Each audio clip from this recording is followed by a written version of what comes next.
sudden our $10 million pie went down to 9.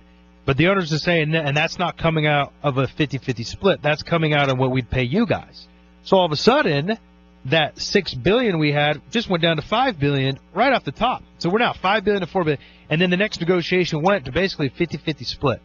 And now it's even less than that. It's probably more of a 60 to owners, 40% to players split. All right, so when we talk about $14 billion in revenue for the NFL last year, where is that money going? Well, 60% of it most likely is, 60% plus, because they don't disclose all their revenues, is going to the owners. And 40% is going to the players. I've always said, you know what? If you really want to make a stand, you need to sit out games. And the way to do that is you play the regular season. As soon as the playoffs hit, you say we're done. Everybody's already made their salary during the regular season. You got half the teams to worry about. You got the owners right where you want them. Then all of a sudden you can get 50%. All right, well, we'll see if we ever see another strike. I hope not. That was a nightmare in 87. Well, imagine having somebody sit out in the playoffs. That would be a disaster. Well, that's what we talked about. If you're ever going to do it, playoff time would be the perfect time. We're in the Geico Fox Sports Radio studios.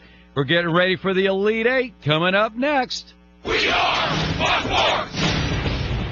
Hi, my name's Tim Forehand. I'm a deputy sheriff. In my job, keeping in shape is important. I've tried other products to get my weight down, but nothing has worked like Andro 400. In just 3 months, I've dropped 51 pounds, down from 230 to 179. Plus, the weight's come off in the stomach area. I've gone from a snug 36-inch waist to a 32-inch waist, which I was in high school. I highly recommend the Andro 400 to all my friends. Guys, are you frustrated because no matter how hard you try, it seems impossible to lose stubborn belly fat? Then discover why thousands of men each month rely on Andro 400. Lose belly fat, gain energy and confidence, and feel great about yourself. Andro 400, the safe, effective, and inexpensive way to boost your testosterone. Go to andro400.com or call 888-400-0435.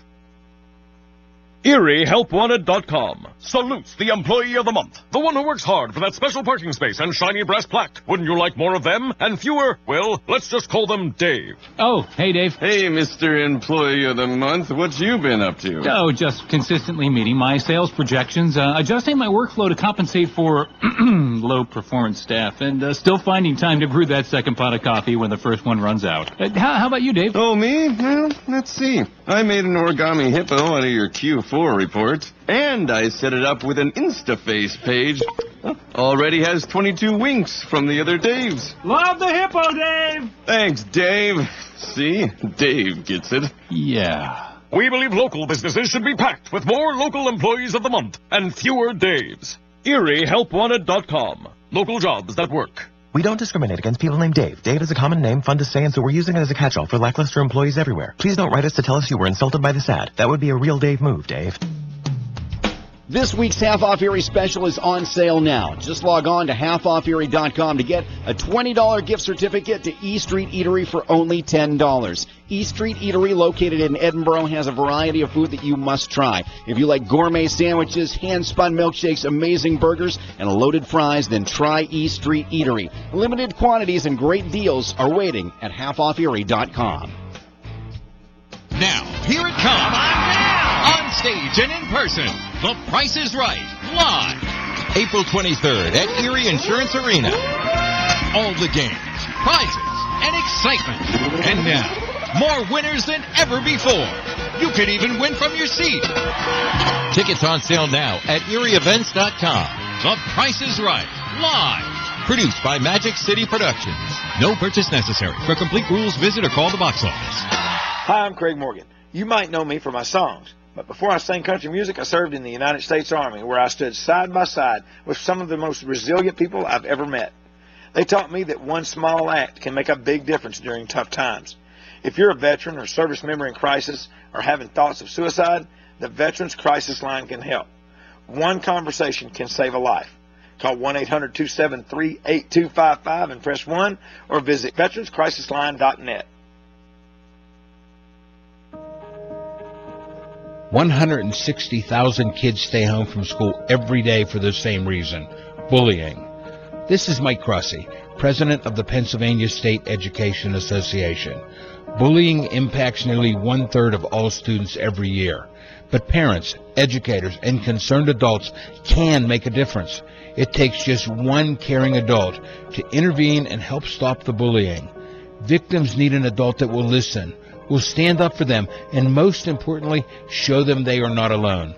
Bullying and cyberbullying have far-reaching effects, from a decline in academic performance to physical illness, depression, or worse. Help us create a safe, bully-free learning environment for all students in Pennsylvania. One caring adult can make all the difference. Take the pledge to be that adult at NEA.org/bully-free. A message from the Pennsylvania State Education Association. 7 a.m. Pacific on Fox Sports Radio. Our grandmothers are hungry. Our grandfathers are hungry. Today, Meals on Wheels will deliver over 1 million meals and companionship to needy seniors. But hunger won't stop there. Can you donate or deliver the next meal? www.thenextmeal.org. Meals on Wheels Association of America. www.thenextmeal.org. Broadcasting from the Bud Light Studios in the historic Boston store. AM 1330, Fox Sports Radio, WFNN Erie, The Fan.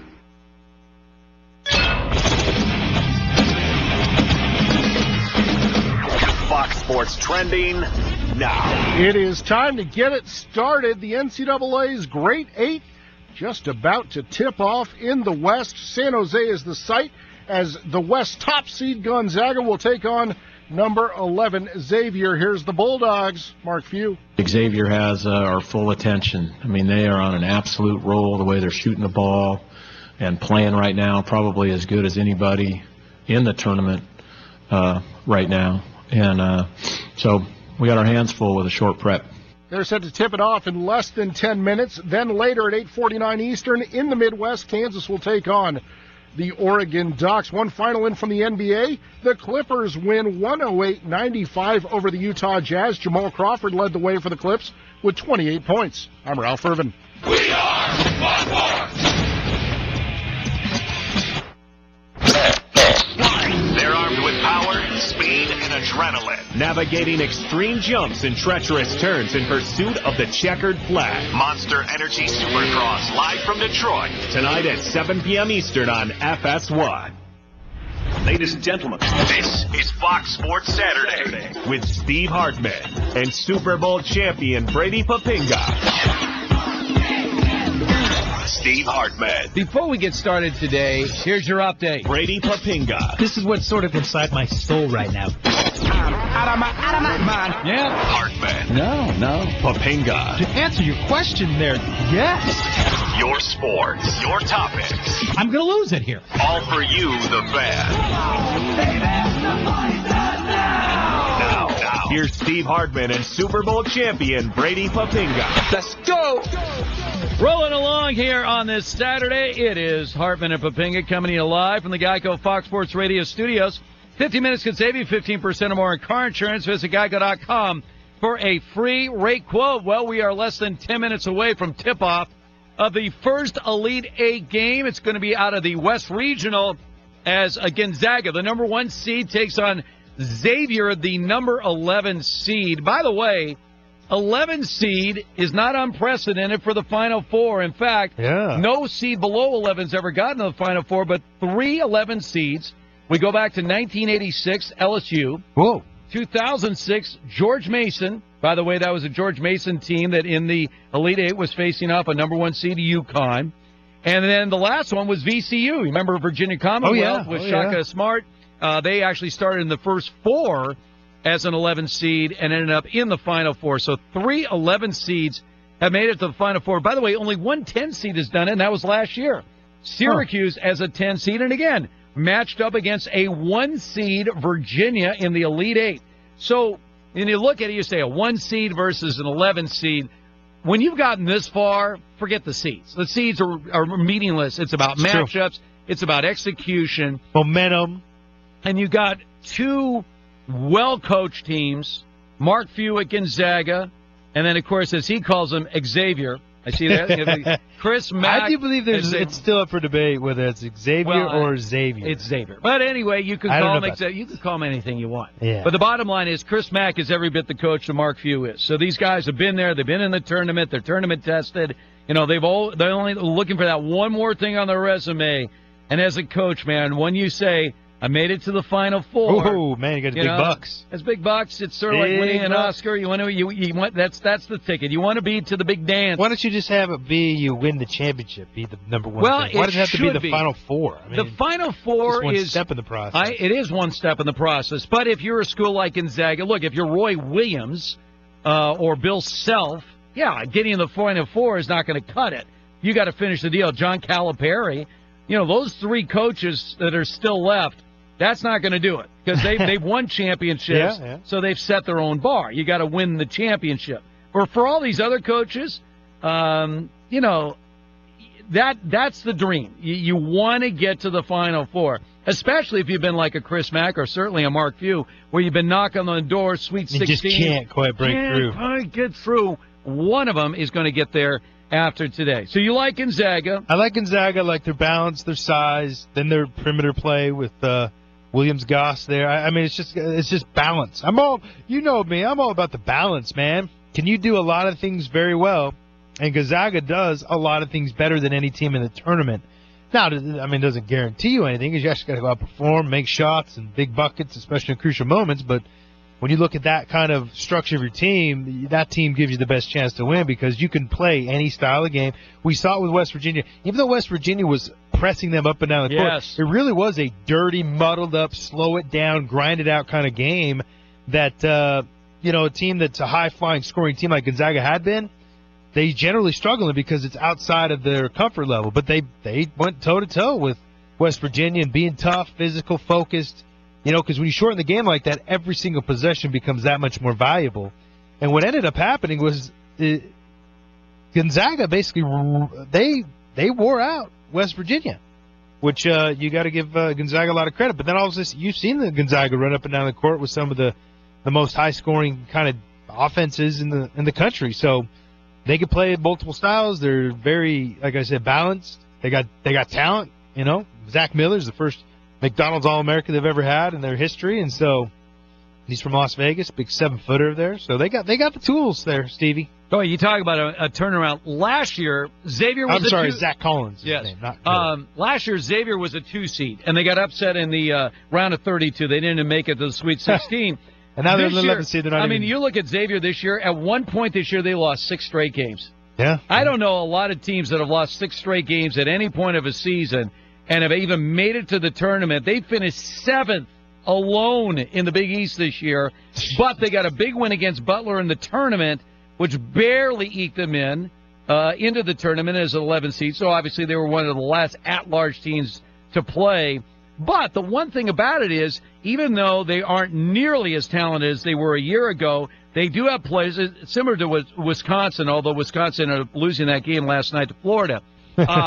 They had a much weaker team the year before, but you have players with that tournament experience, and that's what Xavier has. Huge, I mean, they have experience, even though it came up short a year ago, and that's really helped them throughout this tournament. But such a confidence builder. You beat Arizona, man. Mm-hmm. By the way, that was a brutal loss for Sean Miller. There's another guy that still hasn't made it to the Final Four. Those Arizona fans are like, what happened, man? Lute Olson used to get us to Final Fours. Yeah. Where are you, Sean Miller? We know you can sweat. What else can you do? What else can you do, Sean? Oh, man. Is that fair, though? The guy wins 30 games. No, I mean, it's not. You got to look at the totality of the season. But one thing I liked about what Xavier's done is when they had their poor stretch and they had one of their better players get hurt, they took that month and we're watching on the TV right now, and they burnt up like the calendar or something, and they put the ashes in this jar. And now they carry it around with them like that month is over. That was a big part of the reason why we're having so much success, but it didn't define us, and I like those kind of things because when you get to this point in the tournament, it's less physical and it's more about mental. Where are you at mentally? Where are you at in terms of being focused and how you operate in high-pressured situations? And I like that move there. You got to be able to be creative. With Michigan, when they got on their roll, it was almost like a natural occurrence, which sort of shifted their minds into being really focused. And as a coach, you got to sort of manufacture those kinds of experiences to help your team have that urgency, to help them focus on the present moment. And so, Xavier's done that pretty nice, just by virtue of burning up something and putting it in the jar and carrying it around as a symbolism of this is where we've been, and this is a big reason of why we're so successful right now. One of the big stories today, Indiana has a new basketball coach, and his name is not Steve Alford. By the way, I have so much on that Alford situation. Alford, by the way, got a ringing endorsement today, staying at UCLA from LeVar Ball. LeVar Ball well, there you go. He's says good. he knows my boys, so yeah, I'm a big fan of by the way, did you see the situation about this kid that decommitted from Washington? Oh, yeah. Michael Porter, I believe is his name. Yeah. So the Porter kid, his father had been hired by Lorenzo Romar as an assistant at Washington. He leaves the job after Romar and takes the job at Missouri. And guess who just landed this Porter kid? Missouri. Now, this, by the way, is far from unprecedented. Larry Brown did this with Danny Manning's father back in the 80s. Did his dad have any history of coaching? A little bit. So this was a recruiting loophole. Exactly. So he put his dad on the bench, and he got the #1 high school player in the country, and eventually that resulted into a a championship. In basketball, it's totally worth it. I would give up an assistant if I can get the #1 guy. Did you ever see that in football? No, because the reason is... Could you hide an assistant in football? Well, you can, but the difference is basketball, the nature of the game is such where one player can change everything. A team from being a good team that's like on the border being in the NCAAs to a championship team that all of a sudden could win the whole thing. Just one guy like Michael Porter is, who's a big 6'10" athletic kid, #1 recruit in the country. He literally can change the whole destiny of your team. In football, that's not the case. I mean, I saw it firsthand. I mean, UCLA saw it. I saw with Ben Olsen out of Thousand Oaks, #1 recruit come to BYU. He didn't turn us all of a sudden into a national championship contender. The same with Josh Rosen. Just because he showed up at UCLA, all of a sudden didn't make them a national championship contender. What if LeVar Ball had told Steve Alford, I tell you what, you need something. You just had a losing year. I mean, people forget this. A year ago, Alford actually put out a public letter of apology after their losing season. Because he's dealing with guys like you, man, that have so many unrealistic expectations. But how about this? That's why he's doing that. So what if LeVar Ball said, I'll tell you what, you're going to get all my kids, but I need that assistant job. Can you imagine? He would get it. I guarantee you he would get it.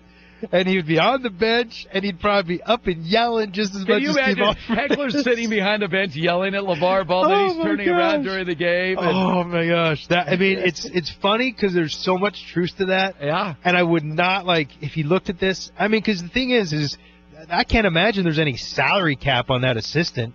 You know what I mean? If you hire some dude's dad just to get, you can probably pay him $1 million a year out of your own salary. These guys make multiple millions. Heck, man, if you feel like it's that important for you to get to the Final Four and have that on your resume, maybe worth that investment. All right, we're in the Geico Fox Sports Radio studios. Speaking of some of these coaching hires, what should be realistic expectations in college basketball? What are realistic expectations in college basketball? We're going to tell you from the Geico Fox Sports Radio studios coming up next.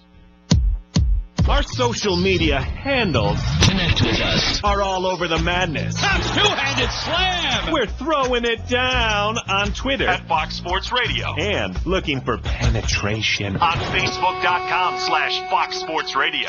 Your coast-to-coast coverage is right here.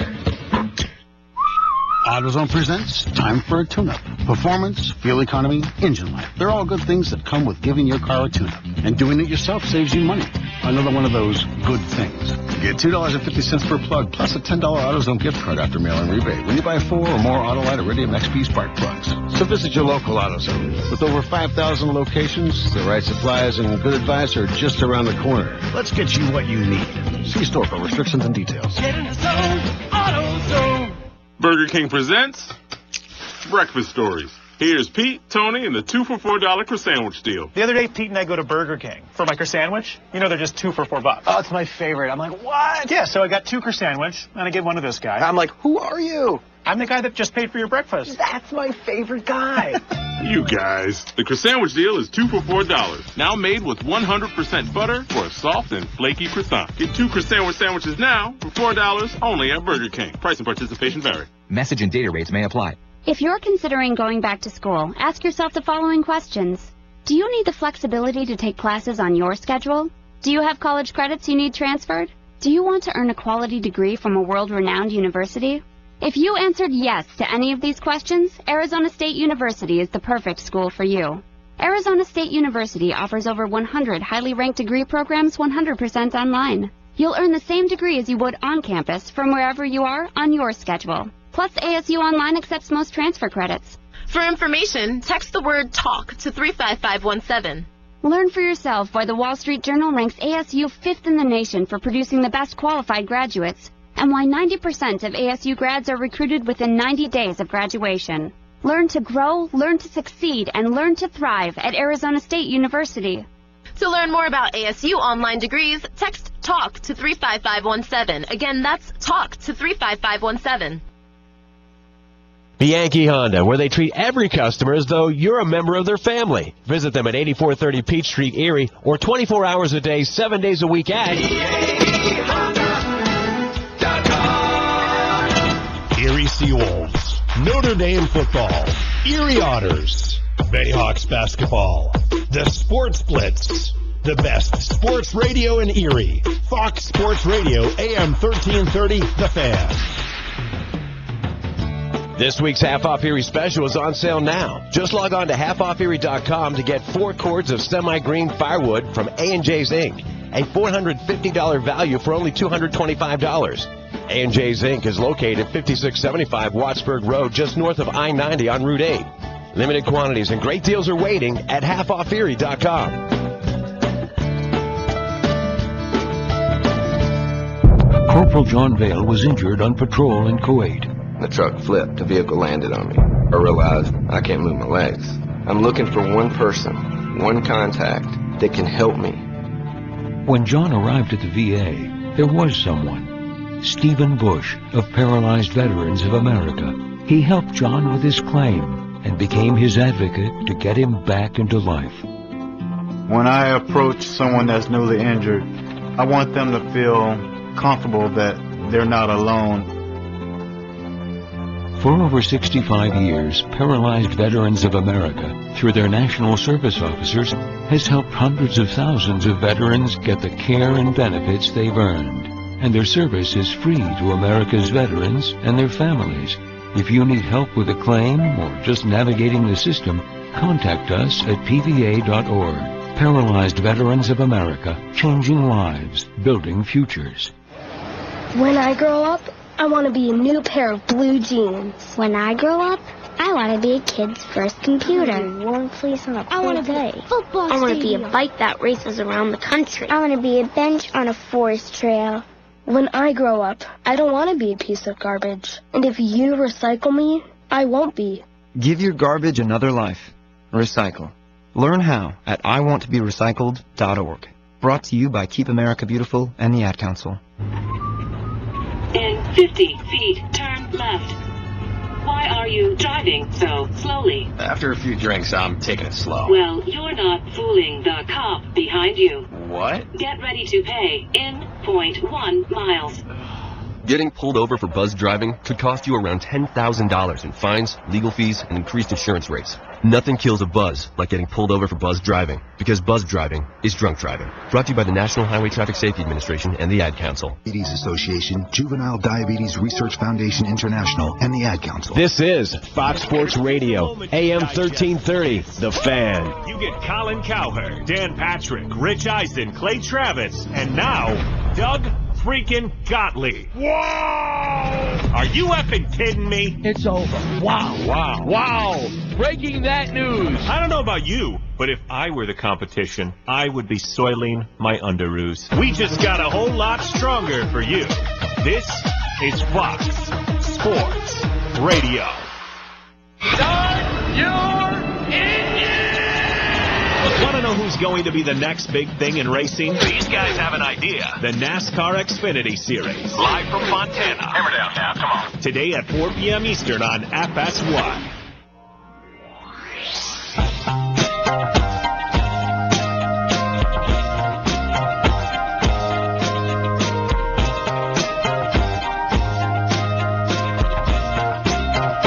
Harmon and Babinga, what does it mean when Geico says just 15 minutes could save you 15% or more on car insurance? It means you probably should have gone to Geico.com 15 minutes ago. We mentioned that Archie Miller, who was the coach at Dayton, and of course he is the younger brother of Sean Miller at Arizona, is now the new head basketball coach at Indiana. By the way, Archie Miller did a great job at Dayton. As you remember, he had that run to the Elite Eight back in 2014. He's been in the NCAA tournament 4 consecutive years, putting up some impressive numbers over there. But he goes to an Indiana program that has a rich history, going certainly back to the Bob Knight days. You know, after Bob Knight, not a whole lot. Mike Davis took over. They sort of had a miracle run in 2002 where they actually made it all the way to the championship game. They lost to Maryland. Then came the fiasco of Kelvin Sampson, drove the program into the dirt. They bring in Tom Crean, who left Marquette, to take over the program in Indiana. Just a year ago, Tom Crean wins the Big Ten championship. But they followed up this year, disappointing year, some injuries, some other factors, doesn't happen, and they don't make the tournament. Gone, fired. So the question is, even at these, I mean, John Calipari will tell you the same thing. I'll never forget this. His first year at Kentucky, he takes over a team that didn't make the tournament, and they got to the Elite Eight where they got upset by West Virginia. They had Boogie Cousins, they had John Wall. All right, they lose in the Elite Eight. A couple of one-and-done kids. So I came on our show, and about, I was talking, I go, how tough is the Kentucky job? He goes, you want to know how tough let me tell you how tough the Kentucky job is. About 2 weeks after the tournament, I'm sitting there having dinner with my family, and somebody comes up. Nice person. It wasn't like, hey, sign this, one of those. Guy comes up and he goes, hey, Coach, nice to see you out here. And he's being friendly. And he goes, hopefully next year we'll make up for this year's fiasco. and he's looking at the guy. He goes, whoa. We just made it to the Elite Eight. A year ago, you're not in the tournament. This year we made it to the Elite Eight, and that's a fiasco. He goes, we win championships here, Coach. Now, so Calipari has been at Kentucky. They've gone to 4 Final Fours, 2 championship games, but they've only won a championship, that Anthony Davis team back in 2012. Now, you saw that Kentucky team looked awfully good against UCLA. They're going to have a tough matchup against North Carolina. That's a rematch from earlier this year. By the way, that game, both teams are in the hundreds, so that's going to be an amazing game tomorrow. But again, what should be realistic expectations, even at the elite programs? Duke, Krzyzewski, they go down the second round this year. North Carolina, they're like, Roy, when are you going to win another championship? He won in 05, he won in 09, they haven't won since. Calipari's won title at Kentucky. UCLA has only won 1 championship in the last 40 years. So what should be realistic expectations, even at these blue chip programs? Indiana, by the way, Indiana haven't won a championship since 1987. They're like, where are the titles? So how realistic is that in this day and age? We talked about this a little last week, where it's like, if you look at all the teams in the last 40 years that have won just 1 championship. Yes. We're talking, 13? 13, like Marquette, 1 championship. So in the last 40 years, we were going back since John Wooden left UCLA. Exactly, and so we're talking 325 Division I basketball programs. Right. 13 have won championships in the last 40 years. So that, you're talking like 10% of that's 34, 5%'s like, 12. You're in the top 5% if you've won 1 championship. That means you're elite. To me, if you're the top 10%, you're elite. All right. So you're an elite program. So that, to me, is one. If you won a championship in the last 40 years, okay, there you go. Now you're in the top 5%. Now, if you won 2 or more. Then 2 or more, you're, but still, you're still elite. Whether you've won 2 or more, 1 or more, anything, you're still in an elite, very special class. But these people at Kentucky, they won a championship every year. Of course, everybody should win a championship every year, and I don't see why you shouldn't win it. But here's the thing. Your expectation, but that's not realistic is my point. Only 1 team wins the championship on a year-out and year-out basis. But you can contend for championships on a year-in, year-out basis. And that's where you need to be. If you're Kentucky, the Caliparis, and the UCLAs and these guys, contending for championships. And that means that you're into the Sweet 16. That means that you're making a run. You're tough. You're, during the regular season in the contention to win your conference championship.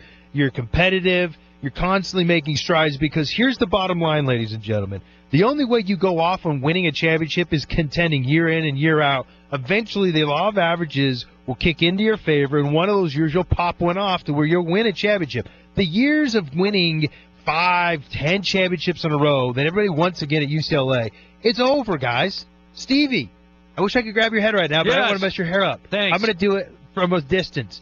You need to let go of the John Wooden era. I'm never going to let go of John Wooden. I love John Wooden. Those days are done.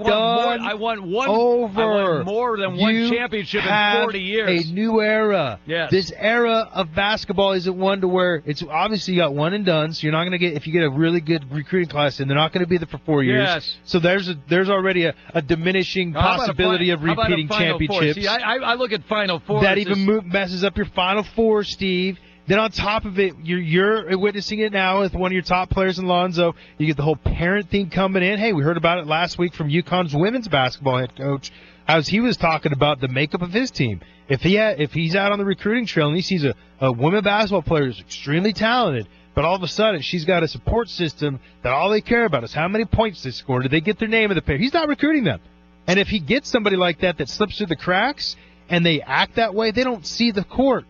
The point is that in today's era, with the one-and-dones, with all these parents and kids all wanting attention to where all of a sudden it compromises the team, the odds that year in and year out you're going to have a team that goes to the Final Four, that even just wins a championship, is so low, it'll never happen again like it was with John Wooden in the Golden Age. Of course, John Wooden's run of 7 consecutive championships, 10 out of 12 years, only 2 schools have won back-to-back, Duke in 91 and 92, and Florida. That's what I'm saying. It's never going to happen like that. And another thing to throw on top of it, too, is that John Wooden sort of he cornered the market in terms of practicing sound principles. Yes. And what people do now is they look at guys that are successful and they go after their assistants. Those assistants take those same principles, those same schemes, the same approach, they go somewhere else. All of a sudden, there's so much more parity. There's more parity now in any sport, college basketball is even one of them, than there ever has been. And it's because of that, because there's more of that wealth of knowledge spread out in different programs, even in Gonzaga. I mean, think about it.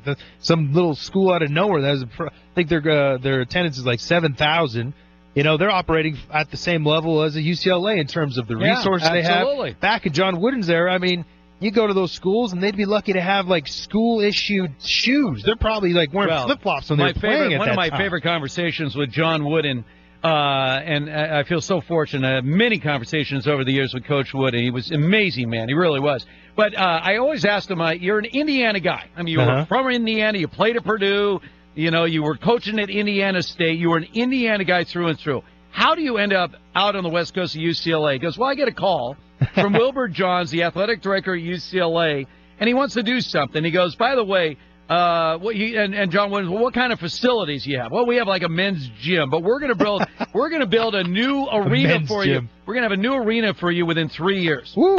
It took 15 years for that arena to actually build. Actually, it was 18 years. I said, well, wait a second. And then they renege on his promise. He goes, yeah, but I had already moved out there, so I figured, what the heck? We're going away. But, and then, of course, the timing was they opened up the brand-new Pauley Pavilion. At the time, the number 1 high school player in the country, a guy named Lou Alcindor, is on his recruiting trip, and very cerebral young man. And UCLA says, by the way, Jackie Robinson went here, Ralph Bunch is here. This is in the boom. Here's some more things. I mean, I'm going to throw out some more things that are different now that have leveled the playing field. Nutrition and sports performance training. Right now, that information is so available all over to where everybody's taking advantage of those kinds of that knowledge, to where you're able to train your athletes the best, keep them in the best shape, give them the best food and nourishment. Whereas back in the day, I mean, you go to UCLA, they probably had more of the cutting edge of the sports performance.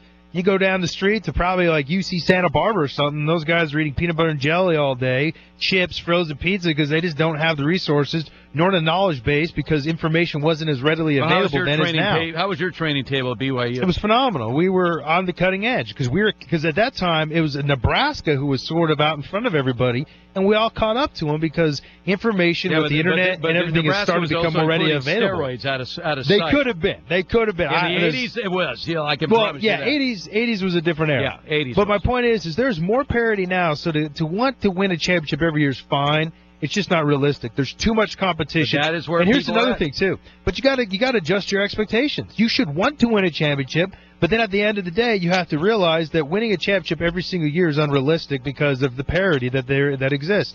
Another thing the dynamic is talent. Now these big schools like UCLA are going to get the best guys that have reached their potential out of high school. But there's a whole other group of guys that the Xaviers get, the Gonzagas get. These other schools, South Carolina gets them, to where these are kids that they have a lot of upside but have yet to reach their potential, so they go under the radar of all these recruiting services. Nobody hears about them, but you got these guys that have an eye for talent. They see them, they bring them in, they develop them, they get them in their strength and conditioning programs. These kids mature mentally and physically and emotionally, and all of a sudden they convert into top-notch college basketball players. Some of them convert into becoming NBA-caliber players that nobody would ever have anticipated, which, again, creates a parity throughout that particular field. So there's too much going on. You got to adjust your expectations there, Stevie.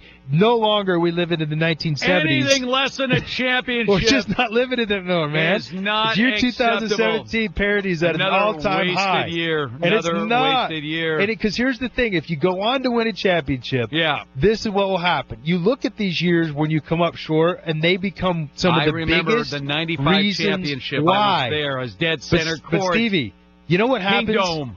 I'll tell you, this year, with UCLA, if they keep this loss in perspective and they have it be a springboard, because that's really what competition's about, is teaching kids to obviously shoot to win championships, but then at the same time to use those negative experiences like a setback, like a loss, as a springboard. That's the key.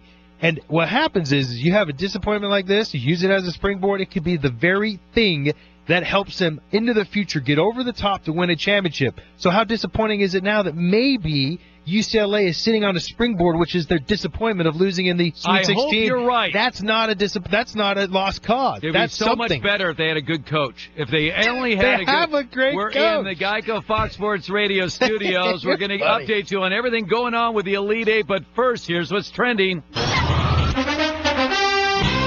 As Steve Hartman says, nothing matters except the championship, and right now they are battling for that championship in San Jose, the West region. And the number 1 seed Gonzaga has a 20-17 lead over number 11 Xavier.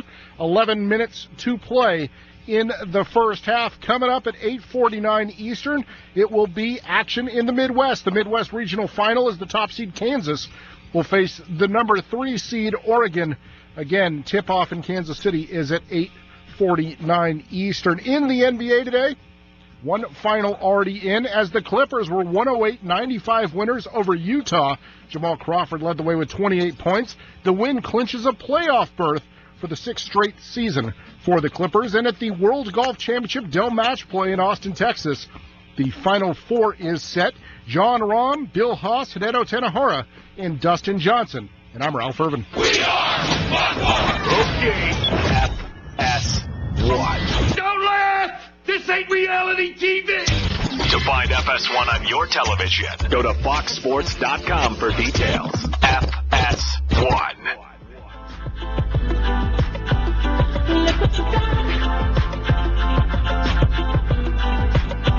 Harbin and Papinga with you here on Fox Sports Saturday, coming to you live from the Geico Fox Sports Radio studios. Easy to save 15% or more on car insurance at Geico.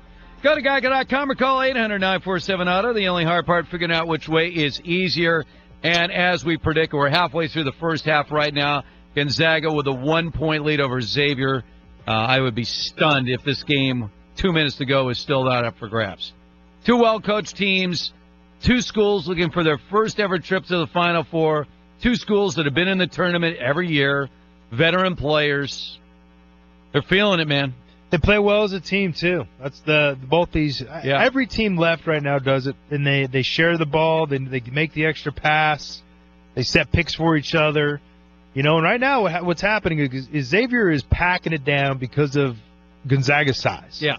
And they're daring Gonzaga basically say, look, guys, if you're going to beat us, you're going to have to hit three-point shots. Which so they far, just did, by the way. Gonzaga's done. And that's why they got their 4-point lead. And they're 4 for 8, so if you're shooting 50% for the 3-point land. So, talking about coaching adjustments, if this kind of shooting proficiency keeps up for Gonzaga, they're going to have to go to man, which leads to another one of my points as to what makes them difficult, especially if you're Xavier. Now you're leaving yourself susceptible down low to the big dogs like Karnowski and Collins to start to attack those man-to-man situations. Well, I tell you what, I'm rooting for Gonzaga.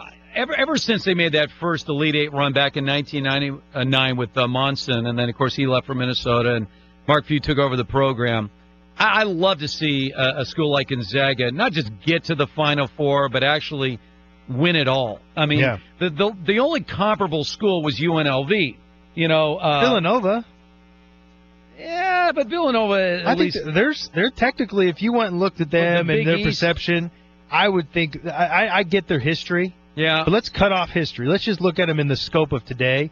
You could very well consider them a Group 5 all right, well, team. I'll tell you what. Call it a West Coast thing. Okay. Because I always look at the East. It's like how UConn became a power. Yeah. By the way, UConn's in that same kind of category. But UConn now has won 4 national championships. Sure. And the men's program is an afterthought because of REM. Their and what women, he does. yeah. By the way, their women eliminated my UCLA Bruins today. Well, he's got something. He's got going. He's got something going. They're 108 in a row, I think it is. I mean, it's unreal the amount of success they're having. Yeah, Unfortunately, I'm not a big women's basketball fan, and I don't want to offend Ariema, but it's hard to watch women's basketball. I don't know if it's because they can't jump aside the men or whatever, but you can't dispute that. I mean, that is somewhat of, the most amazing feat to win that many games in a row without faltering. No, I don't know how he does it. It's phenomenal. And people say, well, they don't play. They just play whoever's in front. They don't shy. They play everybody, and they beat everybody. That's how UCLA was under John Wooden. I mean, think about it. During that 7-year run when UCLA won 7 consecutive championships, their record was 205-5. 205-5 in those 7 years. So it was very comparable to what the UConn women. They didn't win 7. They haven't won 7 in a row. I think they're trying for like 5 in a row. The only thing I can think of is this. I believe women's sports, the best athletes play soccer. And so what happens is UConn has a corner on the market of the best athletes that play basketball. He gets them to go up there. He gets them to play like a team. And nobody else can match up with talent, first and foremost. And then when you compound that with being just better talent-wise, you got yourself a formula that's just unstoppable. By the way, I've never understood this. If you have a daughter that is a great athlete, why would you not steer her to tennis? It's the only sport where you're going to make any money. If it's all about the money. They get equal money to the men in all the major Grand Slams. Equal, cent for cent. Yeah. That is the only. Since we're on this, I'm going to throw one at you here. So Roger Federer was on GQ magazine, and they called him the best tennis player ever. And somebody went off and said, "No, that's not the case. The best tennis player ever is Serena Williams." Can you compare the two? Oh, I'll give you a great example. You ready for this? For this? All right. Mike Krzyzewski. When Pat O'Brien and I were doing our show here at Fox, Pat was really good friends with Krzyzewski. Okay. I mean, he could literally just say, "You want to get Mike Krzyzewski on?" He'd call him, and he'd come right on with us. Oh, wow. And he never goes on any radio shows, right? Nice. So we got Krzyzewski on. It was right after he had passed Bob Knight as the winningest coach in history, right? Okay. So we bring him on, and I said, "Well, Coach, congratulations on passing Bob Knight. Do you think you'll be able to then catch Pat Summitt for the all-time record?" Now, and it was so hilarious. Whoa. Did you actually, is this a setup, by the way? No, it was not. Was this premeditated? Because was this set up by you, hoping to get a reaction? Of course, you know that. Okay, good. You couldn't be that innocent. Because what had happened was, when Pat Summitt had passed Bob Knight, the networks, she had become the winningest coach in NCAA history. And what was his response? So I said, "So now that you passed Bob Knight, do you think you'll be able to catch Pat Summitt?" And there was like that silence. There was like that. There was like silence. Like Pat O'Brien's like, "Did you just ask him that?" And then he goes, again, the way I phrased the question is, "Now that you passed Bob Knight, do you think you'll catch Pat Summitt?" He paused and he heard this, "No." And then just moved on to the next. I mean, he was not happy. Hot. He was not happy with that question. Sense, but I mean, my point about it is what really irks me when they talk about Ariema passing John Wooden's record of 88 in a row, or all this kind of, every time they try to draw in a comparison of women's basketball to men's basketball, it's not an insult to the men, it's an insult to the women, that somehow they can't stand on their own. Like, to justify what they're doing, they have to put the men on the break. That, to me, is an insult to the women's game. They are at a point now with what, Pat Summit did, what Ariema has done, the growth of the sport. They don't have to compare it to the men's game. They're two different sports. Yeah, well, you don't have to, and it's the same thing with tennis. I don't think it's comparable at all because they don't play the same competition. Exactly, and it's the same thing with women and men in any sport. Exactly, or any two different groups competing. Unless they're actually competing against each other. You can't compare them. They are separate sports. Exactly. And so when you talk about comparing a Serena Williams to a Roger Federer, that there is no comparison. I said the same thing. Unless you and it's an insult to Serena Williams that she can't stand on her own accomplishment. I don't look at it that way. I look at it like you can't. There's your apples to oranges because it has nothing to do with their sexual orientation or their sex. It has everything to do with who they played and who they competed against. Now, if you put them up against each other, and let them play it out, then we'll see. But until then, there's no argument because there's no discussion. And that's the same with like Ariema. Is like you can't say he has like the best basketball program ever. Well, okay, let's see him go play against some, the best between quotation programs in when men's they try basketball. to lump, and they've done this in women's basketball more than tennis. They don't do it as much. But I mean, in women's, to somehow justify, and by the way, the ESPN is the most notorious in this because they have the most at stake because they carry all these games. They're constantly putting these graphics up of women compared to men, even though they're completely separate sports. Yeah. I mean, it's an insult to the women. Let them stand on their own. They've been around long enough now. NCAA took over women's sports in 1981. So they have plenty of history there. They don't have to worry about, they're new to the block or anything else. They've been around long enough. Let them stand on their own. But anyway, so, all right. So I want to get into some of these games coming up tomorrow, by the way. Yeah. And, in fact, there's one coach remaining in this Elite Eight that, to me, is the single most interesting coach. I haven't told you who it's going to be. In fact, I'm going to save it for you. Do it. And I'm going to throw it out at you, and then I'm going to get your ideas. By the way, Gonzaga is leading Xavier right now, 27-25. There's 7.5 minutes to go in the first half. Big man just got a foul right there. There's your guy. How old is he? I think he traveled. He looks like he's 45, but he's, low 20s? What did he do there? Yeah, well, he just got smacked and he got he double dribbled. Well, but basically happened. That's what he did. He double dribbled. He double dribbled. Basically, what happens though if you're big like that, unless you flop to the ground or fall, they're not going to call any fouls because you're so big. It's like the Shaq effect. He was so big, even though people smacked him and pushed him around, he'd hardly move because he's so big and strong that they didn't call a foul. All right, who is that most interesting coach from the Geico Fox Sports Radio studios? We're going to tell you coming up next. I'm just going to play and try and win. You want an eargasm? Yeah! On April 24th, your radio will give you an eargasm. You put Clay Travis in the mornings into Dan, into you, into me.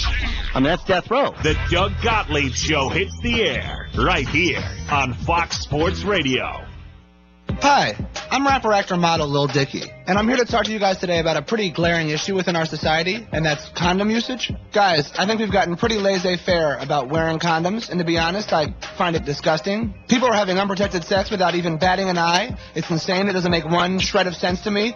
How can you even enjoy it? I'd be so stressed out the whole time. I won't bore you guys with the stats, but just know that STDs and unintended pregnancies are very real, and there's nothing better than peace of mind, and that's what a Trojan can provide you, the pleasure of protection. So be an adult and put a condom on. Hello, human. It's me, your dog. I know your car battery died, so you couldn't make it home on time, but I just wanted to let you know that everything is A-okay. I made you a couple presents. You know, the kind you pick up in a plastic bag? Yeah, I put one right on your pillow. I figured that'd be the best place for you to find it. Also, the couch needed a little shredding, so I took care of that, too. Also, I ate the mail. Who's a good boy? I am. Make sure you'll be there. Get a car battery test today. Find a location at interstatebatteries.com. Interstate Batteries. Outrageously dependable. Bianchi Honda, where they treat every customer as though you're a member of their family. Visit them at 8430 Peachtree, Erie, or 24 hours a day, 7 days a week at Erie Seawolves, Notre Dame football, Erie Otters. Bayhawks basketball. The Sports Blitz. The best sports radio in Erie. Fox Sports Radio, AM 1330, The Fan. This week's Half Off Erie special is on sale now. Just log on to halfofferie.com to get a $20 gift certificate to E Street Eatery for only $10. E Street Eatery, located in Edinboro, has a variety of food that you must try. If you like gourmet sandwiches, hand-spun milkshakes, amazing burgers, and loaded fries, then try E Street Eatery. Limited quantities and great deals are waiting at halfofferie.com. Rolling down this road in Anbar Province. all of a sudden There's a huge explosion. we knew right away. It was an IED. Then we started taking Sniper fire and RPGs from the hills. Today's servicewomen face the same combat dangers as men. It's pretty amazing. We made it out alive. But at home, women veterans face different challenges. DAV understands this and fights to get women veterans the health, disability, and financial benefits they were promised. Visit DAV.org for free help. If you own a gun, you have a full-time responsibility. When you aren't using it, be sure it can't get into the hands of curious children, troubled teenagers, a thief, or anyone else who might misuse it. Your family, friends, and neighbors are all counting on you. Remember, always, lock it up. For more information on firearm storage safety, visit ncpc.org. This message brought to you by the National Crime Prevention Council, the Bureau of Justice Assistance, and the Ad Council. Welcome back to the Dog Show. Up next we have Satchmo. Satchmo is a member of the Shelter Pet Group. That's right, a group known especially for their couch-snuggling, ball-chasing, face-licking, and, of course, companionship. Now, let's see him in action. Look how he makes eye contact with his person. That's actually known as the treat stare. How intuitive, and now he appears to be excitedly turning in circles. Ah, the happy dance so common with this group. But really, the best way to know an amazing shelter pet like Satchmo is to meet one. Visit theshelterpetproject.org today. Adopt. Brought to you by Maddie's Fund, the Humane Society of the United States, and the Ad Council. Your authority for more local sports than any other Erie radio station. Fox Sports Radio, AM 1330, The Fan, Erie. For up-to-the-minute scores, prizes, and a whole lot more, it's sportsradio1330.com. Make it your homepage today. A flat tire can ruin your day, but an improper tire repair can put your family at risk. When that next pesky nail punctures your tire, remember this. Repairs are limited to the inner tread area only, never the sidewall. And punctured tires must be removed from the rim to assess and fix damage on both the inside of the tire and the outside. Learn more. Visit thetiresmart.org. A message from the Rubber Manufacturers Association. What if this sharing could be used to make a difference? Now there's a place where we can put all that sharing to good use. The National MS Society is asking people to make a difference and share what they love with someone else who loves it too. Whether it's surfing, dancing, or whatever is important to you, we've created a place that'll help you get your experience out to the world. If you have a story, share it. If you have a solution, share that too. Join us at wearestrongerthanms.org, because together we are stronger. Just get started. So how do you like it? Sounds incredible. You like it like this? Up the middle. 15, far side 10. Goes in. Touchdown. Or like this? Curry, deep three, right side. Are you kidding me? And what about this? Whatever it is that you like, we've got it covered. Here we go. It's sports the way you like it. It blows my mind. Mind blown. On Fox Sports Radio. FS1. Yeah! FS1. The best station on the planet. Look at me. Don't look at anybody else. You look at me! To find FS1 on your television, go to foxsports.com for details.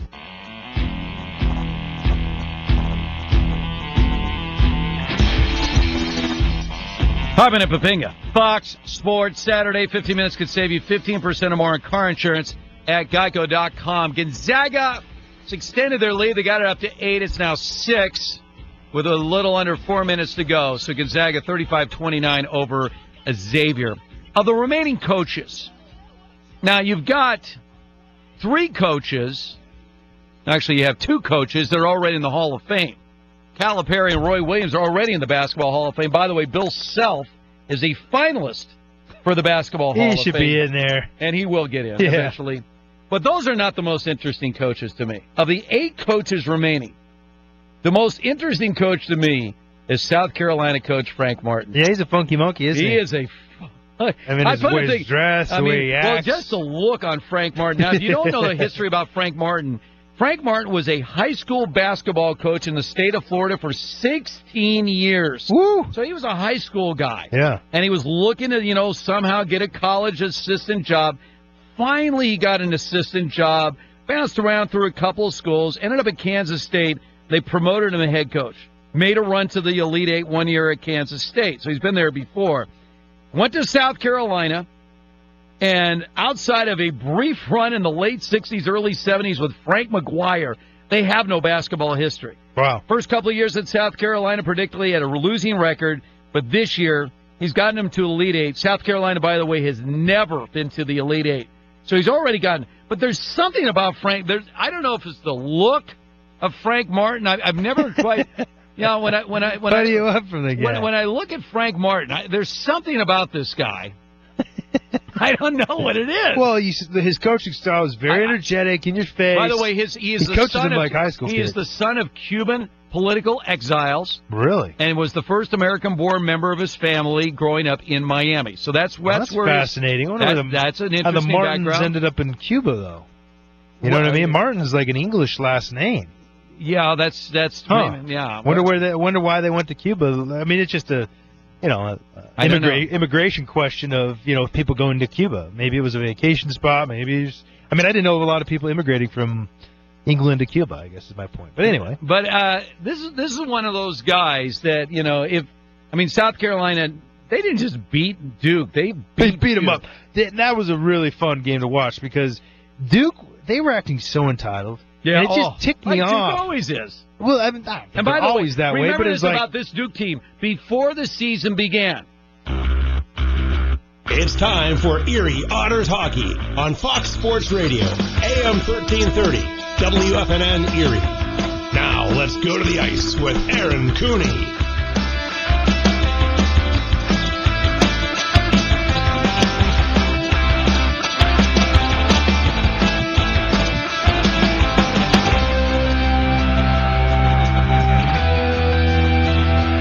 The postseason is upon us as the Otters in their first-round matchup taking on the Sarnia Sting for a 4th time in their history. The Otters taking Game 1 6-3. Although things got off not the way Erie planned them. Drake Rimshaw opened the scoring at 3:18 with a power play goal. It was all Otters after that, out shooting the Sting 22-1 after that point. And what sparked him? It was Kyle Maximovich, as he was stretched on a breakaway pass from Darren Radish at 7:35. He'd finish it off for his first of the night. It wasn't done yet because he would continue to give the Otters the buzz they needed with his line mates Warren Fogle and Anthony Sorelli. At 11:06, it seemed like Maximovich may have had his second of the night, but Warren Fogle, after review, would get credit for the goal for his 9th goal in 10 career playoff games. Fogle puts the Otters ahead 2-1. The line again with Maximovich, Sorelli, and Fogle doing work, and at 14:25, Maximovich does find the back of the net for his second of the evening. 3-1 Erie after 1. Starting to make it interesting on a fluky goal from Jordan Ernst as he snuck it past Troy Timpano at 11:15 of the second period, but you knew Alex DeBrink was going to show up at some point on the score sheet, and he did with his first of the postseason, points in 28 straight games dating back to the regular season. And the Otters led 4-2 after 40 minutes. The offense would continue with Taylor Radish getting on the play, and then a power play goal from Anthony Sorelli, as when the dust settled, 6-3 Erie in a 1-0 series lead over the Sarnia Sting. A shift in usual playoff measures as the series shifts to Sarnia. Games 2 and 3 here at the Progressive Auto Sales Arena after opening at the Erie Insurance Arena. Scheduling conflicts, but the Otters, held home ice for their one game, and they will look to continue that success rolling onto the road. Otters and Sting. It's the Erie Federal Credit Union pregame show. Getting set for Game 2. I'm Aaron Cooney. We'll have a special guest joining me in Steve Fitzsimmons, friends of the broadcast, a little bit later on. But we got more for you. We'll set the scene and hear from Jordan Sambrook. All that and more coming up on Fox Sports Radio 1330, The Fan. Hey, neighbor. Cleaning the garage? Well, if it isn't Gus, the second most famous groundhog in Pennsylvania. Wow. Look at this trophy case. From back in the day, G. Well, you can still go for gold. Ah, $1 Million Gold Rush, the new game from the Pennsylvania Lottery. With top prizes of $1 million. See? I still got game, Gus. Instant game. Keep on scratching. The Pennsylvania Lottery. Players must be 18 or older. Please play responsibly. Benefits older Pennsylvanians every day. So we had just moved here from out of state when the phone rang, and this nice woman introduced herself as our healthcare concierge. She wanted to welcome us to her new health plan. I thought, well, this is something nice. But then she took the time to find us a family doctor near our new home, and I thought, no, this is something different. Customer service, unlike anything you'd expect. UPMC Health Plan.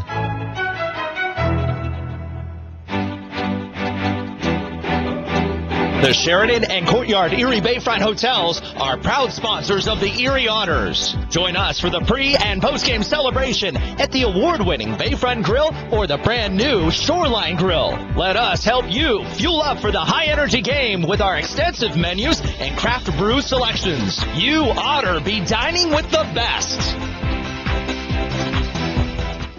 Crossover utility vehicles, called CUVs, are more popular than ever, and there are too many to choose from. If you compare them closely, however, you'll know why we believe that only one CUV offers the most and costs the least. It's a 2017 Mitsubishi Outlander Sport CUV, and you'll find it in this region only at Interstate Mitsubishi. The Sport is now $19,990 or $239 a month, and that's with all-wheel control. The Sport also comes with a 10-year, 100,000-mile warranty, 7 airbags, 18-inch alloy wheels, and a 6-inch touchscreen, and more. If you like CUVs, please compare the Outlander Sport with all-wheel control for $19,990 at Interstate Mitsubishi, 1/2 mile south of the Mill Creek Mall on Route 99. Special pricing includes dealer APR cash, which requires financing through dealer indirect lending program. Lease figured at Tier S approval and is prior to tax, title, license, and dock fees. First month payment due with signing based on $23,390 MSRP. All the exciting action of OHL hockey. The Erie Otters on Fox Sports Radio, 1330, The Fan.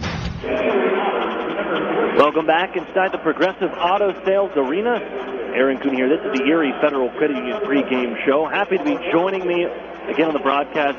Fan and friend of the broadcast here, Steve Fitzsimmons, the TV voice of the Guelph Storm, again with us. Steve, thanks again for hopping and making the trip. Well, here thank you, Aaron, and I had to get into the playoffs somehow, so here I am. Yeah, you're free here for the next few months, so glad to have you on.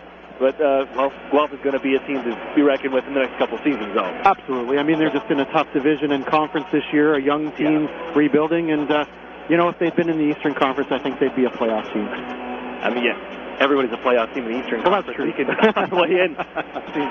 Even down to the final day of the regular season, still trying to figure out their seeding and who's the 8th team in. But we're looking at this matchup, the 8th seed Sarnia Sting and the Erie Otters, 1 versus 8. And as we were talking off the air, Sarnia did a good job getting into the postseason, but, I mean, against the Otters, that's just it's a tough too matchup. Too much. I mean, they're a 500 hockey team, let's be honest about that. And, they played pretty tough in this Western Conference to get into the playoffs, so give them credit for that. And they have some weapons in their lineup. Jordan Kyrou, the 6th leading scorer in the league, 30 goals and 94 points. He's a guy you have to watch, no doubt about it, along with Drake Rimshaw, who had 35 goals this year. And at the end of the day, too deep, too much to take on the Erie Otters. It's just, by far the best team in the hockey in the OHL, in my opinion. That's what the Otters are trying to avoid. And talked to a couple of the guys about that, and even Chris, you can't look ahead just yet. You're still going to get 3 more. But we'll look at tonight's Marsh Real Estate Services lineup. Troy Timpano will get the go again. 1-0, 3 goals against average, and an .870 save percentage in his first career playoff start and first playoff action. Scratches for the Otters include number 2, Mitch Byrne. He's out sick, getting better. Did see him in the hallway and said he feels much better and got to skate earlier this afternoon, so he's making his way back. Ryan Martin, the other scratches. Carson Edwardson, number 8. Number 39, Garrett Padovny, he's out as well. And number 46, Cade Robinson, which leads us to our UPMC injury report, as Byrne, the only one on it, as he will be making his way back once he gets healthy, dealing with his illness. For the Sarnia Sting, Justin Fazio gets the start again. 0-1, a 6-goal against average, and 882 save percentage, but this is the guy, he did see 51 shots in Game 1 at the Erie Insurance Arena. Scratches for Sarnia include number 8, Brock Perry, number 11, Cameron Hupp, number 12, Jacob Stoss, number 23, Curtis Egert, all out for Sarnia. But they're going to need a lot against the Otters here tonight and try to even things up, at least make things interesting, or just make things tough on the Erie Otters. Absolutely. You know, a player I would look to for the Sarnia Sting to set the tempo early in terms of perhaps a physical presence, a guy that's pesky and very hard-working, gets under your skin, is Jaden Lindo. I would watch for Jaden Lindo to kind of get the energy going for the Sarnia Sting early and give them a bit of a lift right off the opening face-off. They'll look to continue to play scrappy. The coaches talked, the team talked about it, and I asked Jordan Sandbrook about it. And you're going to hear from him next when we come back as the Erie Federal Christian pregame show continues right here on Fox Sports Radio 1330, The Fan. An Erie landmark since 1953, Nunzie's Place serves generous portions of great food at reasonable prices. Family owned for almost 60 years, Nunzie's prepares the finest Italian food in Erie. Come see why the Erie Times News said Nunzie's is known for food that tastes good. Nunzie's Place, located at 2330 East 38th Street, near the Bayfront Connector. To call for reservations or place an order for takeout, call 825-2940. Nunzie's, known for Italian food that tastes good since 1953. SEO, text message marketing, social media. As a business owner, you know the best way to reach customers is online.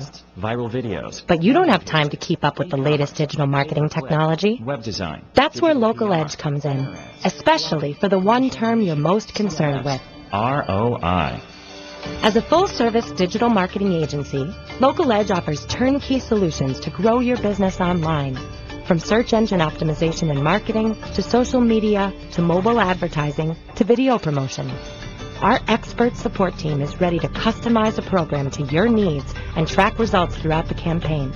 Plus, as a division of the Hearst Corporation, Local Edge is backed by the largest, most diversified communications company in the nation. So when you're ready to generate leads, find new customers, and increase your revenue, talk to the digital marketing experts. Visit localedgemedia.com. Think digital. Think Local Edge. National Fuel says, smell gas, leave fast. Then call 1-800-444-3130. If you detect something that smells like rotten eggs, it could be a natural gas leak. Leave the premises immediately and contact National Fuel from a different location. Do not use your phone or turn on a light inside the area. Immediately leave the premises and call National Fuel's emergency line. Play it safe and remember, smell gas, leave fast. Then call 1-800-444-3130. In 50 yards, turn right on Main Street. Continue on Main Street.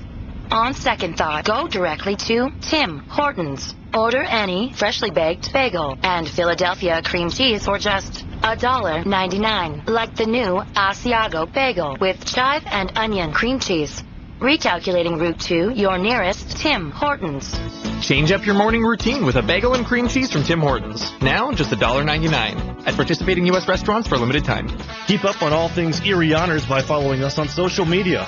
Follow the Otters on Twitter and Instagram at Erie Otters, and like us on Facebook at facebook.com/Erie Otters Hockey. You'll get up-to-the-minute news on all things happening with your Erie Otters, so check us out on social media today. It's Erie Otters Hockey on Fox Sports Radio, AM 1330 The Fan, WFNN, Erie.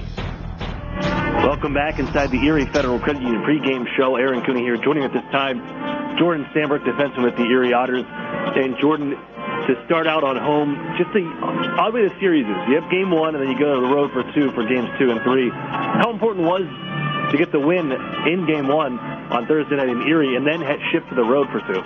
Yeah, definitely. It was huge for us. We looked at like a 3-game segment. They got home ice to start off the first 3 games. So definitely winning in front of our fans was huge, and we wanted to do that here. For you, coming into the second full year and second time the playoffs around, do you feel any different into the playoffs and more prepared, I guess, maybe a thing for yourself and for your game and for what you've gone through the last calendar year into a second time in the playoffs this year? Yeah, for sure. I definitely feel more calm, just kind of taking it game by game. For last year, I was a little, excited, obviously, but a little bit more nervous. So definitely just taking it game by game is huge this year, and obviously trying to win every game. Does it go a long way, too, for the rest of the group? Because you look at last year, guys were so young, and you had so many first-timers in the playoffs, and then this time around, everybody has some playoff experience. Yeah, for sure. Everyone, like you said, it's a pretty old group this year compared to last year. So just trying to help out as much as I can. Playing with Eric Chernak, what's it like for you? Is it difficult playing with a guy that his native language isn't what's used out on the ice? You're learning English the way and then starting to pick it up? Not too bad. It's all good. His English is pretty good now, so it's pretty easy out there, and he's obviously a good player, so it makes it that much easier. I talked to Chris earlier, and he mentioned how he wants you guys to run and not give up odd man rushes and chances to the neutral zone with them coming up. They like to jump up. How do you, as a defenseman, prepare for that? And even when you see maybe a chance to join in on the play, do you have to think twice before you jump in offensively? Yeah, for sure. We definitely have to pay attention to who's out there for them and just to play. Obviously, there's time to jump in the rush, but definitely time to stay back as well. So it just depends on the play. And my last one for you, they play pretty feisty towards the end of game 1. And coach kind of expects that to continue through this series. So they are the underdog, and they're not expected to go very far here. How do you guys keep it under control? Because it's got to be pretty hard to. Everything after the whistle, they're coming at you a little whack, so things got to add up. Yeah, for sure. We just got to keep our cool. Let them take the penalties after the whistle. Obviously, we have a really good power play, so we definitely want to get that on the ice as much as possible. Jordan, it takes 16 wins to raise Robertson Cup. You got 1. Get 2 tonight. Thank you. That's Jordan Sandbrook of the Erie Otters. Face-Off is next on Fox Sports Radio 1330. The Fan. Over the years, technology has greatly improved the productivity of the business office, from faxes and copiers to multifunction printers. Now we don't know how to get things done without them. And that means you need a reliable printer copier and a dependable service plan. That's why you should trust Cooper Business Machines. They are Erie's only authorized dealer for sharp document systems. And most importantly, they will maintain your machine so that it continues to, work. Just like your car, it needs regular maintenance, and parts need to be replaced regularly. If your copier isn't properly maintained or you're not getting toner in a timely fashion, then you've been reminded what it's like to work in the dark ages. Don't wait any longer. Your business requires dependability. Shouldn't you expect the same? Cooper Business Machines, Erie's only authorized sharp dealer and service provider, helping you get back to business since 1980. Online at cooperbusinessmachines.com or call 456-7585. Programs, get your programs! You know, Mill Creek schools have all the programs you need. Really? Yes, they have preschool programs, Center for Performing Arts programs, Honors College and ROTC programs, dual enrollment and student internship programs, not to mention 16 advanced placement courses, 30 varsity sports, and over 50 high school clubs and activities. Sounds like they do have a program for everybody. Programs, get your programs! In the Mill Creek School District. Otters fans, if you're looking for the best hand-cut steaks, fall-off-the-bone ribs, made-from-scratch sides, ice-cold beer, legendary margaritas, and fresh-baked bread, then look no further. Texas Roadhouse, located at 7475 Peach Street, Erie, is the place for legendary food and legendary service. Whether you're looking for a special occasion or just a night out with good food and friends, think Texas Roadhouse. And don't forget to cut your wait time by using their famous call-ahead seating. That's Texas Roadhouse, 814-864-9494. What's 10,000 square feet with 100-plus arcade games, all set to free play, including air hockey and one round of glow golf, all in one great space? If you said Playport Erie Arcade, Erie's largest indoor arcade center, you're exactly right. And if you haven't had a chance to stop in and enjoy all those old favorites and new challenges, now's the perfect time. Race your friends head-to-head with the 4-player simulators, ride motorcycles, boats, skis, and more. Playport has bowling, pinball, basketball, hunting games, and of course, all for a one-price admission. Come on into Playport Arcade. It's like having that feeling when you wish you were a kid again. Yeah, that's the feeling you'll get at Playport Erie Arcade. Playport is more than just an arcade. Playport is Erie's first indoor glow golf attraction. It's like walking into another world as you enter the glow golf room filled with neon and different fun obstacles at every hole. Playport is fun for all ages, and now for a limited time, grab 3 people along with yourself and take advantage of the 4-pack special. But hurry, it's only for a limited time. Playport Arcade on West 12th Street in the Big White Building just east of Peninsula. I beat my best score. I love this game.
Gentlemen, and welcome inside the Progressive Auto Sales Arena, where tonight the Ontario Hockey League presents the Erie Otters visiting the Sarnia Sting. Hello again, everyone. Aaron Cooney here with you. Joining me on the broadcast, voice of the Guelph Storm for Rogers TV, Steve Fitzsimmons, as we get set for game number 2. And Steve, I know we talked on the pregame show briefly about it and just how much firepower there is for the Erie Otters, but you would think Sarnia, they want to put up a fight. It's got to be quickly and early on.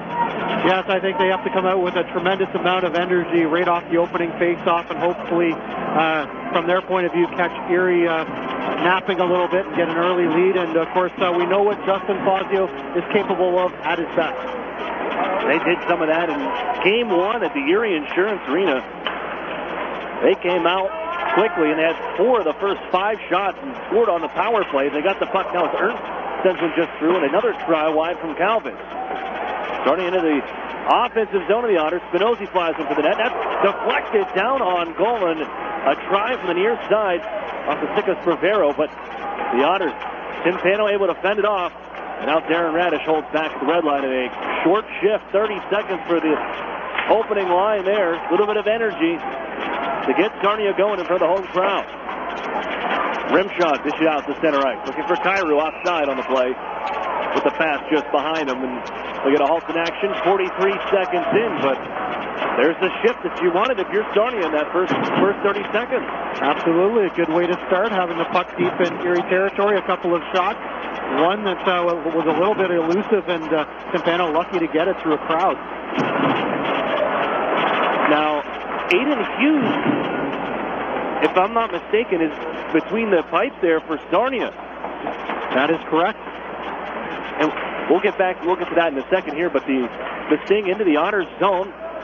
Chernak back behind his own net. Will dish it up the near side. Takes a bump from Lindo as Fogle trying to move it ahead. It comes to Jeff King. Poke check by Maximovic. Hatcher will keep it alive. Dish down to the near side corner. Sandbrook angled up the near side. Fogle. And on ahead, he'll get out to neutral ice. And Fogle chopped right back to his stick. Had a goal and an assist. And tough to beat down low as he goes to work. Now to the office in the offensive zone behind the goal. Turns out far side. Puts it in front. Goes off the paddle of Aiden Hughes, who is now the starting goaltender for Sarnia. Thrown in front. That was defended away by Jeff King. Played up the wall, but not out. Sorelli holds it. Puts it off a stick, and it flies to the near side circle. I don't even see Fazio on the bench. He's not on their bench. Back towards the honor zone. Sandbrook in a foot race here. Steps in front of Lindo and controls the puck. Gives towards his own bench for Fellows. That trickles away. Fortunately, Lindo coming off on a shift change. Allows Sandbrook a little bit of time to move it over for his partner Chernak, but he can't clear. It goes off the stick of Pettit on the keep-in by Kyrou and bounces in front of the Otters bench. Here's Kyrou. On for Drake Rimshaw, left wing side. Pushed ahead for Kyrou, driving the net. Crashes into the goaltender, Timpano. Net comes off, fakes off on the near side circle, but yes. And I'd asked you before, during the warm-up, he came off in about 5 minutes. Yeah, you mentioned off-air it was unusual to see a goaltender leave with so much time left in warm-up. And obviously, perhaps an injury or some kind of equipment adjustment, but most likely an injury, and with the fact that he's not back on the bench. And we have a storyline already with Aiden Hughes getting the start here. His first OHL action in the postseason. He did go 7-8-3 with the Sting in the regular season, a 4.32 goals against average and an 882 save percentage. The 17-year-old and draft eligible goaltender. Otters out of their own end, able to defend and move up the near side. And Fazio, he was going to have to be a big piece of the puzzle for Sarnia if they were going to have any chance in this series. It's a huge blow. We can get an update. There's a try from Taylor Radish off a stick of Calvis and out of play. And he comes down. May have just been here's Fazio coming to the bench at least, so we'll see if they switch him up, get him back into the game, but he's taking off his helmet, so it doesn't look like it at the moment. And he takes the seat, you're right. He'll have door duty, at least for the time being. 17:26 to play. First period just getting underway here from the Progressive Auto Sales Arena. We're scoreless. And quite the storyline change for this one with Aiden Hughes, a 17-year-old from London, Ontario, getting his first OHL playoff start. Ivan Ladnia back at his own line after the Otters lost that draw. Moves on for Sandbrook.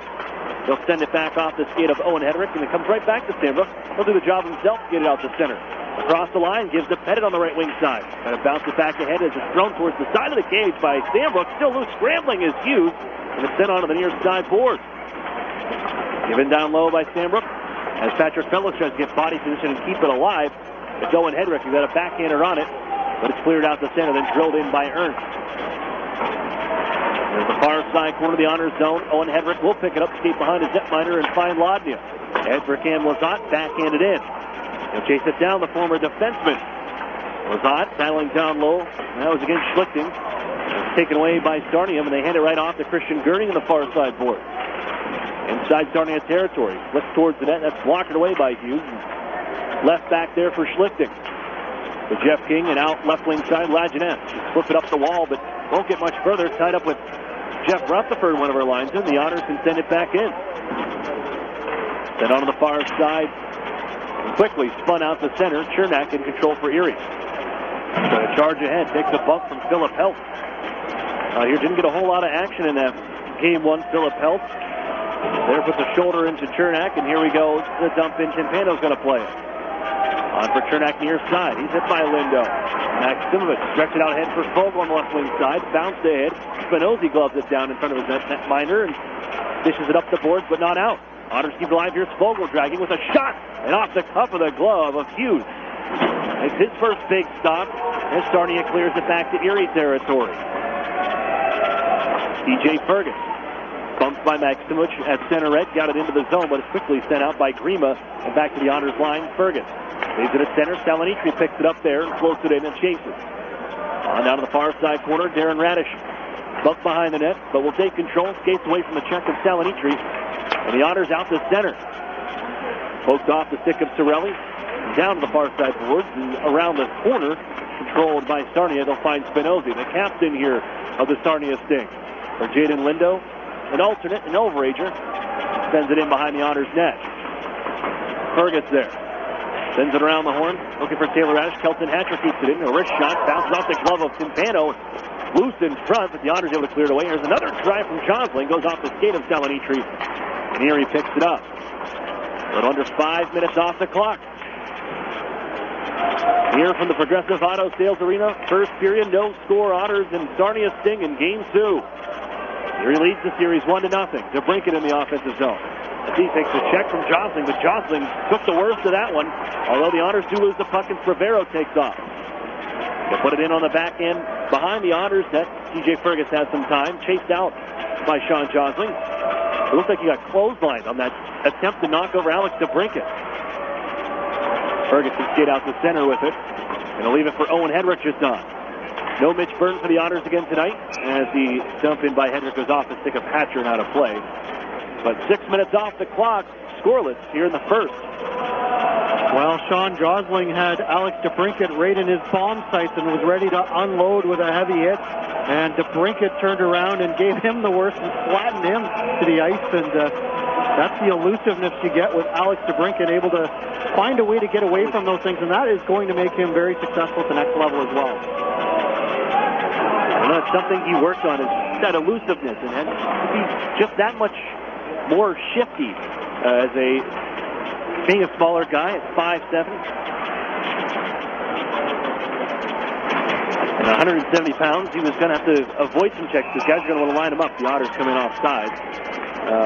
But working on that agility, and it's something I've noticed over the last couple of years. His first year, he was taking a lot of heavy and hard checks. But now, he's found a way to avoid that and avoid putting himself in some of the situations.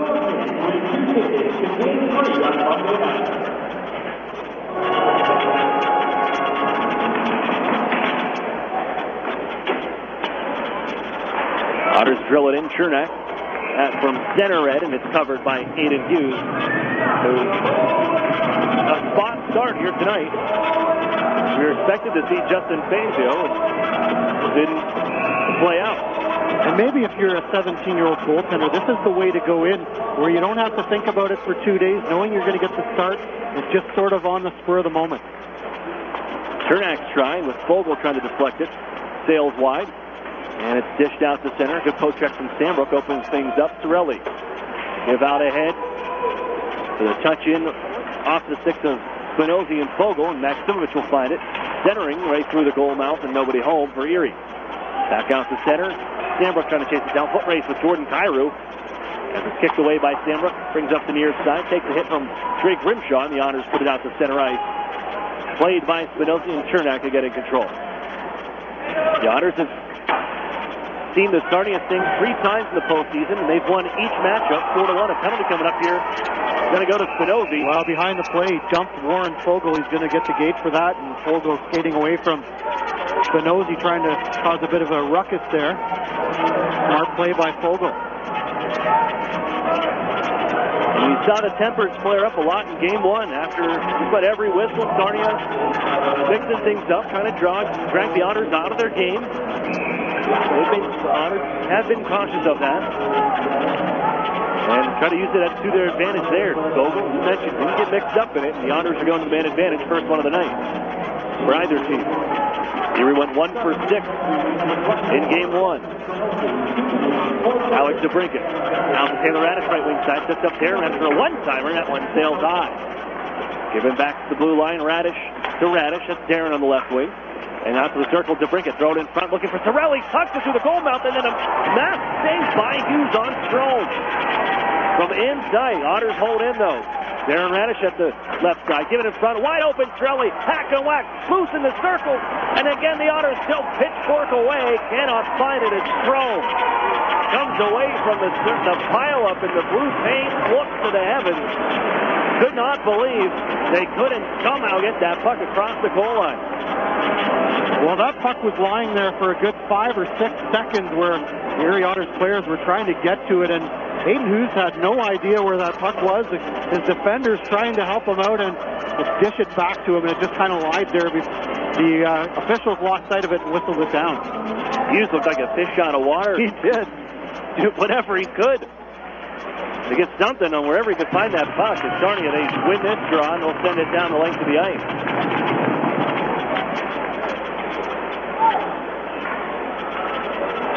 Erie ahead. First unit still on. Sorelli in some trouble. And out in front of the Sarnia bench, Strom whirls it back to the near side. It'll come off the boards and to bring it back at his own end to wind things up. He skates ahead across one line and then across the offensive blue line. Takes it all the way down to the near side corner. Looks behind the net and then finds Darren Radish along the boards at the point. Back to the Brinkett left circle. Waits. Be a shot blocked by Schlichting. Bouncing around. Trying to get it back is DeBrincat, but it's nudged ahead by Eatery. Puts it on for McGregor on the right wing side. They come in shorthanded. Team that knows how to get it done shorthanded. 14 shorthanded goals for in the regular season. Third most in the OHL. But the back off this time, and the Otters take the puck ahead with 30 seconds left on the power play. Darren Radish back behind the goal now and sends it out to the point. Strom, Taylor Radish right side, winds up, slap shot, save, made, Hughes. An easy one to watch that come in. No traffic in front, 20 seconds left on the power play. Well, you mentioned Sarnia's acumen on the penalty kill, and I think it really stems from their head coach, Darian Hatcher, who as a National Hockey League player had a lot of talent as a penalty killer, playing the back end defensively, and has passed that on to his team. Second unit on for Erie. Max Stewart with a shot, save made it, bouncing in front. Pettit was tied up. Fogle a try, he scores!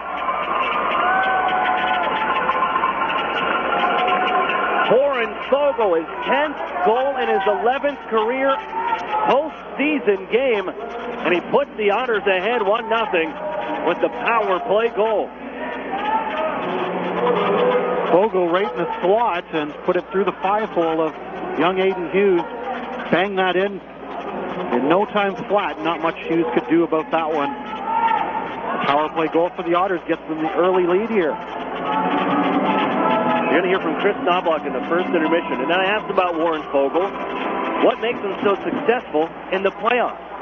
The guy's just built for it. His game, he's relentless on pucks. You get him in front of the net like that. 10 career power play goals in 10 career goals in the playoffs in 11 games. Here's Lindo back after the puck. Sarnia trying to tie things up now. Kyle Pettit turned around on the far side corner inside Erie territory. They try to jam it up the wall. Owen Hedrick is tied up with Lindo. And behind the goal as well as Adam Ruzicka. Pettit able to get it loose for a second. Puts it to the corner. Spinozzi in. Gives it on to the corner on the far side as Lindo tries to turn away from a check from Owen Hedrick. They push and shove back and forth. Hedrick loses the stick, and now Lindo has a free pass to the puck. So Chernak comes in and roughs him up. Then on towards the circle area, grabbed by Ivan Lavia. His pass deflected, and the Otters send it off a stick and into the Sarnia bench. So the scoring plane on that, Fogle with his second of the playoffs from Kyle Pettit at 8:55, a power play goal to give the Erie Otters a 1-0 lead.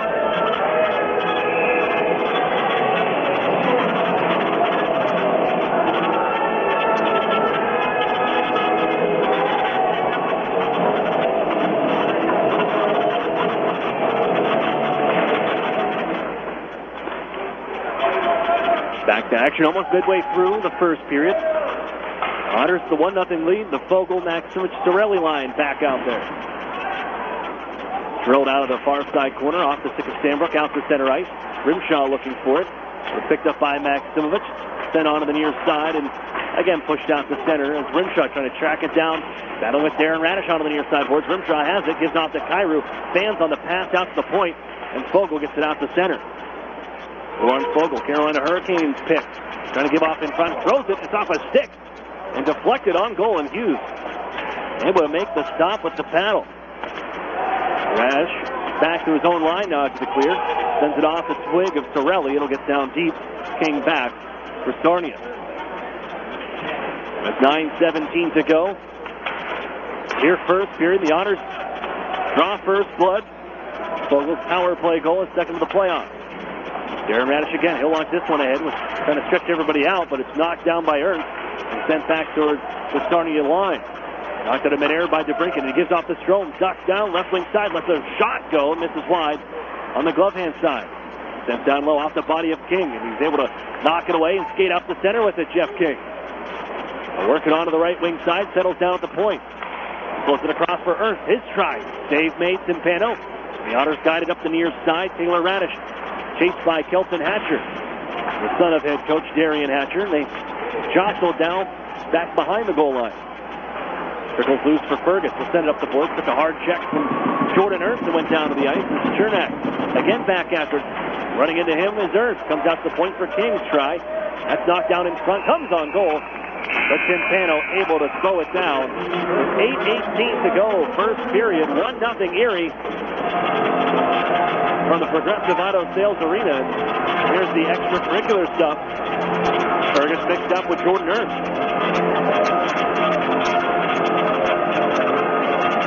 Well, you mentioned head coach Darian Hatcher just a moment ago. His son Kelton, of course, on the defense in his rookie season for the Sarnia Sting. But he is a chip off the old block. He has a little bit of that sort of roughneck-ishness in him, where he definitely gets dirty and likes to get in the corners and muck it up with the opposing players. And he looks like he's going to be a good one. Not afraid to go after the body. Not at all. Use that frame. 6'1", 176. As the Otters looking to hold on. Shots are 10-5 in favor of Erie. Otters fans, remember, real food, real beer, real historic atmosphere. That's what you'll find at the brewery at Union Station. Erie's original brew pub and restaurant located downtown at 123 West 14th Street. That's the brewery, proud sponsor of the Erie Otters. Erie 17-11 all time in game 2. 8-5 went on the road.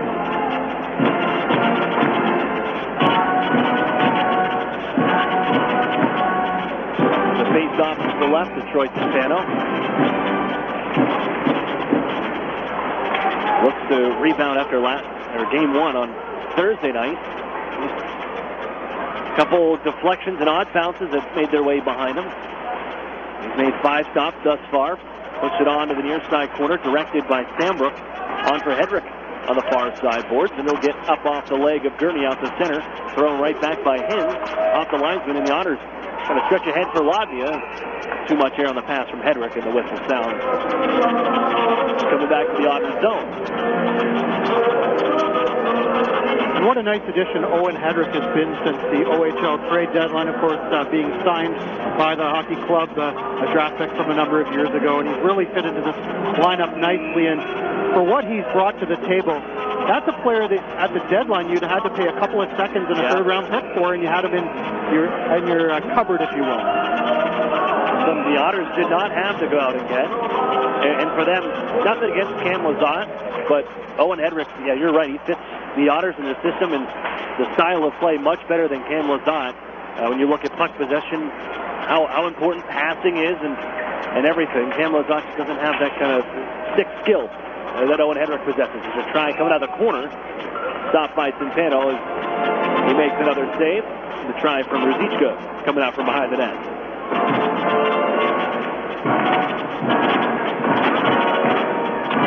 7:35 left here in the first. The Otters out shooting Sarnia 10-6 at this point. And 3 of those shots came about a minute in from the Sarnia Sting. They've kind of flatlined for the most part since then. Bumped by Darren Radish behind the net for Fergus. Kind of elevated ahead. Good reach from Jeff King. He's trying to keep that puck alive, but Sorelli comes over, helps out his partner Maximovich, and it's back to Sarnia territory. Controlled by the Sting, and Schlichting skates on ahead. 20-12-2 in this building in the regular season, the Sarnia Sting. As run out of the play with Sorelli. It allows Starting to take over. They can't clear. Maxima trying to pitch it on ahead. Man ran wide open. Sorelli just couldn't gain the handle on that pass in front. There's Fogle bouncing one out in front. Taken away by Eatery. He holds behind the net. They try to stretch it ahead. Look out. There's Ruzicka with a pass. Too much bounce on it, and Darren Radish wins the race back for an icing call. A long stretch pass that just missed Ruzicka there. He was gone, maybe by a foot or two. Close call there for the Sarnia string, trying to get a breakout and get something going positively in their direction.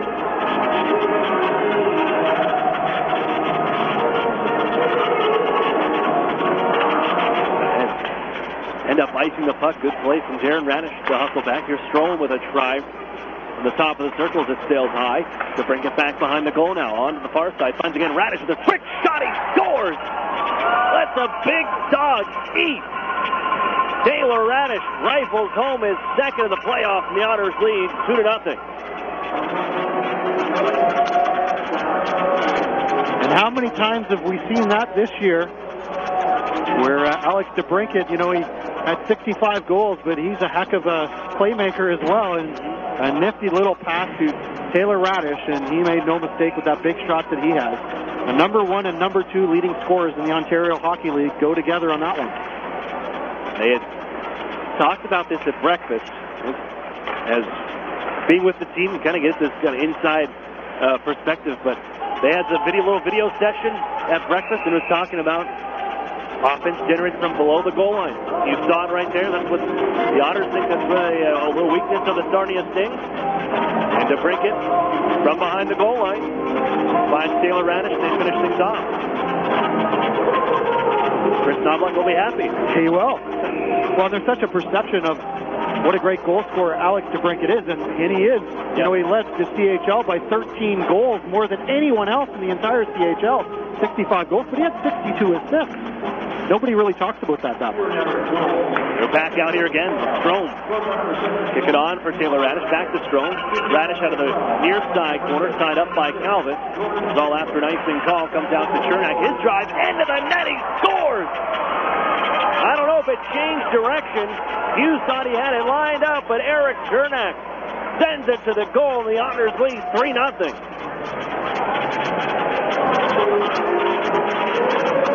Well, the wheels coming off a bit for the Sarnia Sting here with their rookie goaltender in net. Not having a good run of it here in the last couple of minutes. Some great chances by the Erie Otters, and they've made no mistake about them. And Eric Chernak, now the pride of the Tampa Bay Lightning, who are thrilled to have him, and talking to a Tampa scout just last week, he was singing his praises and how thrilled they were to get him in that deal. Former LA Kings pick and signee involved in the Ben Bishop deal. There's Sarnia trying to get it back into the Otters zone. They're offside, backing up his rim shot, and allows Fogle. He'll march ahead. Ducks around, takes a little bit of a splash, but gets into the zone and hands off. Here's Sorelli.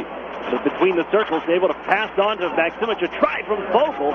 Kicked out by Hughes. Deflected out by McGregor. He'll get out to center. Chernak's first playoff goal. Had 6 assists last year during the Otters' postseason run to the Western Conference Final. As the Otters lose the puck back behind the net, Radish will hammer right off the stick as Grimshaw ran into the referee. It allowed Erie to find the free biscuit and just get it out the center on the clear. King out of his own corner. Ahead, man just on Ruzicka, poked away by Radish, and here's Fellows into the offensive zone. He charges towards the net, protects the puck, comes to the goal. Stuff attempt, smothered by Hughes. So the Chernak goal, unassisted, that coming at 13:47. To make it 3-0. Radish from DeBrincat and Sambrook at 13:35. All set. The Otters, tough for Aiden Hughes, but there's a lot of offense to face. And the Otters, once they get going, and you mentioned that opening couple minutes or two, but look out, here's a chance for Ruzicka coming in, 2-on-1, Eatery trying to give back with the wrist shot instead, fought off by Timpano. Out of the near corner, the Otters moving on to Josh Wayman, his first shift tonight. Throws it off his skate and it goes all the way down ice. Kind of the sixth defender for the Erie Otters. They kind of run five. The Otters steal in the zone. Looking to give out to Chernak. It's deflected away by Ruzicka. As 14 and white, Eric Chernak with his first postseason goal. Flip it out to center for Ivan Ladnia. Sends it on back. Josh Wayman. Little shoulder shimmy and gives to Chernak. Pass behind Cam Lazat at neutral ice. If the Otters do stop, they'll reset. And they'll take their time. Played off the skate of Christian Gurney and down deep. Grima from the near side corner. Angled up the board. Touched by Salonitri. And here comes Brady Hins with some speed. Drop it off to Salonitri. Watched by Gurney. Bumps it back behind the net and crashing into the goaltender was Lindo. Penalty coming up. And I believe it is going to be Lindo. Went into the goaltender. Absolutely. He's not quick to head over to the penalty box, but goalie interference coming Jaden Lindo's way. I think that Cam Lazat had him tied up and didn't give him the opportunity to get out of the way, but Erie's going back to the man advantage. Jaden Lindo.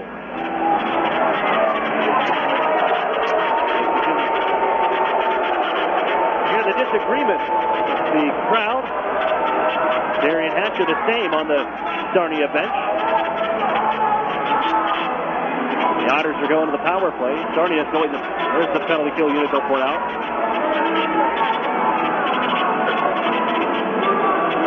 You could really blow this one wide open in this first period. Absolutely. The Erie Otters power play second in the OHL in the regular season. I'm actually surprised they weren't first, but the own sound attack. Yep. And Chris Knobloch's 4 full seasons with the Otters. They have finished either first or second in the power play in the OHL each of those seasons. He has had a few weapons to work with. It's helped out. Yep. A couple of different looks they have on the man advantage. This one featuring the Radish brothers at the point. Taylor with it now. To bring it to the circle. Darren Radish right back to Alex to bring it to the side. Two birds out here in Sarnia.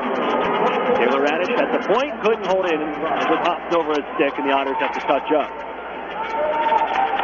20 seconds off the Jaden Lindo penalty for goaltender interference. As Darren Radish marches ahead. Looks for the drop. It'll be DeBrincat. He'll find Strome. More speed on the left wing side. Gets into the zone. Deked around one. Walked in. Wrist shot. Glove save. Popping off the equipment of Aiden Hughes. Back to Strome in the corner now. It's behind the net. Working in his office. Trying to get out in front from Sorelli. Pass was blocked and sent no length to the ice. 3-0 Erie. First period. 3:15 to play. And Erie's on a power play. 1-for-1 tonight. Here's Alex DeBrincat into the zone, slowing things down, floats it out ahead. That's deflected away. Provero in a foot race back to the Otters zone. Taken out of the play by Darren Radish. And what a call there won't happen. The Otters on the steal have a break the other way. Sorelli to DeBrincat. Fires the stick broken half. Comes to Sorelli who finishes the job. Holy cannoli. It's Anthony Sorelli. And the Otters lead 4-0.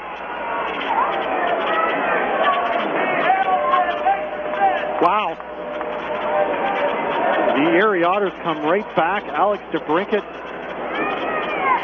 kind of fired it through to the high slot, and Anthony Sorelli made no mistake about that one on the 16th shot by the Erie Otters, who are bombarding the Sarnia Sting in this first period, 16-7. And now they have a 4-spot on the board here, including 2 power play goals.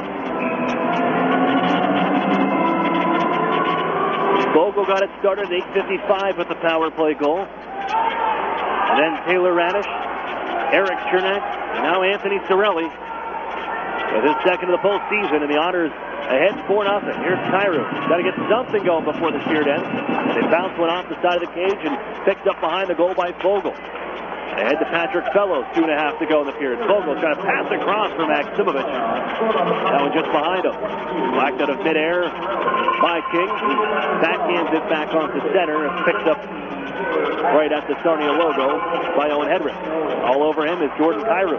Able to shield the puck and play it away to Maximovich, who backhands it further onto center ice. Fellows turned around by Lajeunesse, and King takes over.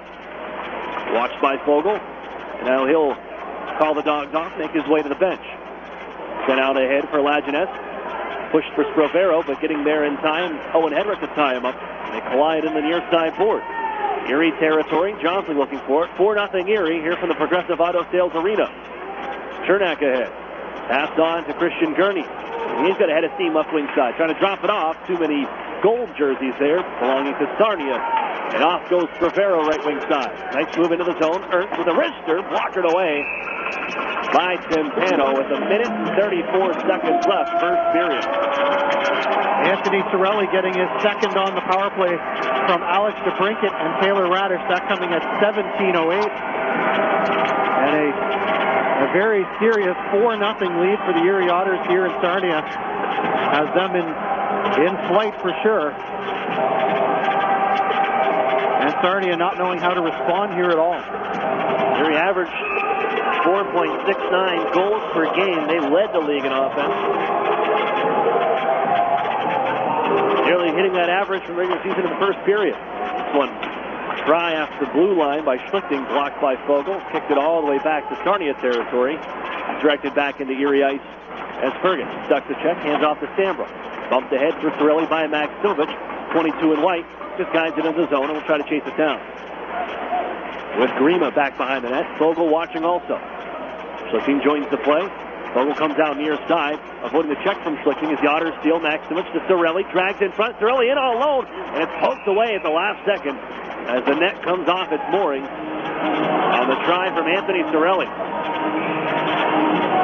Schlichting got lucky there. Got poked away because as soon as he came from behind that, he looked up. There's here's Sorelli and Fogle on a 2-on-1. Yep.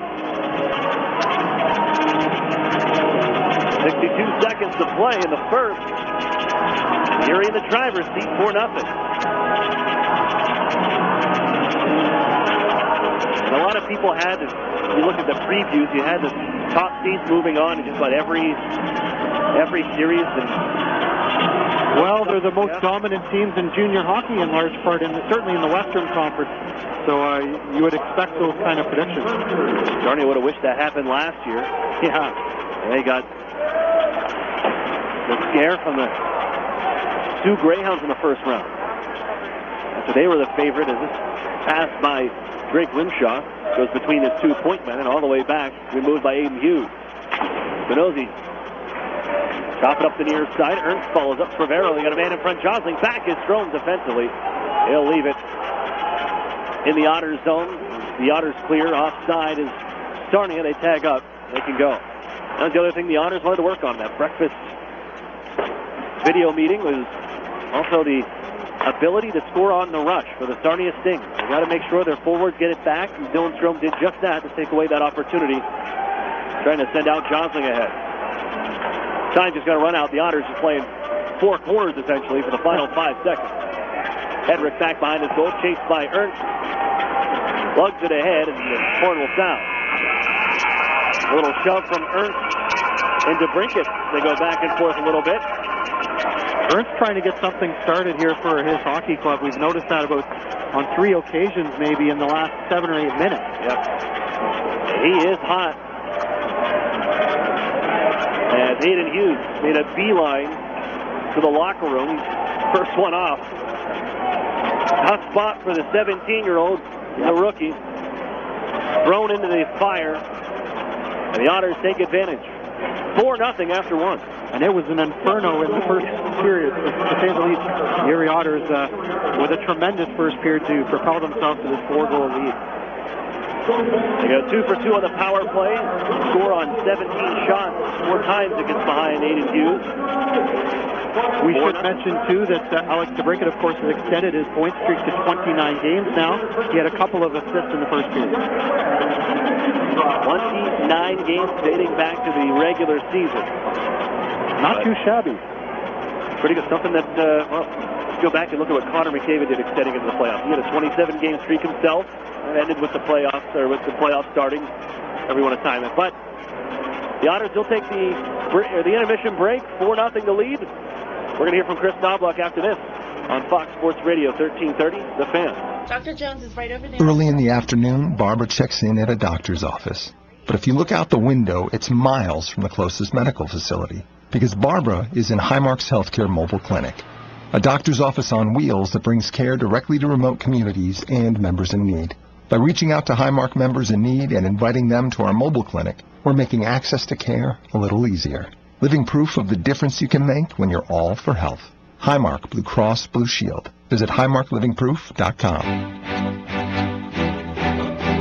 The Sheridan and Courtyard Erie Bayfront Hotels are proud sponsors of the Erie Otters. Join us for the pre- and post-game celebration at the award-winning Bayfront Grill or the brand-new Shoreline Grill. Let us help you fuel up for the high-energy game with our extensive menus and craft brew selections. You Otter be dining with the best. Why buy a used car when you can drive a brand new one for less than $11,000? The 2017 Mitsubishi G4 sedan is an all-new vehicle available in this region only at Interstate Mitsubishi, half-mile south of the Mill Creek Mall on Route 99. The Mitsubishi G4 is one of the least expensive ways to own a brand new car that's a new car with many features. Right now you can buy this new sedan for less than $11,000. It's $10,999 or $149 a month. That's $149 a month to own it, not a lease. And the G4's mileage, up to 41 miles per gallon. Makes it even more affordable with the tax on gas going up. Think about it. A brand new sedan, the all-new 2017 Mitsubishi G4, under $11,000. Only at Interstate Mitsubishi. Prices prior to tax, title, and license and includes dealer APR cash, which requires financing through dealer indirect lending service. Payment is figured at 84 months, 3.9% APR, a Tier 1 approval, and does not include tax, title, and license based on 14,830 MSRP. My daughter needed a nebulizer for her asthma. So the first thing I did was call my healthcare concierge to see if it was covered. It was no surprise to me when she said that it was. But what was surprising was that she then called the medical company, scheduled the delivery, and before I knew it, someone was here explaining how it works. I mean, who does that? Customer service, unlike anything you'd expect. UPMC Health Plan. The Otters skate here. Fox Sports Radio. 1330, The Fan. Welcome back inside the UPMC Intermission Report. Aaron Cooney here, joining with this time Erie Otters head coach Chris Knobloch. And coach, to get the first one out of the way and get into playoff mode, that had to be big for the team. But to start things off the way you did in taking game one and then heading to the road, how important was that to use your home ice advantage before you head to the road for 2 and 3? Yeah, I think, well, with any series, I think if you are the home team, you're the favorite, and you lose that first game, that can be very difficult, having to win the next in the opponent's belly. But, you know, it looked shaky at start with them getting the first goal. But, you know, we really responded very nicely, and we didn't really look back. You guys, half your goals generated coming from below the goal line. Was that a point of emphasis for you and for the team against Sarnia? Is that a weakness? But it seems like the guys played really well down low, and you even mentioned that in your post-game comments. Well, I think they are very dangerous off the rush, and when we give them odd man rushes, that's where they generate a lot of their goals, and we want to eliminate that. So when we eliminate that, you just tend to play more below the goal line, and yeah, we still want to attack and score goals off the rush, very similar like Maximovich did, and Strom and their line are so dangerous at scoring on the rush.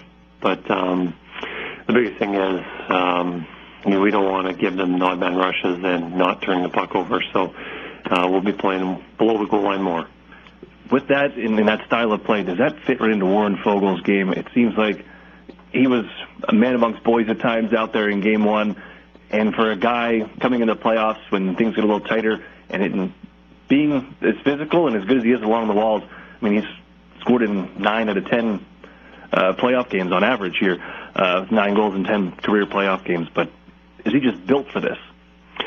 Well, I think when the trade deadline was coming up and players that we wanted to acquire, we wanted guys who are good defensively, but also guys who have that grit and play, you know, their style doesn't change. Playoff hockey is more defensive-minded. You don't have as much room countering off opponents' mistakes. I think Sorelli and Fogel fit that mold, the two players that we really liked and that's what we wanted. And, yeah, Fogel played really well the other night, and he loves playing below the goal line. He's fast. He can turn off his opponent really quick and get to the net. Another guy who is really good at that is Maximovich, and those two guys are on the line. And Maximovich does it a little bit differently. Little guy spins off a little bit differently, but they're probably the best guys at it. So, the other night, time in the offensive zone, creating plays, that line, not surprisingly, was the best at it. Coming into Game 2 tonight, your team does take on to the road, and for Sarnia, trying to even things up now, and they knew they were the underdogs, and you could see some, at times, they're feeling pretty good about themselves, and play things a little tight and feisty after the whistle. Is that something that your group needs to avoid and stay away from, as much as it looks like Sarnia, that's part of their game plan, is to draw this team in? They want to distract their players and get them off their games. It's very clear right from the first puck drop that they wanted to do that. And when you are the underdog and maybe you don't have the brink at the strong players, you need to, try and make them not as good, and that's one way to do it. I think they'll continue to do that. I think they'll be a little more careful in not giving us as many power plays as we had the other night. But I think they'll still need to play with that chippiness, or that's what I expect they'll be playing. But, it's very important that we stay composed. Thanks, Coach, and good luck tonight here in Game 2. Thank you. That's Chris Knobloch of the Erie Otters. More hockey coming up on the UPMC Intermission Report after this on Fox Sports Radio 1330, The Fan. Erie Otters 2017-2018 season tickets are now on sale. Take advantage of the advanced discount price by committing before May 31st. Visit ottershockey.com for more information or contact the front office at 814-455-7779.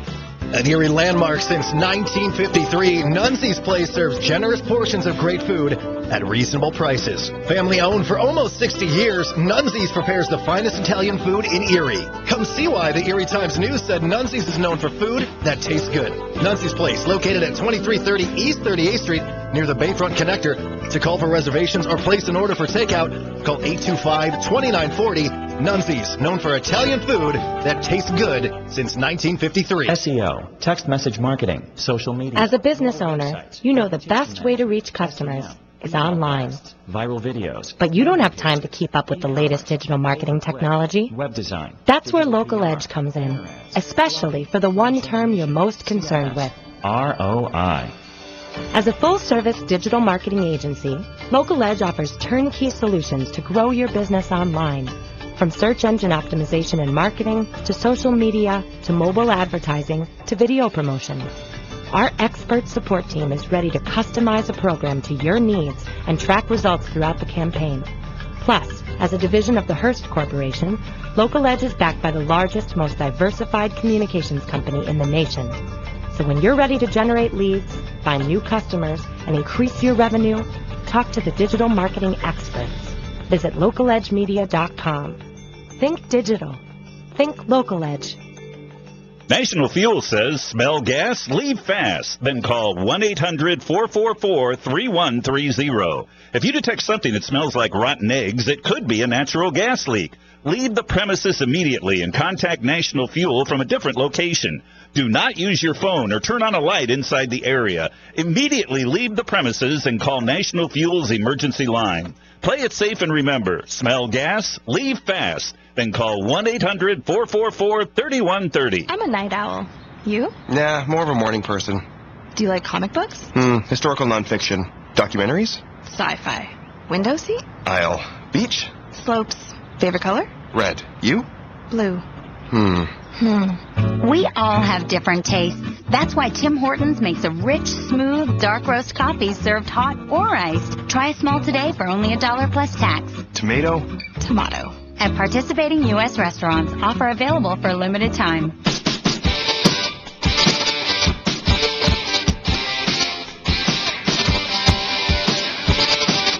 Welcome back here inside the Progressive Auto Sales Arena. Inside the first intermission, it's the UPMC Intermission Report. I'm Aaron Cooney, voice of the Guelph Storm. Steve Fitzsimmons joining me here on the broadcast. And the Otters with a 4-0 lead through 20 minutes. We're going to get to the Arctic Spas recap as the Otters out quickly, starting with Warren Fogle on the power play at 8:55 with his second in as many playoff games here with the Otters. Then Taylor Radish doing the same as he continues a goal-scoring streak. 13-20 is what we got online. They told us something different in-house, but whatever it may be, then the Honors are on the board again.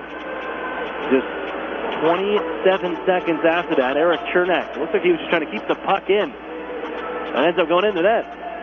As the Honors lead 3-0 with his first playoff goal. Then at 17:08, another power play goal for the Honors. They lead 4-0. But Steve, we talked about it. Hughes making the emergency start. Justin Fazio was told a lower body injury suffered in the warm-up. So Hughes has to come in with no playoff experience, coming in cold. Well, you were warming up at the time, but wasn't expecting to start. And a tough go seeing 17 shots from that offense. Yeah, it's pretty tough to face the top team in the Ontario Hockey League with all the weapons that the Erie Otters have to come in cold and with no experience behind you. And, I said maybe that's a good thing to be able to, not have to think about it, but it wasn't so good in the first period for him. They kind of shredded him, 4 goals on 17 shots. He kind of fought the puck a little bit, and some good chances were closed off by the Erie Otters. That nice 5-hole goal, and Warren Fogle making his best attempt to be Alex DeBrincat with his playoff action so far. A goal a game. He's got a second tonight, and he's going to be a special player, I think, for the Carolina Hurricanes down the line. All from within 5 feet of the goaltender he scored here the last 2 games. We'll step for a break. We'll check the out-of-town scoreboard brought to you by Sheridan and Courtyard Erie Bayfront Hotels when we come back after this on Fox Sports Radio 1330, The Fan. Over the years, technology has greatly improved the productivity of the business office, from faxes and copiers to multifunction printers. Now we don't know how to get things done without them. And that means you need a reliable printer copier and a dependable service plan. That's why you should trust Cooper Business Machines. They are Erie's only authorized dealer for sharp document systems. And most importantly, they will maintain your machine so that it continues to, work. Just like your car, it needs regular maintenance and parts need to be replaced regularly. If your copier isn't properly maintained or you're not getting toner in a timely fashion, then you've been reminded what it's like to work in the dark ages. Don't wait any longer. Your business requires dependability. Shouldn't you expect the same? Cooper Business Machines, Erie's only authorized sharp dealer and service provider, helping you get back to business since 1980. Online at cooperbusinessmachines.com or call 456-7585. Programs, get your programs! Mill Creek schools have all the programs you need. Really? Yes, they have preschool programs, Center for Performing Arts programs, Honors College and ROTC programs, dual enrollment and student internship programs, not to mention 16 advanced placement courses, 30 varsity sports, and over 50 high school clubs and activities. Sounds like they do have a program for everybody. Programs, get your programs! In the Mill Creek School District. Otters fans, if you're looking for the best hand-cut steaks, fall-off-the-bone ribs, made-from-scratch sides, ice-cold beer, legendary margaritas, and fresh-baked bread, then look no further. Texas Roadhouse, located at 7475 Peach Street, Erie, is the place for legendary food and legendary service. Whether you're looking for a special occasion or just a night out with good food and friends, think Texas Roadhouse. And don't forget to cut your wait time by using their famous call-ahead seating. That's Texas Roadhouse, 814-864-9494. What's 10,000 square feet with 100-plus arcade games, all set to free play, including air hockey and 1 round of glow golf, all in one great space? If you said Playport Erie Arcade, Erie's largest indoor arcade center, you're exactly right. And if you haven't had a chance to stop in and enjoy all those old favorites and new challenges, now's the perfect time. Race your friends head-to-head with the 4-player simulators, ride motorcycles, boats, skis, and more.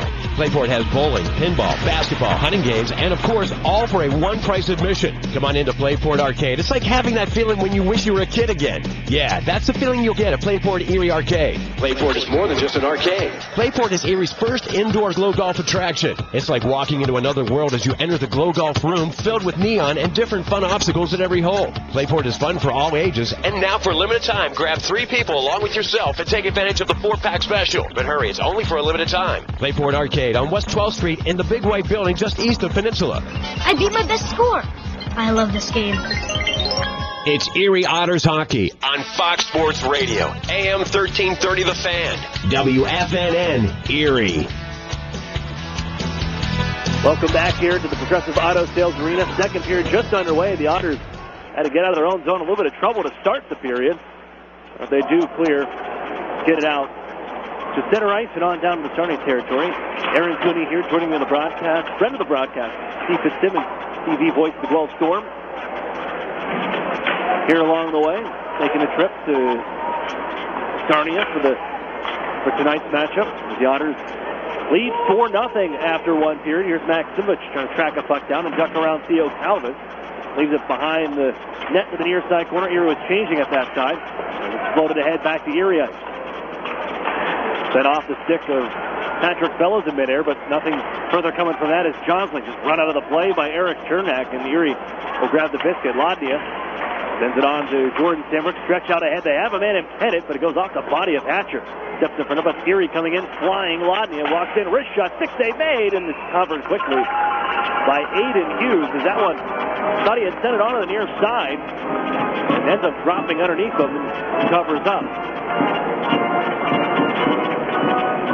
4 games on the schedule tonight, of course. 3 more out of town. Niagara leads Peterborough 2-1. That one just about through the first period. Flint has a 2-0 lead. Now 3-0 lead, actually, as we speak. America's just scored over the Sioux, and a 1-1 Kitchener and Owenstown at this point. Here's Strome, sneaks it in!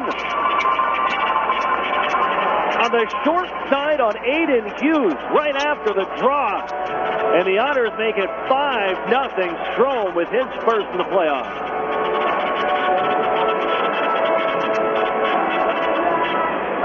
It's like you can't give an update on anything else because you never know what's going to happen with these guys. I'll tell you.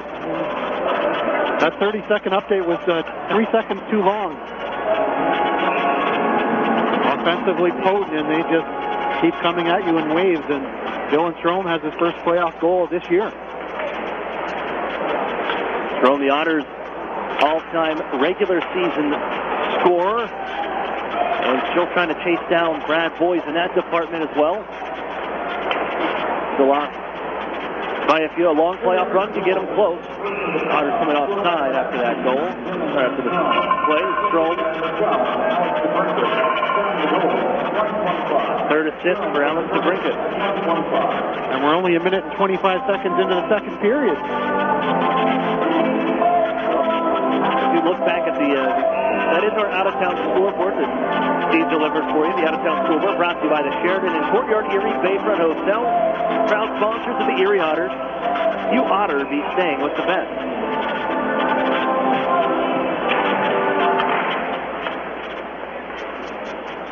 And I wondered, I thought it would be pretty interesting, that Flint series and Sioux. And reading about it, they split the season series, and each team winning on the road. That's all they did.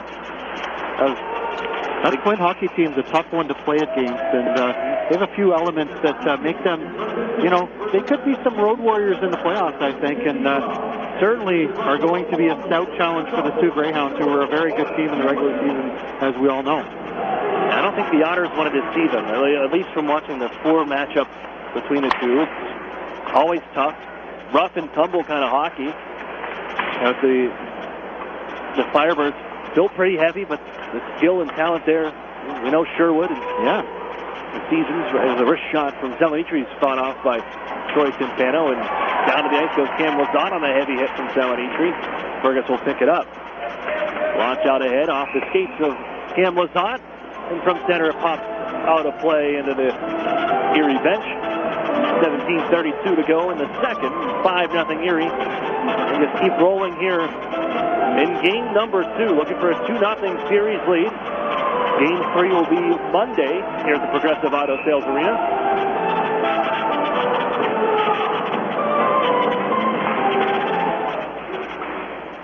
Camanos, Sherwood, Ryan Moore, all having pretty good seasons. The Otters, Dylan Strome will send it on in. With the lead 5-0, Spinozzi played up the near side. Over the stick of Jordan Sambrook. Icing washed down on the far side. They say it was deflected, so Timpano comes to play it. As Jordan Ernst trying to disrupt that, allows the Otters. He will float it out.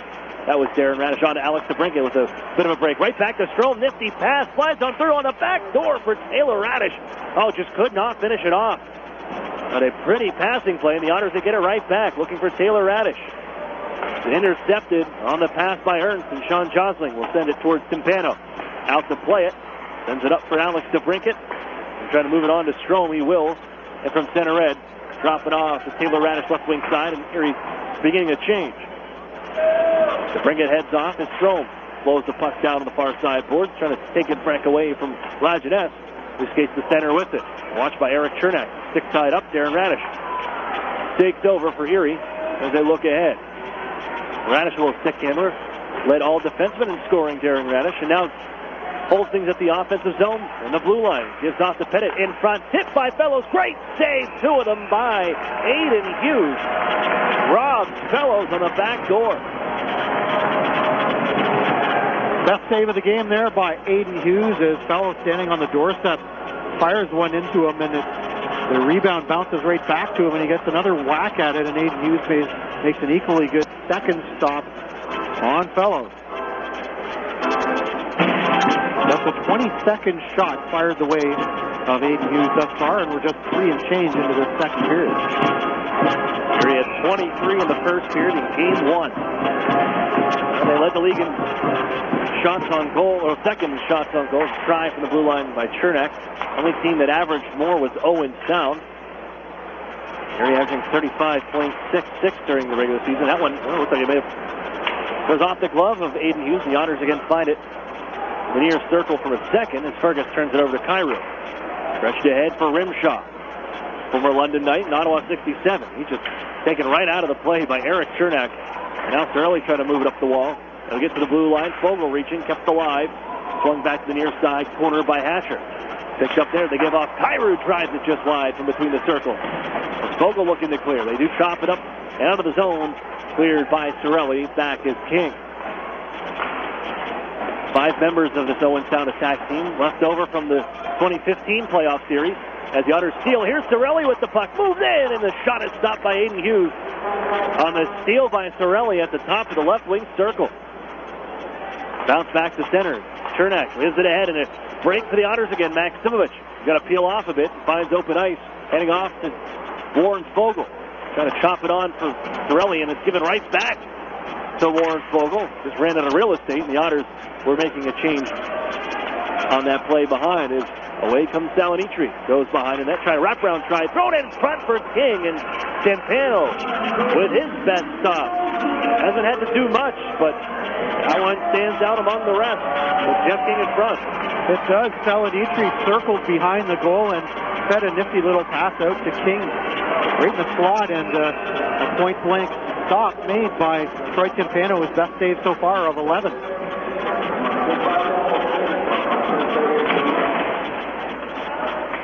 Then onto the far corner. There's Salonitri back after it. Former first-round pick of the Sioux Greyhounds. Was involved in an Anthony D'Angelo deal a couple years ago. Bounced ahead by Christian Gurney, who's run over by Salonitri. They give ahead for Ruzicka right wing side.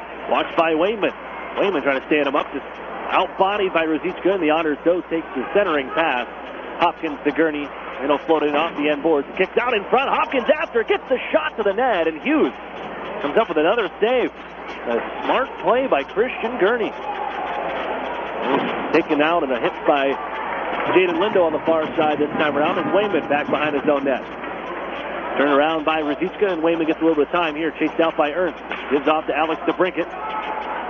Finds Hopkins. Stripped to the puck, though. Back on. Here's Spravero with a nice move. Puts a backhander right through the goal mouth and onto the corner wide. Ernst tied up. This has been their best line. A lot of it. Ernst, Spravero, and Josling.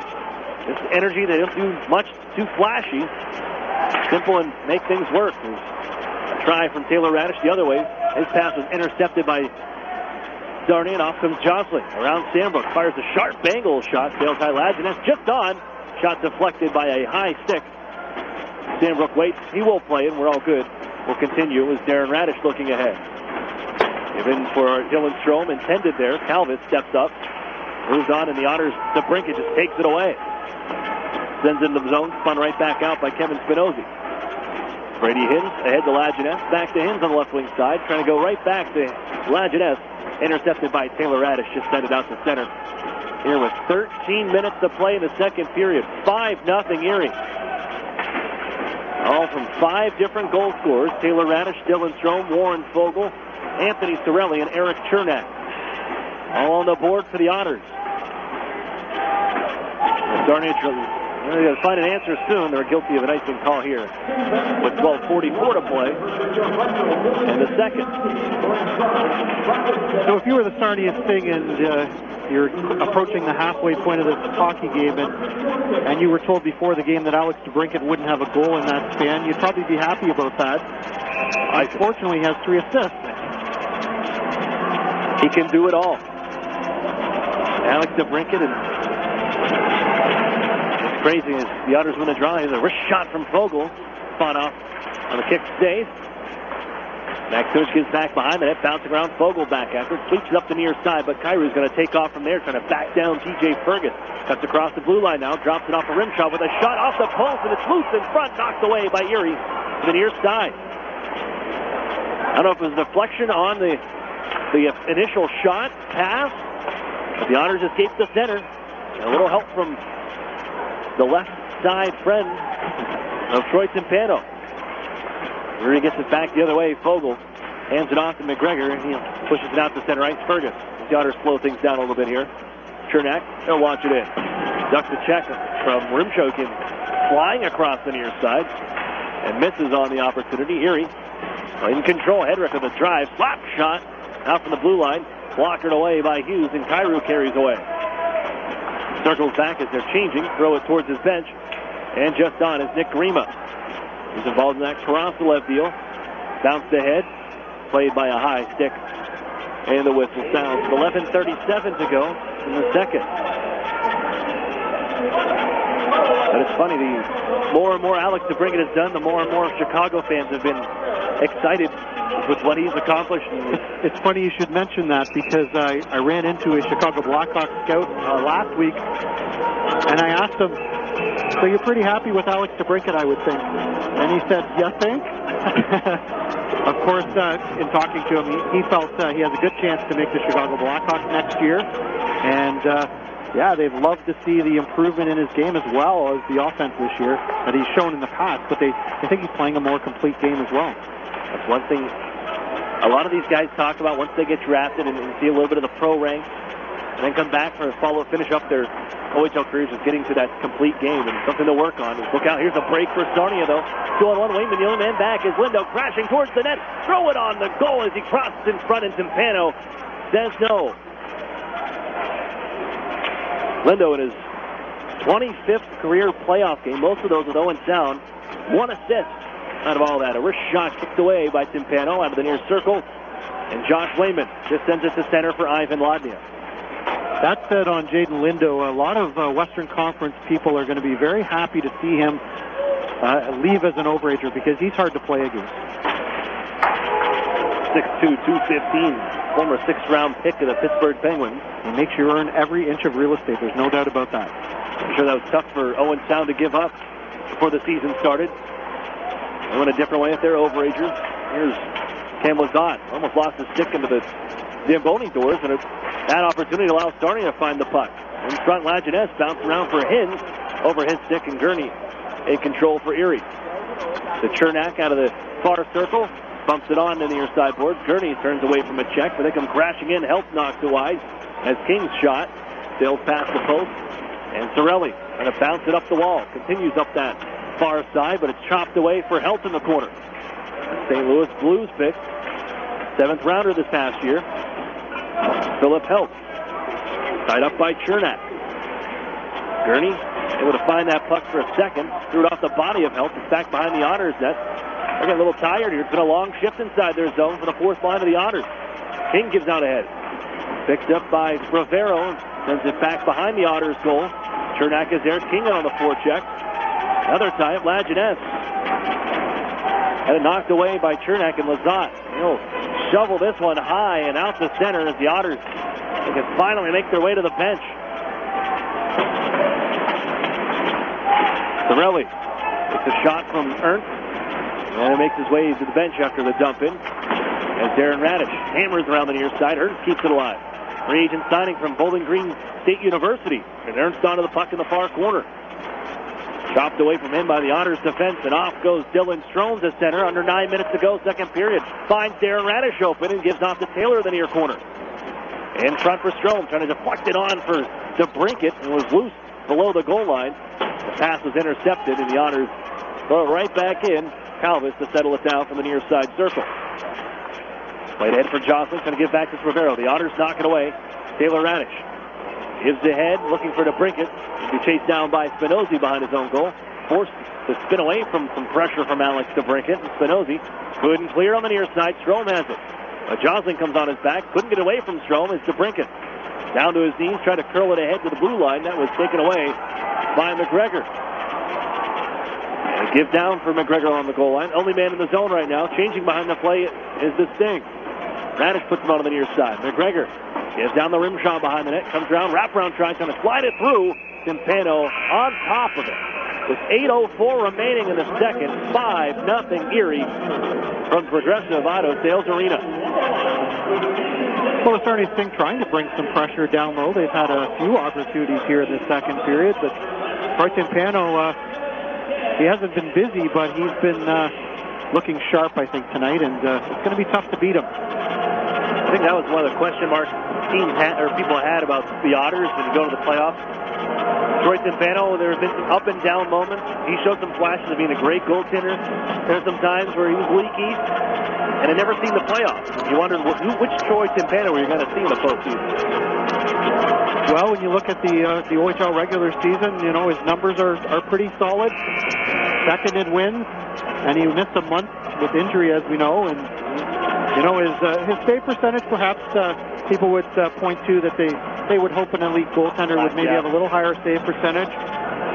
But when you have such an explosive hockey team in front of you and such a solid defense core, they can tighten up and help you out. And, you know, I don't think he needs to be spectacular for this team to be successful. He just needs to be good. I think you look at his goals against average, he sits at third. If you sit there and you give up 2.3 a game, you're going to win. And his save percentage, it could be like the other night. It could be at 870, but you only see 22 shots. This one bounced in front.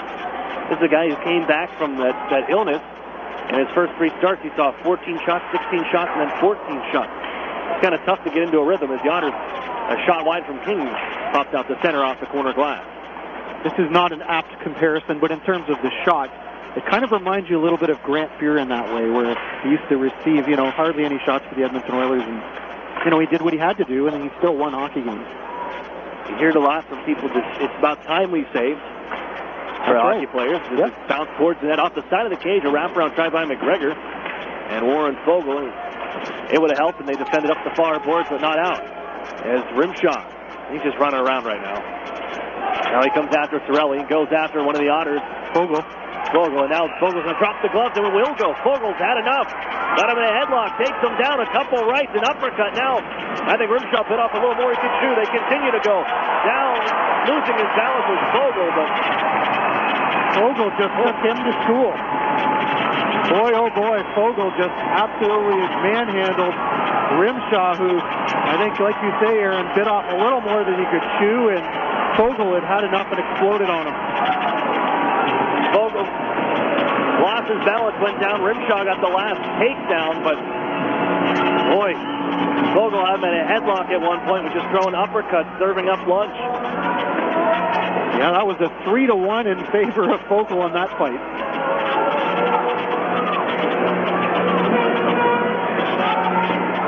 Don't serve the Miners. The penalty was coming up before that. I believe that was going to go to Rimshaw. Yep. And there's a lot of the same crap that he was doing towards the end of the game in Game 1. Little extra runs, maybe a little late. The Otters, Fogle, I think, just had enough of it. He threw that one extra shot to Sorelli, and that's just kind of boiled over Warren Fogle. And that was it. He's a skillful guy, but I'll be careful as I say this, but is a shift disturber and likes to get involved in some of those extracurricular activities, try to get other players off their game. He's been successful with it throughout his career, but certainly he was taken to school there by Fogel on that one. And is Fogel going to get the gauge here? I don't know. Looks like it. That's hard to believe. He takes some handshakes to the Otters bench. Now, I want to know, well, I think they're looking at, though, is did he remove the helmet? The helmet never fully came off. Right. But Fogel was yanking at it. You can see it was kind of messed up. Strome's going to leave his pile with his head shaking, and that also comes with extra discipline because of that, if that's the call. We'll have to wait and see, but the Otters are going to be short because of it. Fogel has a 2-minute penalty up. That's the only one on the board. Wow. But so there's the disturbing, and you may have, well, you lost Fogel at least for the game, and I'm curious to see what the rest of this call is, because he's been pretty solid tonight. He has a goal, of course, and he's been very noticeable for the Erie Otters. They have a ton of weapons, but that's one that's been going well for them tonight.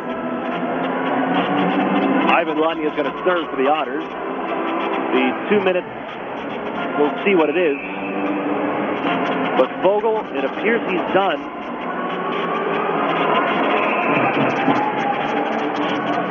And if you're the Otters, you're, well, I want to wait for the announcement, but just from watching it, it's because, we'll see if we get the announcement on.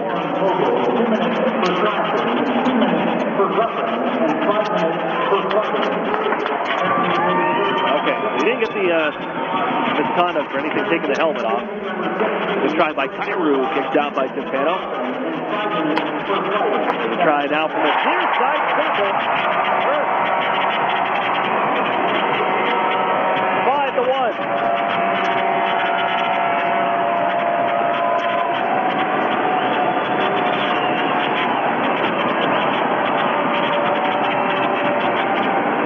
Received a pass right to the top of the circle on the right side, and he fired that one in a hurry, and it eludes Troy Timpano.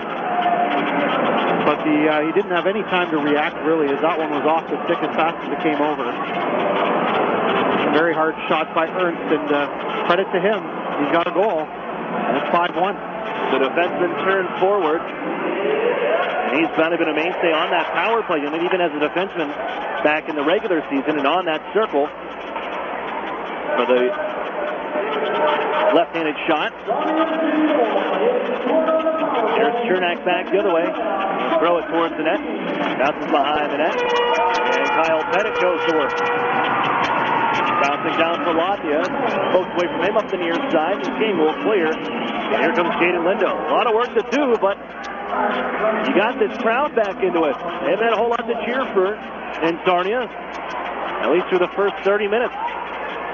There's Lindo now doing everything he can to get the puck towards the goal, and the shot goes wide. King from the point. Gives off the top circle for Hitchka. Attempted backhander, not a lot of steam on it. Picked up by Chernak, his fellow countryman, and the Otters fellow spins out the center. Stop from the near side. Waits, the Otters changing behind the plate. Now he makes his move. Bounces down to Ladnia. Man in front, but he couldn't settle the bouncing puck in time. Ivan Ladnia to Stambrook. Waits along the blue line. Gives off to Ladnia. Man just on to Brinkett. Can't get it to him. Stambrook has it. He'll charge down. Finds the Brinkett at the left wing circle. Backs up to the wall. Coming on Taylor Radish, and they'll find him on the far side. Strome coming all alone. He scores! Oh, too easy for Erie. Just made mincemeat of the Sarnia Sting on their own end. They get it right back. It's 6-1.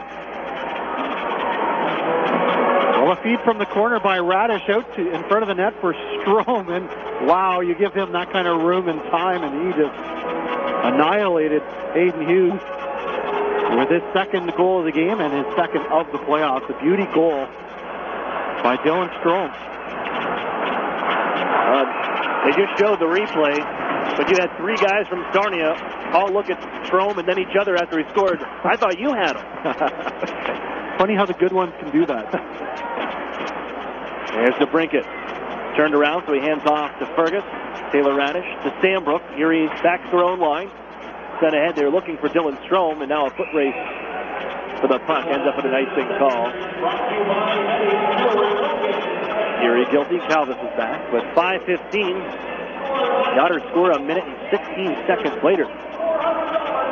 After Ernst gift on the board. That goal was Ernst from King and Hinge at 13-11, and we'll wait for the official play on the Strome goal, his second of the playoffs and second tonight.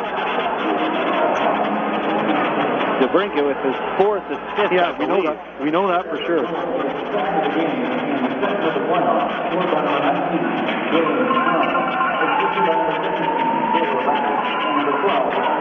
Here's DeBrincat with the puck now. All he needs, just hasn't scored, is to put the wrist shot on.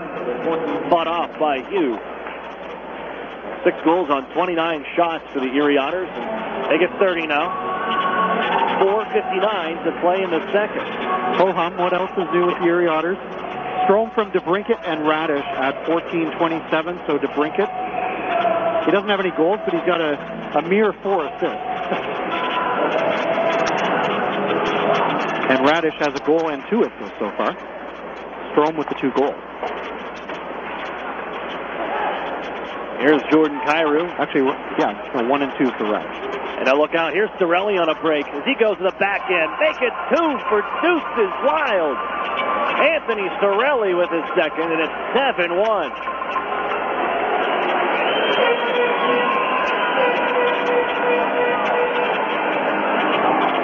Well, you shouldn't make the Otters mad. No. Anthony Sorelli, a nice backhand goal on Hayden Hughes, who is going to get the hook here. And it's an emergency situation. Blair Coffin. Yes. The third goaltender for him. And he'll come in for his first action. Welcome to the jungle. I don't know if this is one you want to see any action in, the rate it's going. We'll give a lot of credit on that goal that Sorelli just scored to Christian Gurney, who picked the pass off out in the neutral zone and sprung Sorelli off on that play. Sent back behind the Otters goal now, Lajeunesse. Behind the net for King. He can be like a fourth forward out there at times, and he's got the puck in the offensive zone, comes across the circle, fires from the slot. That was blocked in his own man. Rivero, Gurney takes over. Launch it out ahead. Not going to be there by King, but the Otters follow up. And here's Sorelli, but offside of the Otters. And I think Coffin was a deep exhale because he's had a 2-on-1 the other way between Sorelli and Gurney. Well, Gurney picking up the only assist on the Sorelli goal, his second of the night and third of the playoffs. That coming at 15-16. And propelling the Otters now to a 7-1 lead.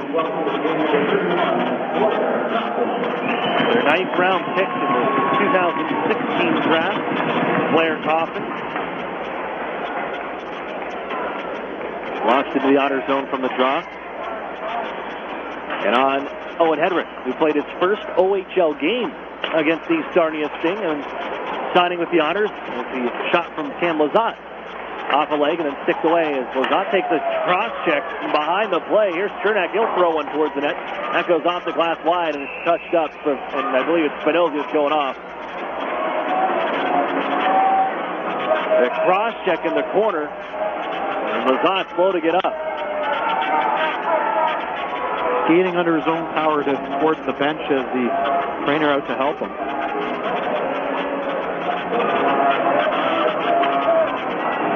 Andrew Kupneski, the Otters trainer, there to help Cam Lazat, who missed a few games with an upper body injury back in February. This one, he can say, slow to get up short. Spinoza made the most of it between where the shoulder pads end and the pants end, and right that lower back area where he took it. We'll show the replay.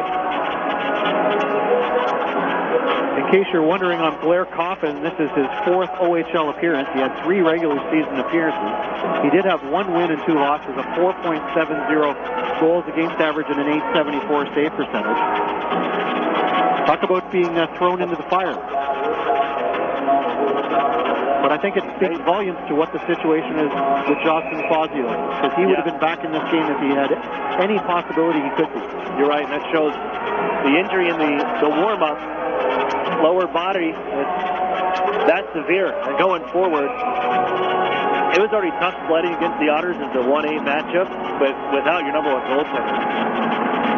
It just went from going uphill to going uphill using just your hands. Erie on to the power play again. Darren Radish at the blue line.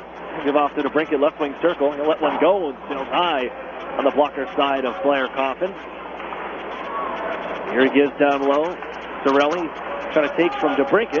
Pass was picked off. If they overskate getting out to center, King able to slide it from his rear end to get it out to center, but Darren Radish the poke check, and here comes Erie. Strom to Taylor Radish, left wing side. Gives cross ice. Darren Radish will pick it up in the zone and send it around the horn. Left by DeBrinket for Strom. He's got 2 on the night. So does Anthony Sorelli. DeBrinket, he's got a line to the net. Drops it off for Strom. Sets up Radish's try. Coffin made the stop, but it pops out of his glove, and Erie continues within the offensive zone. Sorelli, Taylor Radish. Holds from the circle, gives to Strom on the half wall. Back to Taylor Radish. Bumps to Darren Radish. Down low, DeBrinket. Looks the man in front. Instead finds Taylor Radish. The circles, winds up. Big drive, and caught in the iron. Crossbar for Taylor Radish on the booming shot from top of the right wing circle, and Jeff King will skate this one away. Wheels all the way into the right wing side, fires a shot off the pad, trickles in front, and calmly poked away by Troy Timpano. Somewhat defiantly, I would say. Here he sets up. Strom, 30 seconds left. He's got a fan in the crowd. Every time Strom plays the puck, you can hear the guy, "Hey, Strom." Here's DeBrinket looking to pass in front for Maximovich. Bounce behind the net for Pettit. Second unit, part of the second unit coming on here. Owen Hedrick, he'll keep it alive. Glove down by Maximovich, down to one knee, and sends it in deep. Pettit. Bumped by Schlichting, and able to move it on to Maximovich. Point man is Fergus. 5 seconds left in the power play. Has picked up Maximovich, doesn't shoot, gives to Fergus. Time running on the power play. Wrister, that's knocked away. Out of the box comes Spinozzi, and it's cleared back to center red. Owen Hedrick there, final 95 seconds. In the second period, 7-1 Erie. Owen Hedrick, he'll leave it out at center. Picked up by McGurk, given to Kyrou on the far side. Drops it off for Barrow's try, and that one sails wide off a stick. Maximovich in flight with Fellows. Has a late man in Hedrick. Drops it off to him. Owen Hedrick makes his move to the goal. Slides it right past the pad of Coffin.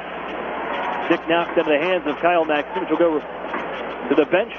Up the center, Brady Hinds. Trying to back down Fergus. Drops it off for Kyrou. Nice. Shields away from the puck and Hedrick, and they give off to man Gazan with a backhand try from Philip Help. That one wide and ends up behind the net. Kyrou back to it. The final minute here in the second period. Steal by Ladmia. He'll get it out to center. Going to duck around the D and leaves it onto the near side wall. Offensive zone. As the man at the point can't get it to Jordan Sambrook, and Kyrou takes away. Roughed up by Jordan Sambrook. And the Otters' Turnak picks it up on the backhand, reels it in, now waits, launches it ahead for Sorelli. Going to back down Spinozzi. And it's taken away by Grima. And now Ruzicka out at center. 22 seconds left. Here comes Sarnia to the zone. Lindo right side. His try blocked by Sambrook. Out of play now. Ernst and Turnak. A little pushing and shoving. Back behind the goal. 18.5 remains here in the second. 7-1. The Otters lead. Well, coming up in the second intermission, Aaron and I will have a conversation about the OHL awards and who might be the candidates and or the winners of the upcoming OHL awards, and we'll have a chat about Connor McDavid as well. Looking forward to it. That'll be in their UPMC intermission report when we get there shortly here. 18.5 remains in the period. The Otters in the driver's seat. We'll look around the league as well. 3 other games on the OHL playoff slate. Lindo trying to tuck it out in front off the side of the cage, and it's smothered by Troy Timpano. There's Ernst back in the middle of things. He's been involved. You can't say that he hasn't been trying to initiate, if you will, on a lot of these types of skirmishes. And to Erie's credit, they've been skating away from him, making him a little bit frustrated. It looks like he's going to receive a penalty. He's going to take Pettit as well. Okay.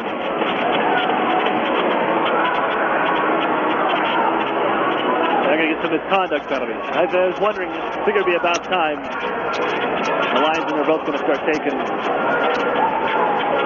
this one to keep it in control. Well, at 7-1, we've seen these types of games get out of control, so it's incumbent on the officials to try to keep order out there, if you will. 4-on-4, or let's see. Well, they got 5. Sarnia, okay, now Lindo comes off, so we'll be 4-on-4. Yeah. So just a deuce on the board for both, but with 14 seconds left, they head to the dressing room. Out behind the net, Samrook will move it up the far side, reaching his fellows, and we'll get out to center. Back was King. Finds Spinozzi. 5 seconds left, he'll rip it in. Kyraptor, nice swirl move, but couldn't keep control of the puck as the Otters nudge it to center, and that'll run out the clock. Erie another 3 on the board. They chase starting goaltender Aiden Hughes. 7-1 the score here after 40 minutes of play. We will step for a break. There's enough time. We're going to have a lot to chat about during the UPMC Intermission Report when we come back after this on Fox Sports Radio 1330, The Fan. Otters fans, Bertrand here from Cloud 9 Wine Bar. If you want a place to get great food and great drinks specials before Otters game, stop in and see us at Cloud 9 Wine Bar for happy hour from 4 to 6, featuring half-off draft beer, draft wines, and selected menu items. Cloud 9 Wine Bar on the corner of 10th and French Street, Erie, Pennsylvania. Whether you're a student athlete, a seasoned competitor, or a weekend warrior, UPMC Hammett Sports Medicine is the only regional program with more than 30 years of experience treating sports-related injuries. From sports injury prevention to specialized treatment, visit us in our facility located in the Bayview Center at 100 Peach. UPMC Hammett Sports Medicine is recognized for its expert treatment and rehab of any sports injury. Count on UPMC Hammett Sports Medicine, the choice of area athletes. Visit upmchammett.org for more information. The Sheridan and Courtyard Erie Bayfront Hotels are proud sponsors of the Erie Otters. Join us for the pre- and post-game celebration at the award-winning Bayfront Grill or the brand-new Shoreline Grill. Let us help you fuel up for the high-energy game with our extensive menus and craft brew selections. You Otter be dining with the best. Crossover utility vehicles, called CUVs, are more popular than ever, and there are too many to choose from. If you compare them closely, however, you'll know why we believe that only one CUV offers the most and costs the least. It's a 2017 Mitsubishi Outlander Sport CUV, and you'll find it in this region only at Interstate Mitsubishi. The Sport is now $19,990 or $239 a month, and that's with all-wheel control. The Sport also comes with a 10-year, 100,000-mile warranty, 7 airbags, 18-inch alloy wheels, and a 6-inch touchscreen, and more. If you like CUVs, please compare the Outlander Sport with all-wheel control for $19,990 at Interstate Mitsubishi, 1/2 mile south of the Mill Creek Mall on Route 99. Special pricing includes dealer APR cash, which requires financing through dealer indirect lending program. Lease figured at Tier S approval and is prior to tax, title, license, and dock fees. First month payment due with signing based on $23,390 MSRP. All the exciting action of OHL hockey. The Erie Otters on Fox Sports Radio, 1330, The Fan. Welcome back to the Progressive Auto Sales Arena. Aaron Cooney and Steve Fitzsimmons joining us for the second intermission. It's the UPMC Intermission Report. The Otters lead 7-1 here through 40 minutes. And we're getting down to that time with after the season, actually throughout the playoffs, the league kind of announces awards here and there sporadically until you get to, championship series, and then you see your Red Tilton Award winner. But looking around the league, you already had a couple awards announced with Alex DeBrincat taking the scoring title and the top scoring winger. A couple goaltender awards. It's the Dinty Moore Trophy going to Matthew Villalta and Sault Ste. Marie. The Dave Pinckney Trophy for the lowest team goals against average for Niven and Emmanuel Vella. Picking that one up with Owen Sound. But all the major ones that everybody loves to pick and choose, give their 2 cents. Absolutely, there's lots of them. Let's start with the Red Tilton. Of course, you and I have a vote on the Red Tilton for the let's categorize this. It's called the most outstanding player as opposed to the most valuable player. And in my mind, that might be a different player this year between if it was worded most outstanding versus most valuable. For me, the most outstanding player is Alex DeBrincat of the Erie Otters, without a doubt. He was spectacular, has been spectacular the whole year. He led the league in scoring, a goal a game, pretty well an assist a game. He's been tremendous. So for me, he's my first place on my ballot. I would go Michael McNiven second, and Dylan Strome, just because of the length of time that he came back, he's third on my ballot, but he could have easily been first had he played the entire season. So that is how my ballot goes: DeBrincat, McNiven, Strome. That's what I had, because I know I have DeBrincat up top. You can't argue with what he accomplished this season, and something that 19-game goal-scoring streak that hasn't been seen since 88, 89, and you mentioned it, goal and assist per game nearly. You just can't disagree with that. And the only change I had there, McNiven, you're right, if it is a most valuable player, then McNiven for me would be number one. Yes, completely agree. And I threw Adam Masker in a bone. I think 100 points there, and plus you can only have it's one nominee from each team. I guess so. Fair enough. But Masker and I forgot about that. Number 3. So we're kind of on point there. But from there, how about the Coach of the Year? Of course, Chris Knobloch is the defending Coach of the Year, and I go out in a little different direction maybe than you will. I'm suspecting. I have Drew Bannister as the winner of Coach of the Year this year. That's Sioux Greyhounds hockey team. I don't think a lot of people would have expected to be this deep in the Western Conference as a serious contender, and third in points, second in seeding, but just a point or two behind the rest. And they were very consistent throughout the year.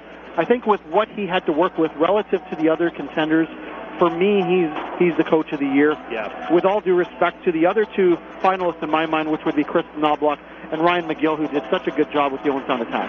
I had Ryan McGill just because I think they were along the same lines as nobody had them going anywhere, including us. And the last time we did a broadcast up in Owenstown when the Otters, we thought they were going to sell off, and they went on that tear through the end of the season. But I think Ryan McGill, knowing his players and knowing the recipe that works, and getting to play at home in the Harry Lumley Bayshore Community Center, I think that adds into it as well. The style of hockey fit that group, and I think he got them all to buy in to that point. Not a team that was seen in the playoffs, but I have Drew Bannister number 2. It's a deep category for Coach of the Year this year. There was some tremendous coaching performances, in particular in the Western Conference. Completely agree. I had Drew Bannister number 2, and McGill was my number 1. There you go. So we move on to the Defenseman of the Year, and this one I go close to home for the Erie Otters. I think the performance that Darren Radish put on this year, winning the league scoring title among defensemen, he just played tremendously this year, and I think he's the hands-down winner of Defenseman of the Year.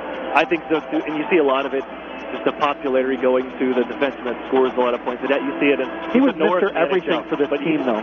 A lot of people forget that Darren, he plays top-pairing minutes. He's playing against the top offensive players, and it's been like that the last 3 seasons. He was a partner with Curtis McDermott.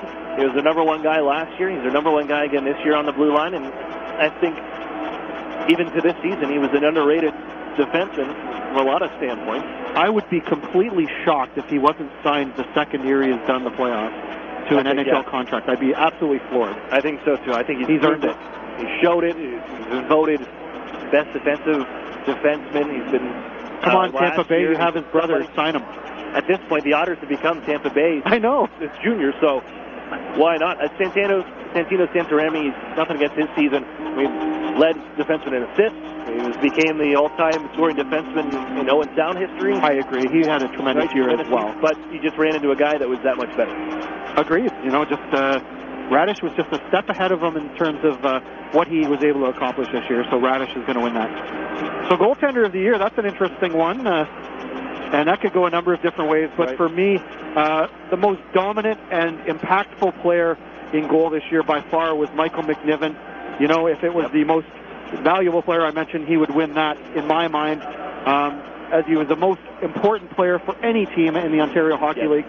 Without him, that's probably a 5th place team, maybe even a 6th place team in the Western Conference. 41-9-2 with a 2.30 goals against, a 9.15 save, 6 shutouts, and he makes the timely saves when they need them, and that is as important as those numbers. I completely agree. I had him up there, and just looking down the league, I mean, nobody has been matched to the impact and the need that you want. I mean, Troy Timpano had a great season with the Otters, a comeback player in my mind from going absolutely years he had with Sudbury to here. But I mean, he missed a month, and Murdaka filled right in with him. I don't think he did the impact that you needed as a goaltender of the year. I think Tyler Parsons, if he was around for an entire year, he'd be right there with them. I think he'd be right there. For me, Tyler Parsons, I thought he was an overrated player last season. I thought he was, I'll be the first to announce that I'm wrong. I thought he was just a product of the system that they had. He didn't have to do a whole lot. I think a lot of people did. I had him written off. I was surprised he went as high as he did to Calgary, but this year has proven a lot of people wrong, including myself. He is one of the top goaltenders out there. He has a gold medal to prove it with what he was able to accomplish this year. And he's definitely in the conversation at least. Only 34 games. I think he just got a... And certainly, what a bright future for Michael DiPietro of the Windsor Spitfires, too. He's definitely in the conversation as well. His numbers very similar to Michael McNiven, but just Michael McNiven, for me, is just more impactful on his hockey team, and for that reason, he's the goaltender of the year. That's who I had as well. All right, well, let's move on to the top overage player of the year. And again, I go back to the Erie Otters with Darren Radish with a tremendous overage season. We talked about it as to why he won Defenseman of the Year. For a lot of the same reasons, I have him as the overage player of the year as well. Although I think people seem to be able to make a case for Spencer Watson, although he was hurt for a lot of the season. But when he came back to the Steelheads, they took off. Really, they were in 10th and dead last in the Eastern Conference. He really made a difference with that hockey team. I think he's in the conversation, but it's Darren Radish's award for me. I think Bobby McIntyre had a great season. Yeah, for sure. A guy that was written off in Mississauga, and then what a find for everybody up in Sioux State Marine the year he's off to or had this season. Yeah, I think he had more than double his points than previous year. And what they kind of expected out of him, I believe, was a former second-round pick of Mississauga at the time. But no, for me, whoever ends up taking the Defenseman of the Year, I think has to win. Ends up with the overage year. Santino Santorem had a great season, but Darren Radish just can't. I mean, the guy finished top 20 in scoring as well. Was fourth in assists. Mentioned his offensive accolades. You can't take that away from him. Funny, I was thinking about the fact that I wonder when the last time it was when two brothers have scored more than 80 points in the same OHL season. I don't know when that was, but it's an interesting question.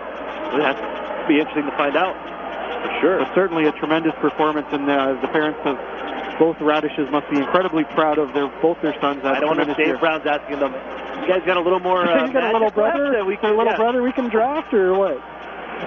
Let's move on to the Rookie of the Year. This is one that comes close to home for me, and Ryan Merkley, he was the first defenseman to lead all rookies in scoring in more than 25 years, and 62 games. He had 12 goals and 55 points. And yes, he did have a minus 41, and I know the critics will point to that. But he was also on the worst team in the Western Conference, played against the best players in the Western Conference, and you know what? That was tough slugging at times for a pretty young hockey team. So I think you have to give Ryan Merkley a bit of a mulligan on that aspect of it.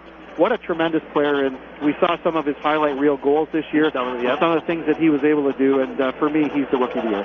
I had him as well, and I think a close second. I liked Matthew Villalta and Sioux State Marine. Without him, I was never sold on their goaltending, and I think that's a big part of why they were able to turn things around towards the end of the season. He kind of took the starting job and ran with it. 25-3 on the season, second best save percentage in the league at .918. But I think it comes back to Ryan Merkley, and came in as advertised as the #1 overall pick to the Guelph Storm, and certainly delivered. That's who I have as my #1 as well. Absolutely. So then the most sportsmanlike player of the year, of course, usually goes to a guy that blends skill level with probably not a lot of penalty minutes, that kind of thing. For me, I have Nick Suzuki, 96 points, only 10 penalty minutes. A very gentlemanly player, if you will. And for me, Nick Suzuki is going to win the most gentlemanly player, or the sportsmanlike, if you will. I'll agree with that with you, because I get a kick to a break. So we'll be back with some more. We'll recap and take a look around the league right here on Fox Sports Radio 1330, The Fan. An Erie landmark since 1953, Nunzi's Place serves generous portions of great food at reasonable prices. Family owned for almost 60 years, Nunzi's prepares the finest Italian food in Erie. Come see why the Erie Times News said Nunzi's is known for food that tastes good. Nunzi's Place, located at 20 2330 East 38th Street near the Bayfront Connector. To call for reservations or place an order for takeout, call 825-2940. Nunzi's, known for Italian food that tastes good since 1953. SEO, text message marketing, social media. As a business owner, you know the best way to reach customers is online. Viral videos. But you don't have time to keep up with the latest digital marketing technology. Web design. That's where Local Edge comes in, especially for the one term you're most concerned with. ROI. As a full-service digital marketing agency, Local Edge offers turnkey solutions to grow your business online. From search engine optimization and marketing, to social media, to mobile advertising, to video promotion. Our expert support team is ready to customize a program to your needs and track results throughout the campaign. Plus, as a division of the Hearst Corporation, Local Edge is backed by the largest, most diversified communications company in the nation. So when you're ready to generate leads, find new customers, and increase your revenue, talk to the digital marketing experts. Visit localedgemedia.com. Think digital. Think Local Edge. National Fuel says, smell gas, leave fast. Then call 1-800-444-3130. If you detect something that smells like rotten eggs, it could be a natural gas leak. Leave the premises immediately and contact National Fuel from a different location. Do not use your phone or turn on a light inside the area. Immediately leave the premises and call National Fuel's emergency line. Play it safe and remember, smell gas, leave fast. Then call 1-800-444-3130. In 50 yards, turn right on Main Street. Continue on Main Street. On second thought, go directly to Tim Hortons. Order any freshly baked bagel and Philadelphia cream cheese for just $1.99, like the new Asiago bagel with chive and onion cream cheese. Recalculating route to your nearest Tim Hortons. Change up your morning routine with a bagel and cream cheese from Tim Hortons. Now, just $1.99 at participating U.S. restaurants for a limited time. Welcome back here inside the Progressive Auto Sales Arena in Sarnia, Ontario. Game 2 of the Western Conference quarterfinals. Erie Otters lead the Sarnia Sting 7-1 after 40 minutes. We'll recap for you real quick as the Otters up dominant in the first, out to a 4-0 lead.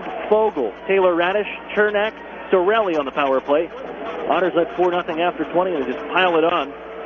Dylan Strom had a pair of goals in the second period. Anthony Sorelli made it 7-1. After the Otters answer quickly to the Sarnia goal. Looking around the league, we'll have the out-of-town scoreboard for you. That's always brought to you by the Sheraton and Courtyard Erie Bayfront Hotels, proud sponsors of the Otters. You ought to be staying with the best. We'll get that to you when we come back. Right after this on Fox Sports Radio, 1330, The Fan. Keep up on all things Erie Otters by following us on social media. Follow the Otters on Twitter and Instagram at Erie Otters and like us on Facebook at facebook.com/Erie Otters Hockey. You'll get up-to-the-minute news on all things happening with your Erie Otters, so check us out on social media today. Over the years, technology has greatly improved the productivity of the business office, from faxes and copiers to multifunction printers. Now we don't know how to get things done without them. And that means you need a reliable printer copier and a dependable service plan. That's why you should trust Cooper Business Machines. They are Erie's only authorized dealer for Sharp document systems. And most importantly, they will maintain your machine so that it continues to, well, work. Just like your car, it needs regular maintenance and parts need to be replaced regularly. If your copier isn't properly maintained or you're not getting toner in a timely fashion, then you've been reminded what it's like to work in the dark ages. Don't wait any longer. Your business requires dependability. Shouldn't you expect the same? Cooper Business Machines, Erie's only authorized Sharp dealer and service provider, helping you get back to business since 1980. Online at cooperbusinessmachines.com or call 456-7585. Programs, get your programs! You know, Mill Creek schools have all the programs you need. Really? Yes, they have preschool programs, Center for Performing Arts programs, Honors College and ROTC programs, dual enrollment and student internship programs, not to mention 16 advanced placement courses, 30 varsity sports, and over 50 high school clubs and activities. Sounds like they do have a program for everybody. Programs, get your programs! In the Mill Creek School District. Otters fans, if you're looking for the best hand-cut steaks, fall off the bone ribs, made from scratch sides, ice-cold beer, legendary margaritas, and fresh-baked bread, then look no further. Texas Roadhouse, located at 7475 Peach Street, Erie, is the place for legendary food and legendary service. Whether you're looking for a special occasion or just a night out with good food and friends, think Texas Roadhouse. And don't forget to cut your wait time by using their famous call-ahead seating. That's Texas Roadhouse, 814-864-9494. It's Erie Otters hockey On Fox Sports Radio, AM 1330 The Fan. WFNN, Erie. Back to action here at the Progressive Auto Sales Arena. Aaron Cooney, special guest joining me, Steve Fitzsimmons on the broadcast here for the call. 7-1 Erie through 40 minutes as we get underway in the third. And Sarnia coming into the zone offside. Cairo reaching just a bit. Rimshaw was ahead of the play. Here, second in, but 7-1, tough sledding for Sarnia. The Otters regular season 43-0 when leading after 2 periods. And historically, Chris Knobloch is known and has had his team shut the door when leading after 2. 157-4-2-0 when leading after 2 periods during the regular season under Chris Knobloch since 2013-2014. 4-on-4 we skate to begin for another minute. As behind the Otters goal, Chernak. He'll direct it on. Sorelli has got a pair of goals here tonight. Ducks between 2 checks. Sends it behind his own net. Chernak, little bump onto Taylor Radish as he takes off. Sorelli was a little bit ahead of the play. The Otters going to back up, and another man goes down. Sparvero, look out. Here's Chernak on a breakaway. Goes to the backhand, and it's saved by Blair Koff and got the paddle across. But Eric Chernak, I don't think he's ever expecting to end up on a breakaway. Went to the backhand move and was denied. Yeah, that was kind of a strange play as Erie scrambled to get back on side, and it seemed to dishevel the Sarnia defense as they didn't really know what to do. And then suddenly Chernak finds himself walking right down Broadway all by himself. 34 seconds left, playing 4-on-4. Ernst and Pettit in the box for Coincidental Miners towards the end of the second period. Pass off the mark on the drop from Rimshaw to Cairo as Maximovich loses the puck to Cairo in front of his own bench. Hedrick protecting there. Drop it off TJ Fergus at the circle. Bouncing puck.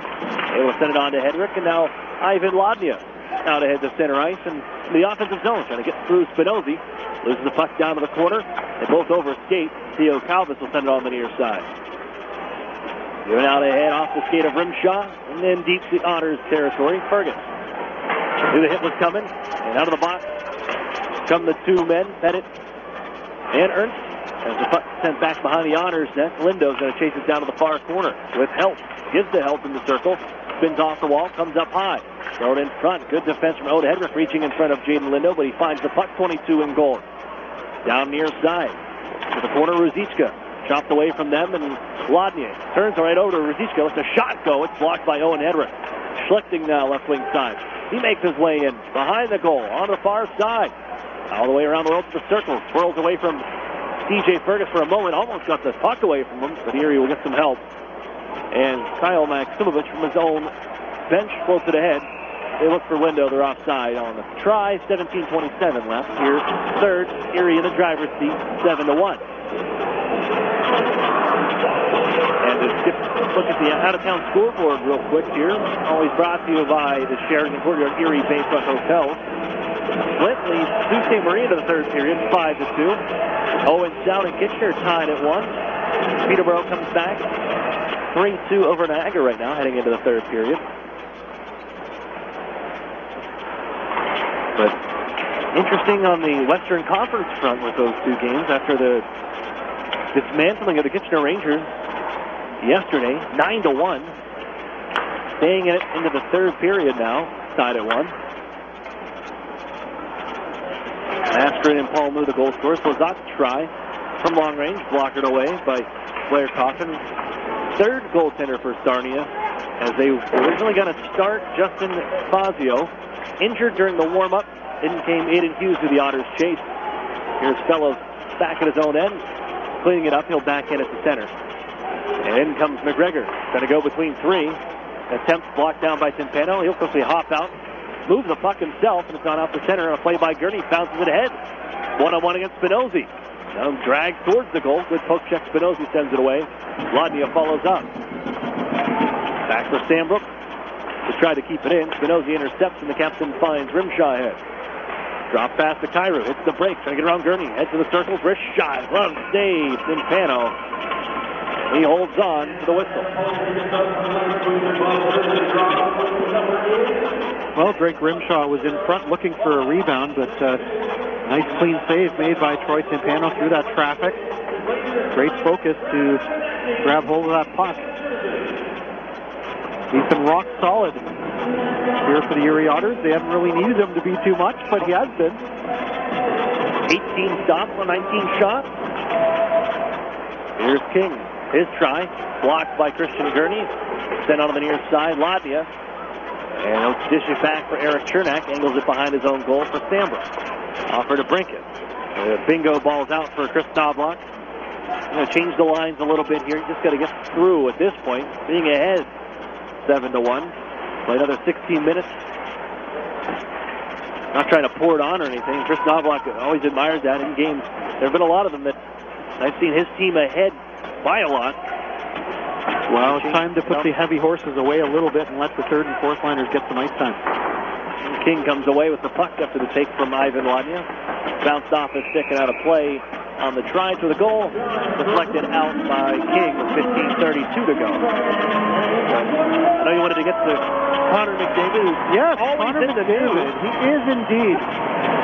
He only leads the National Hockey League in scoring with 26 goals, 87 points, a plus 23. Of course, he was a point a game last year. And we can't forget, in his final OHL season, 47 games, as crazy as this sounds, 120 points. So Connor McDavid continuing to do Connor McDavid type things.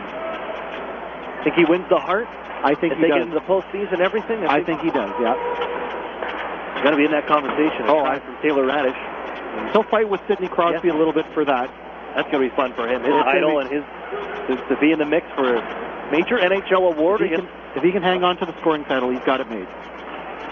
There's Owen Hedrick back at his own end.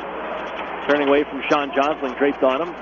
Get some room in the circle and bounce it behind the net to TJ Fergus. Up the near side. Touched by Radish on for Strome. Already has 2 tonight. Hits the brakes.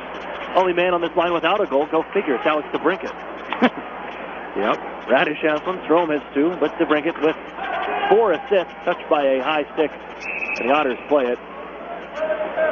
We'll have a whistle. 14:43 to go here in the third. The other thing will be interesting to watch with Connor McDavid. He has 87 points going into action tonight, and could he find his way to 100? He'll have to have a good run, but he's had a pretty good season, and it's not out of the realm of capability, as we know, of Connor McDavid to chalk up 13 points in the remaining games. I wouldn't be surprised. He puts his mind in really anything, and usually it's to being the absolute best. Yep. There's really no telling what he's able to accomplish. And as you tweeted me earlier this week, and from writers just amazed at the speed he plays the game. And that's what I said. You and I and a lot of us in the junior ranks, we've seen that, and it's kind of like, well, yeah, we told you so. Whenever somebody new to the party from seeing Connor McDavid play, they're amazed by what he's able to accomplish and do out on the ice. Maximovich with the puck for Erie. Wrist shot towards the goal from long range. Stopped by Coffin, and now some whacking away.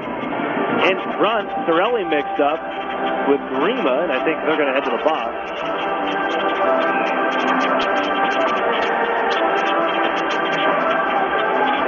Gobo sit for the coincidental minor.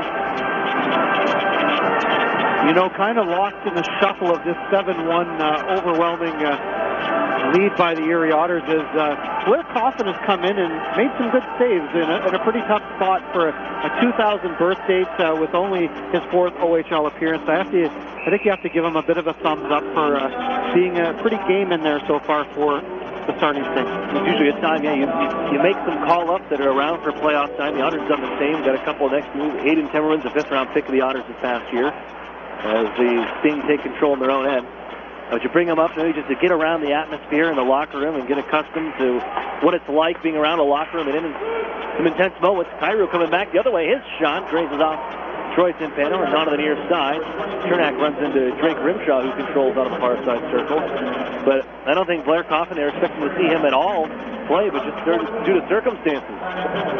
Here he is. We're 4-on-4, by the way. Wadnia had a poke checked away from him by Spinozzi getting back. Loose inside the Sarnia end, and Cairo sends it on for King. Poke check by Sambrook, and again the Otters take over. It's Warren Fogle. Hits the brakes just across the line, and now a penalty coming up. Behind the play, Sambrook gets a slashing call as Jeff King kind of pestered him a bit. And a Sarnia power play that's 2 for 3 in the series. They're heading back out there for the second time of the night. And it's going to be a 4-on-3 power play for a minute 13 until Sorelli and Rima step out. Here we go with 2 defensemen and a centerman in Kyle Pettit. Ferguson, Darren Radish, the pairing in the back end. And the face-off is to the right of Troy Timpano.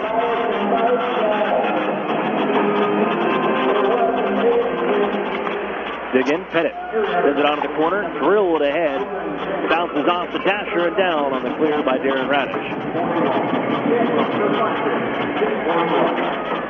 4-on-3 for a minute. It's going to be 5-on-4 once Sorelli and Grima come out. Bounced on far side, Cairo controls. Gives on to Jeff King. No, Ernst on this power play. He has the power play tally back in the second. Cairo, center point, wrist shot off of TJ Ferguson out of play. Goes down to one knee and blocks the shot. 12:48 to play here in the third. The Otters looking for a 2-0 series lead.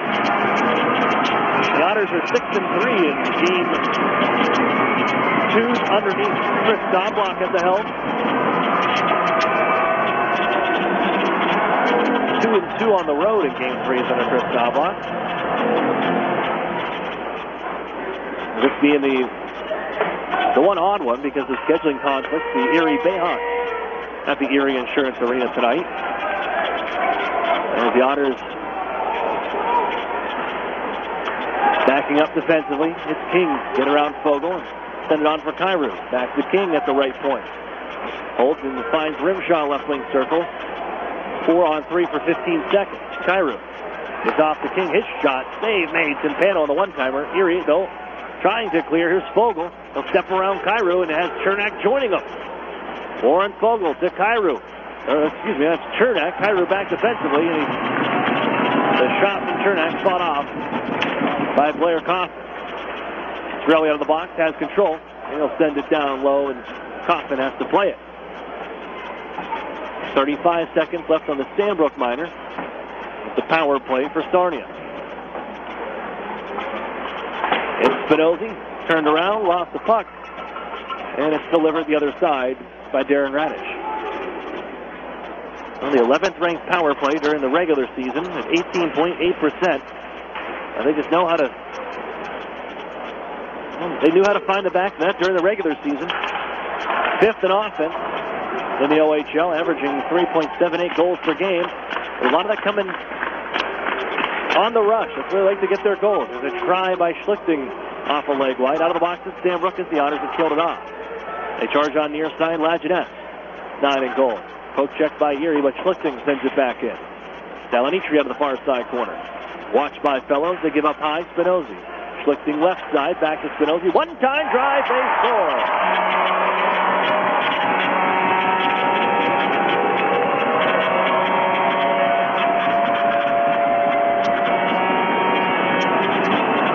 That'll help ice the bruise, if you will. Make it a 5-goal game. 7-2 Erie. Well, the overage defenseman Kevin Spinozzi with a blast from a foot or two inside the blue line, and he got all of that one. And there was a lot of traffic in front there that I'm not sure Troy Timpano even could track the puck, but it was in the back of the net in a heck of a hurry. That's Jaden Lindo in front, Dallin Eatery involved. The usual suspects there. 7-2 hockey game here from Sarnia. As the Otters count now, they turn the puck over, just coming in, help. Run out of the play by Cam Lazat. Owen Hedrick looking for his partner Josh Wayman, sends it on near side. Gurney pokes it up the wall, Wayman picks it up there, and they'll have some room out to center ice. Leads the march ahead, 20 in white, in his second playoff game. Gives to Owen Hedrick. Sends Hopkins onto the circle and gets it right back from Hayden Hopkins. Walks along the blue line, twirls on the far side. Looking from that left wing circle where he scored his first OHL goal here in this building. Cycle in the corner for the Otters. Gurney comes up to the circle, trying to play it out in front. Moved away by King and up the line. King swipes it out to center. Here's McGregor from the left wing midway through the third period. It's a 7-2 hockey game.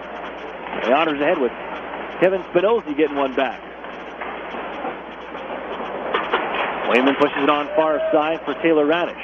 Stepping in front of him was Sean Josling. The puck loose in the Otters zone. Spinozzi keeps it alive and sends it behind the Otters goal. Owen Hedrick is there. Trying to spin away from Josling. Hands off to his partner Wayman. Trying to get back to Hedrick. Chopped up the near side. Radish looking to clear, and he will. Bounces it out towards his own bench. Alex DeBrincat. Little shove from Ernst as he finds Owen Hedrick. Played up the near side and off the stick of Taylor Radish. It deflects into the zone, and Coffin finds Spinozzi. Rim it around near side. Almost picked up by the Otters DeBrincat. They're able to get it out to center ice, and here's a chance right wing. Theo Calvis joining on for Spinozzi. He scores!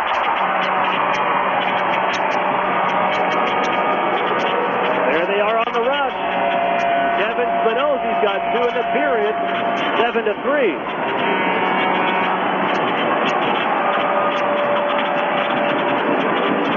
Calvis picking up the puck and dishing off to Spinozzi, who jumped into the rush. And he has his second of the period in just a few minutes.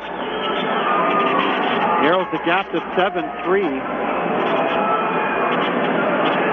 No need to panic, folks, but Sarnia making it a little bit respectable. Well, the Otters, we've seen them at times through this season. You just kind of, you get bored. I was going to say disinterested when you have such a huge lead like this. What's there? You want them to lay down and just finish things off, but it's not going to be the way. But it's a 7-3 game, and here's Dallin Eatery for the man in front. Lindo deflects it there. A try from Zizichka. Bounce towards the Otters goal, and it's going to be Timpano catching it out of midair. He'll hold on. In a 7-3 hockey game. 8:35 to play in the third. They will bring the ice crew out to shovel the ice. So the scoring play on the first Spinozzi goal was Spinozzi from Schlichting and Dallin Eatery at 9:01. And then Spinozzi with his second of the game from Calvis and Sprovero at 10:56, so a minute 55 apart.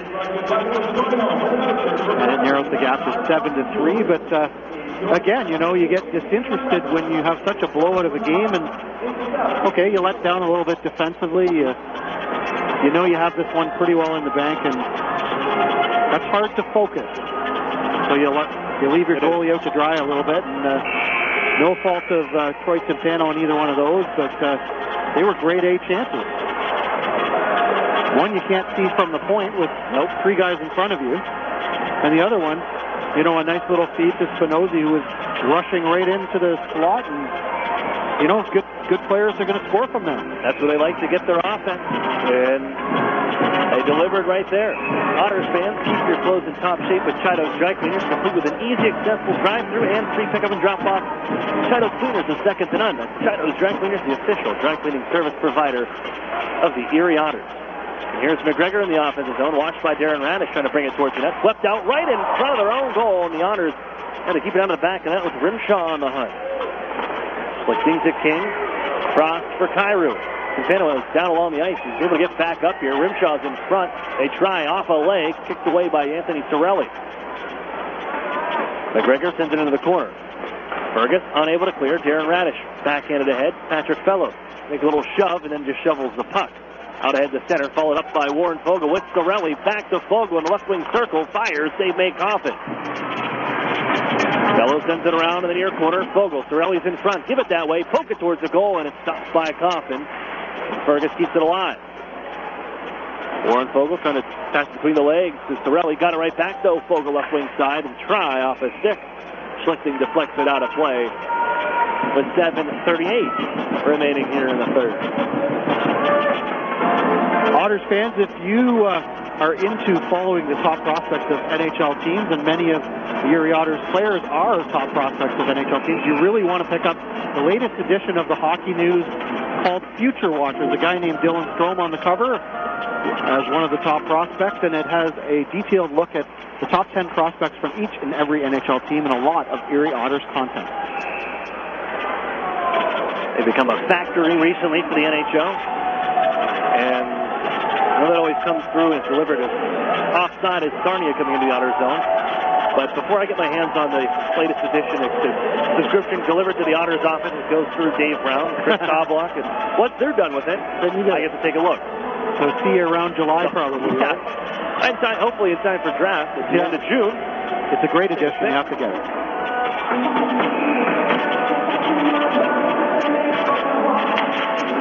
Look around, a couple Otters looking to hear their names called from June. Lodnia in the mix, 37th ranked skater in North America in the midterm rankings from the NHL Central Scouting Service. Maximich, a second-year re-entry, passed on last year. As you look out, here's another break for Sarnia. Coming in for Rimshaw's try. Didn't get a lot on it, but the save is made by Troy Timpano. Things have just opened up here a bit. Here's Hedrick.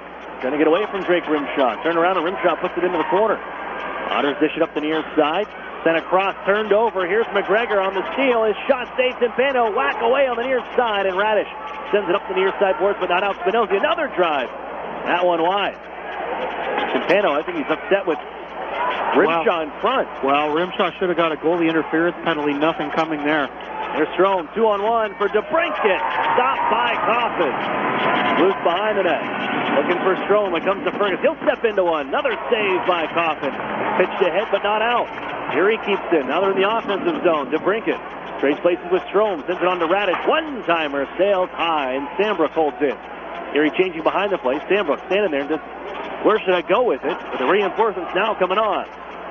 It's behind the net. And Spinozzi tries the near side. Sambrook pinches in, keeps it alive. Moves it on to Ivan Lodney in the circle. Trying to push it along for Fellows. Follows it up. Stick knocked out of the hands of Ivan Lodney. Got to track it down. And Spinozzi gives to Ruzichka. On to center and into Erie zone. Salinitri kicked away by Fergus. Directed out by Fellows and followed up by Lodnia. Under 6 to play. 7-3. Here's Fergus. Left wing side. Wrist shot. Grazing off of Coffin. Off the end glass and out the center. There's Sambrook. The Fellows at the red line and on back to the Otters defense. 5.5 to go. Quiets down just a little bit here. It's the Progressive Auto Sales Arena. We'll have to move quickly, Sarnia, to find the back net 4 more times. Hopkins ducks the check and moves in. Hands off to Gurney. Tried to one-touch it on to Cam Lozano, who's open on that far side. Disrupted by Hatcher. Sent back to the Erie line. Offside. They got a tag up, starting on Darren Radish. Calmly just waits and then sends it ahead for Gurney. Poked in by Lazat. Going to draw a call on King. A high sticking call, I believe, coming up. And King will go off. The teams collide over the far side corner. I don't think anything else is coming up this. And Erie's going to the power plays. They're 2 for 2 tonight.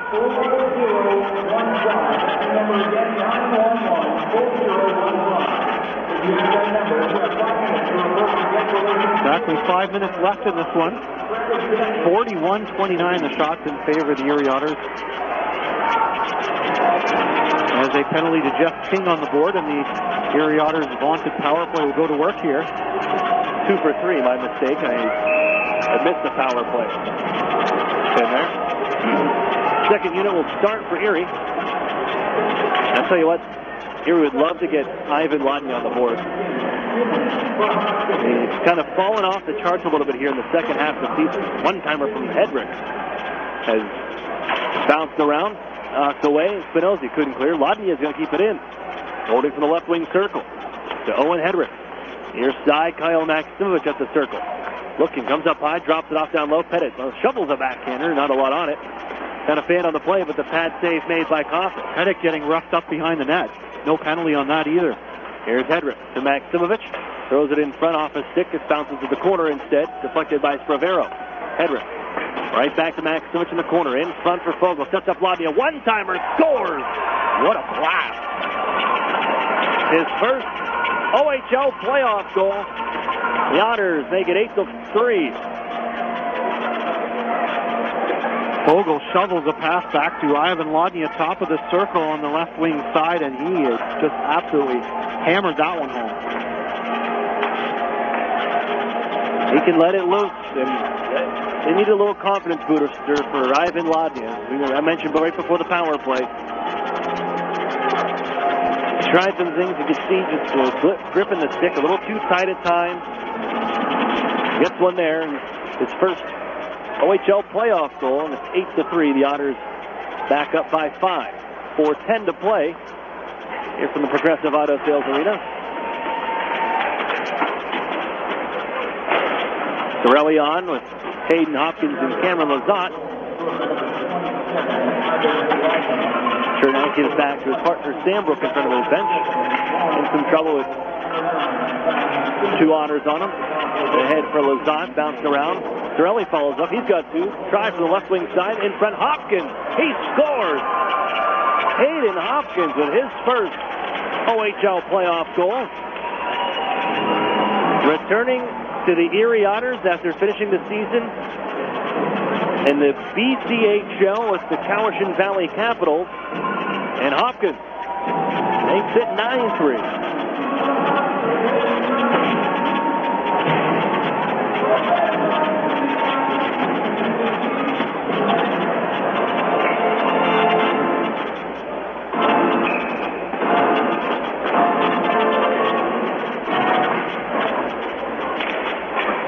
Former 12th round pick of the Saskatoon Blades in 2012, Hayden Hopkins. Joining the Otters last year, a waiver claim from the WHL. This one, a try from the point by Grima. Sails off a stick wide. And Hopkins joining the Otters. Played the rest of the way. Played in all 13 playoff games for the Otters last year. Recording no points. He gets his first there. Set up by Sorelli. The chance thrown in front by Taylor Radish for Christian Gurney. Back out to center. They just couldn't connect on that one. Taylor Radish again to the puck. Lazat picks up an assist as well. This one, whoa. We almost got a puck over here. Right in the press box, right to your right, Steve. Wow.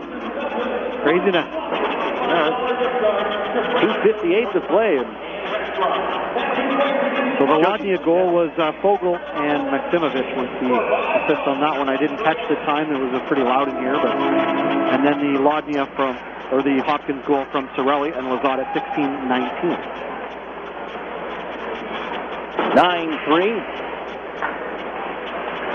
Sambrook takes Hatcher to the boards inside of Erie territory. Jostling there as the puck splits out towards the circle.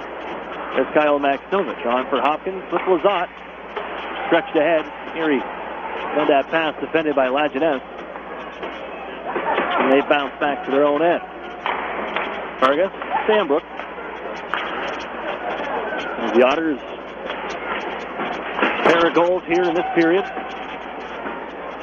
After Kevin Spinozzi kind of made things a little interesting towards the midway. But I knew all you're ready to do, you're at the driver's seat, pedal the metal, and Spinozzi scores a couple. Now just put the seatbelt on. Yeah, he woke up the Otters a little bit, and they've chalked up a couple here to put this one back into a 6-goal lead and be over in a couple of minutes. Shots are 44-29 in favor of Erie, outshooting their opponents once again. The Otters did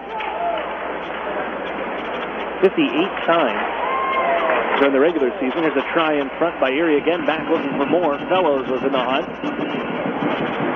Gurney had the presence of the mind after he was tripped up just behind the net to center the puck. Close call there for Fellows. Patrick Fellows back into the zone, gives to Lodnia, off the skates of Gurney, the pass, and Gurney coming in front as it knocks away, and it comes right to Ivan Lodnia with 1:15 to play. Directed down for Wayman, who activated from the blue line, but Theo Calvin steps in front of it, makes his way out ahead, just lost the handle. Here he gives to Lodnia into the zone. Wrist shot comes right back to him after the block, and that one trickles off his blade. And here's Rivero out to center, taken away by Cam Lazat. With 55 seconds to play in Game 2. Lazat hammers it in. Aiden Hopkins follows up on the far side. Look at a good workout here. These fourth liners, third liners for the Erie Otters. We'll save the big horses for later on. So the race to 4. The Otters have the head start. He'll take this one. As of right now, 9-3, 30 seconds to go. Can't see much more coming. Eatery skate to stick, and on the left wing side. Hits the brakes to half ball with 20 seconds to go. Gives the King, volleyed right back into the blue line. Here's a try from Schlichting wide. Off the end boards, Hedrick underneath this one. Ahead for Warren Fogle. Sure, just try to run out the clock, bring it up the wall, sends it up ahead. Fogle on towards the far side, circles loose at center, and time will expire as the Otters, in dominant fashion, 9-3 over the Sarnia Sting. 2-0 series lead with Game 3 Monday night. There was really no question how this was going to play out, especially at that first period. 4-0 and never looked back. An absolute battering tonight by the Erie Otters, who flexed their offensive muscles almost at will, it seemed.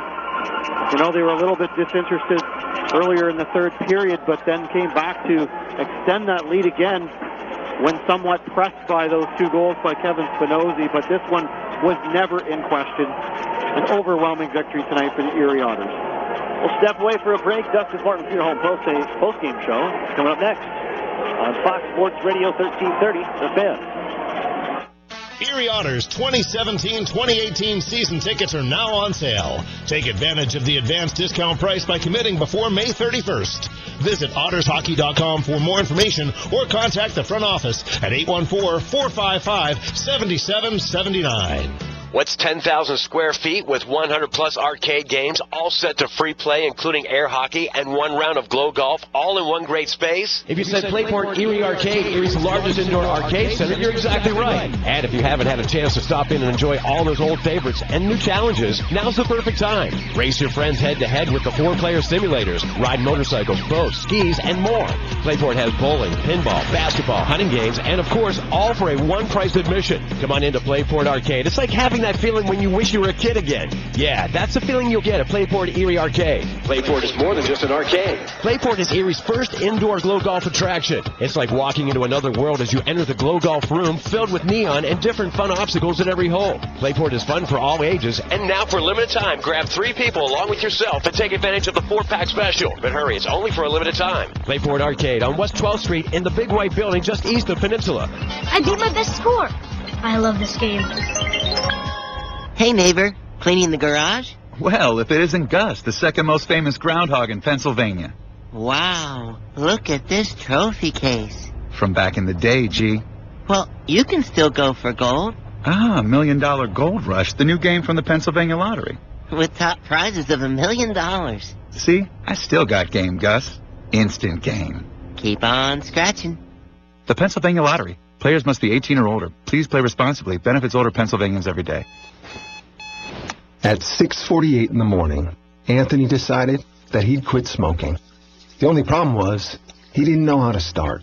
Because for so many people with busy lives like Anthony, he didn't make time to take care of himself. That's why Highmark offers health coaches. Health support that's just a phone call away 24/7. Living proof of the difference you can make when you're all for health. Highmark, Blue Cross Blue Shield. Visit highmarkbcbs.com.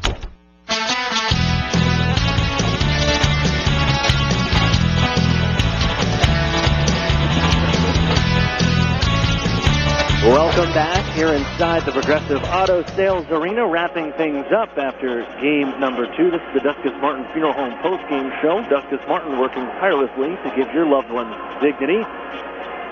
Aaron Cooney and Steve Fitzsimmons here to wrap things up from Sarnia after game number 2, and a dominant win for the Otters, 9-3, the final. And we'll jump into the Arctic Spas recap. At the first period, stopped there first. It was all Otters all the time in this one. Out to a 4-0 lead in the first period. Warren Fogle got the parties going at 8:55. Power play goal. Erie's power play went 3 for 4 on the night. Taylor Radish followed that up at 13:20 from Alex Brinkett and Jordan Sambrook, 2-0 Erie. Then Eric Chernak, just a keep-in attempt along the blue line. Got enough on it towards the goal and fooled Aiden Hughes, and Chernak gets his first playoff goal at 13:47. 4-0 Erie. Then Anthony Sorelli, a power play goal towards the end of the first, 17:08. To the 4-0 lead, and they didn't look behind them. They just kept going into the second period. Dylan Strome with his first of 2 at 1:25. Sarnia would get one back at 13:11 from Jordan Ernst on the power play. But Erie answered that one a minute 16 later. Dylan Strome doing it again. And a beautiful passing play from the Otters between the line mates Taylor Radish and Alex DeBrincat setting up Strome. And Sorelli would add one from Christian Gurney at 15-16, 7-1 after 2. Things got interesting in the third. Sarnia getting a pair of goals from Spinoza to make it 7-3. But now another power play goal from Ivan Lodnia. And then Hayden Hopkins with his first playoff goal at 16-19. 9-3 is your final here from game 2. The Otters, it was no match. It was all the Otters all night. They were the dominant team by a country mile tonight. Of course, Sarnia Sting overmatched hugely tonight, and it didn't really start well for them when Justin Fazio went down in the warm-up and they had to go to their backup goalie. And then they went to their third-string goalie when the backup goalie got totally shattered by the Erie Otters offense. And, that was a tough break, and they were in extremely tough to begin with. And then, a guy like Fazio, who could be and can be a difference maker at times, is not in the game, and it was just downhill from there. Just dominating fashion tonight for Erie. And if they were going to have any chance, and we said this during the game, it was going to be Fazio standing on his head, and really he was the reason Sarnia handed Erie their first loss on home ice in regulation time, and it's because of Justin Fazio stopping 45 of 48.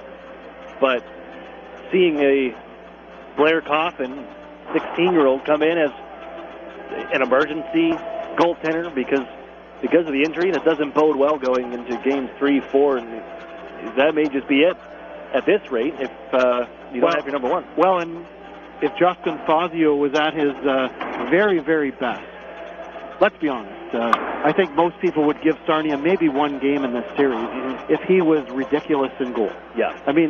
This is the 8th place team with 69 points this year against, the most dominant team in the Ontario Hockey League, and was, ranked first for a long time in the CHL. Of course, down a little bit from that, but it's just domination to have to take on this hockey club and match up with them. The Erie Otters so deep, and they've got a couple of good players that are solid offensive players on that team, but the Erie Otters have 7 or 8 of those players. They have 1 or 2 of those players. It's just hard to match it up. 7 different goal scorers for the Otters tonight, and that includes somebody representing each line. Yep. With Hopkins picking one up as well towards the end there. The Otters victorious 9-3, the final 2-0 series lead. Game 3 is Monday. Same Otter time, same Otter channel will be here at the Progressive Auto Sales Arena with the Otters and the Sarnia Sting. As we look at tonight's Iron Workers Local League number 3's Ironman of the game with tonight's 3 stars. Third star, a gift with Jordan Ernst, the third star with a goal. That's a gift for sure. Anthony Sorelli, the second star, 2 goals and assist, 3-point night for number 22. And then Alex DeBrincat. When you look and you saw it, 9-3 hockey game. You thought Alex DeBrincat may have had 3 or 4 of those. That's right. Oh, he had 4 assists. No goals, but that's points in 29 straight games for Alex DeBrincat. Incredible. And you know, Taylor Radish had a great night. Dylan Strome with a couple of goals had a great night. Warren Fogle was very solid tonight and lifted his team up with that fight as well, where he was completely manhandled Rimshaw. Yeah. And when challenged, because Rimshaw was the initiator of that. You think Rimshaw will think twice before? I would think so. Against some of those guys. Those guys should have been a star way before Jordan Ernst. We know how this works around the Ontario Hockey League. The home team gets 1 star pretty well, unless it's 9-0. But whatever. It was 5 or 6 players were the first 6 stars in the game, all from the Erie Otters tonight. But on paper, it is 1 star for Sarnia and 2 stars for the Erie Otters. 2,828 on attendance here Saturday night in Sarnia, Ontario. And the Otters, number 2 team in the CHL, 2-0 series lead over the Sarnia Sting. And we've got a second here. I want to look around the league because it's getting interesting out there, especially in the Western Conference. Indeed. Flint has just won 6-3 over the Sault Ste. Marie Greyhounds. There's your final there. Kitchener now ahead of Owen Sound, 2-1. There's 9:35 to play in the third. That's what I have up here. And it looks like Peterborough, they came back. They were trailing 2-1 at one point. That was after 1 period of play, and it's been all Peterborough since. 4 unanswered. Excuse me, they got 1 added one with from Kirill Maximoff late, but 5-3 Peterborough. But the Otters, no scoreboard watching. It's just taking care of business at home, or on their end, and here they are with a 2-0 series lead. You couldn't look ahead, and everybody has, you know who's moving on in the Western Conference. And well, you like to think you do. It yeah. certainly looks like we know who's going to move on, and it's, you know, I think the one series that's open to debate is probably the London-Windsor series, although Windsor striking first in Game 1 at the in London last night to take back home ice advantage. So that's interesting. But the other 3, I mean, you know Erie is going to cruise through to round 1, you would think. I mean, let's be honest about it. The Owen Sound attack should be able to take down the Kitchener Rangers just fine. And the Sault Greyhounds, I mean, they had trouble tonight with Flint, obviously, but I think ultimately we're going to see them prevail over, I think, a scrappy and kind of tough Flint Firebirds team who makes you earn every inch of ice time out there. And I think they're going to go 6 games in that series, and the Sioux probably will prevail there. But, yeah, the big boy's probably going to move on. That's not the same thing in that Flint-Sioux series. I don't think the Sioux is going to run all over them. We're going to make it interesting, Flint. Tough team, hard team to play against, as you mentioned. But Erie takes care of business here. 9-3 the final. And Game 3 will be here at the Progressive Auto Sales Arena Monday night, 7 to 5 face-off. I'll be here with you. Won't have Steve with me, but Steve, was great to have you on. Hope that you can stop by again during the run. I will definitely join you through the Erie playoff run, and we'll catch you a little bit down the road. Great. For Steve Fitzsimmons, TV voice of Gulf Storm, joining me here, and for John Kleiner back in studio. I'm Aaron Cooney, saying so long. Otters take Game 2, 2-0 series lead. Final tonight, 9-3. You've been listening to the Erie Otters on Fox Sports Radio 1330, The Fan. Okay.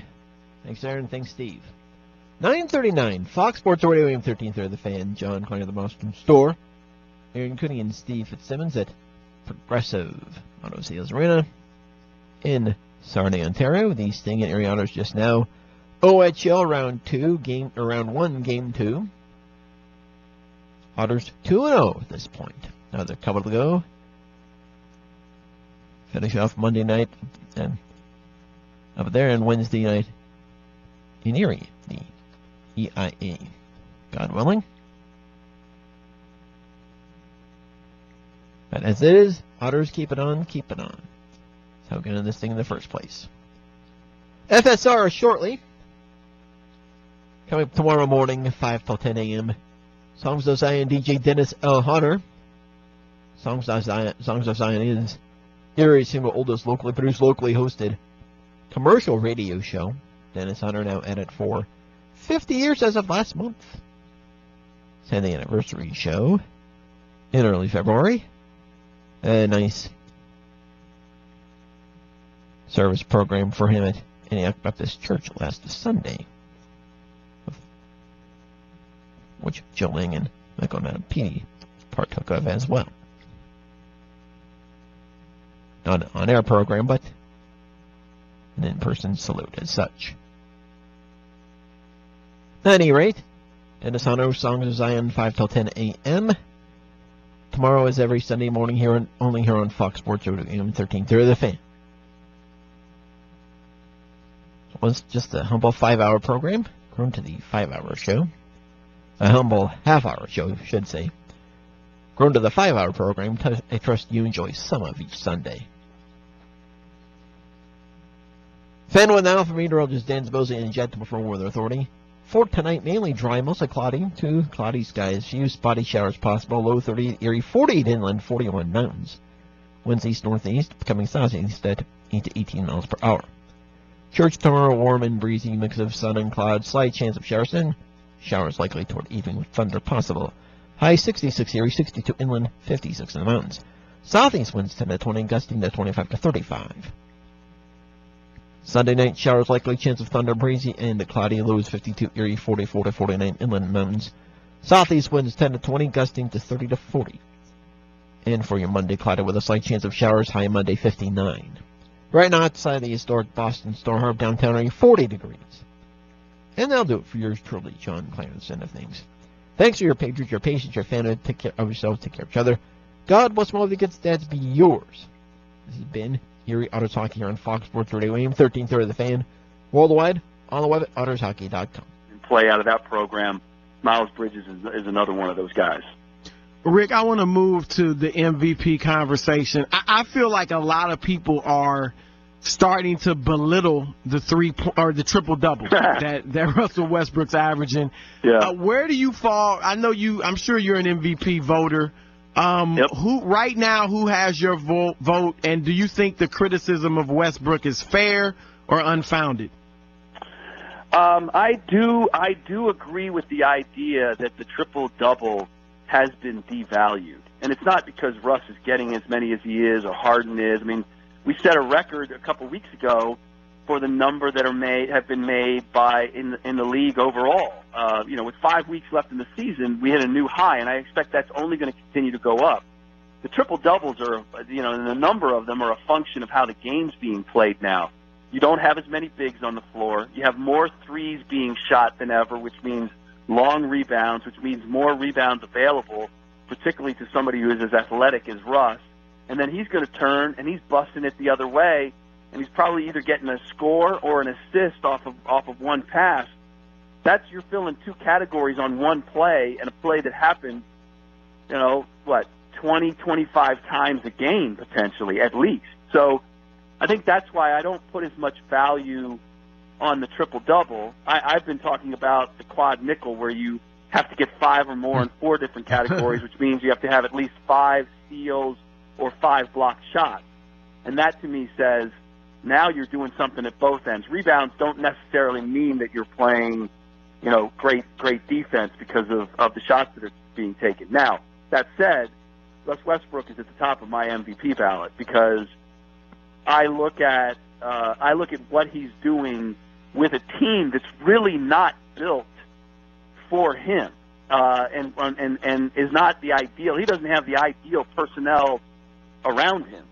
If I take him and I just imagine him put him on the Rockets team, put him with a stretch 4 like Ryan Anderson, and I think Gordon has played better than Oladipo this year. I don't care what the numbers said. I think he's had a great season. You have Capella, and you have these mobile bigs where you can play faster. Westbrook's numbers, as crazy as they are, I think if you put him on a team like the Rockets that can get up and down, they'd be even crazier. And I don't want to take anything away from Harden and his transformation. I think if you want to make a case that Kawhi Leonard is the best two-way player in the game, you can make that case. There's been too many times this year where I've watched San Antonio, and I'm looking at the floor, and I'm like, is Kawhi? Oh, yeah, Kawhi is out there. And I just am not aware of his presence at that time. And with Harden and Westbrook, I always know where they are. Yeah. I mean, you're always conscious of them. And so, look, it's a subjective thing. There's no objective way to come to the determination who the MVP is, but for the energy and the night-in, night-out effort that Russ Westbrook gives on a team that I don't think is perfectly suited for his skill set, it's just hard for me to give it to anybody else. Hey, Rick, man, great stuff. We really appreciate the visit. My pleasure. Good to catch Rick, up with you thanks, guys. man. Yeah, good talking with you. All right. There you go. It's Rick Bucher, SiriusXM NBA host, Bleacher Report senior writer, also the co-host of the BJ and Bucher podcast. Are you as competitive with your podcasts, Chris, as you are on the basketball court when you're playing pickup ball? Huh? You're going to throw elbows I have LeVar Ball first. You're going to knock Bucher out of the way? No, I don't look at it like that with the podcast. That's good. Coming up next. He wasn't too mad at you. Yeah, I know, right? So that was good. That was a compliment in a way. He was I'm just saying he's crafty. He was just being nice, thinking right? man's player. He just told Gavin, like, never invite me on this show again. Yeah. He was fuming. Up next from the Geico Studios, it was historic, but it didn't rub you the wrong way at all. It's the Broussard and No Show right here on Fox Sports Radio. I'm just going to play and try and win. You want an eargasm? Yeah!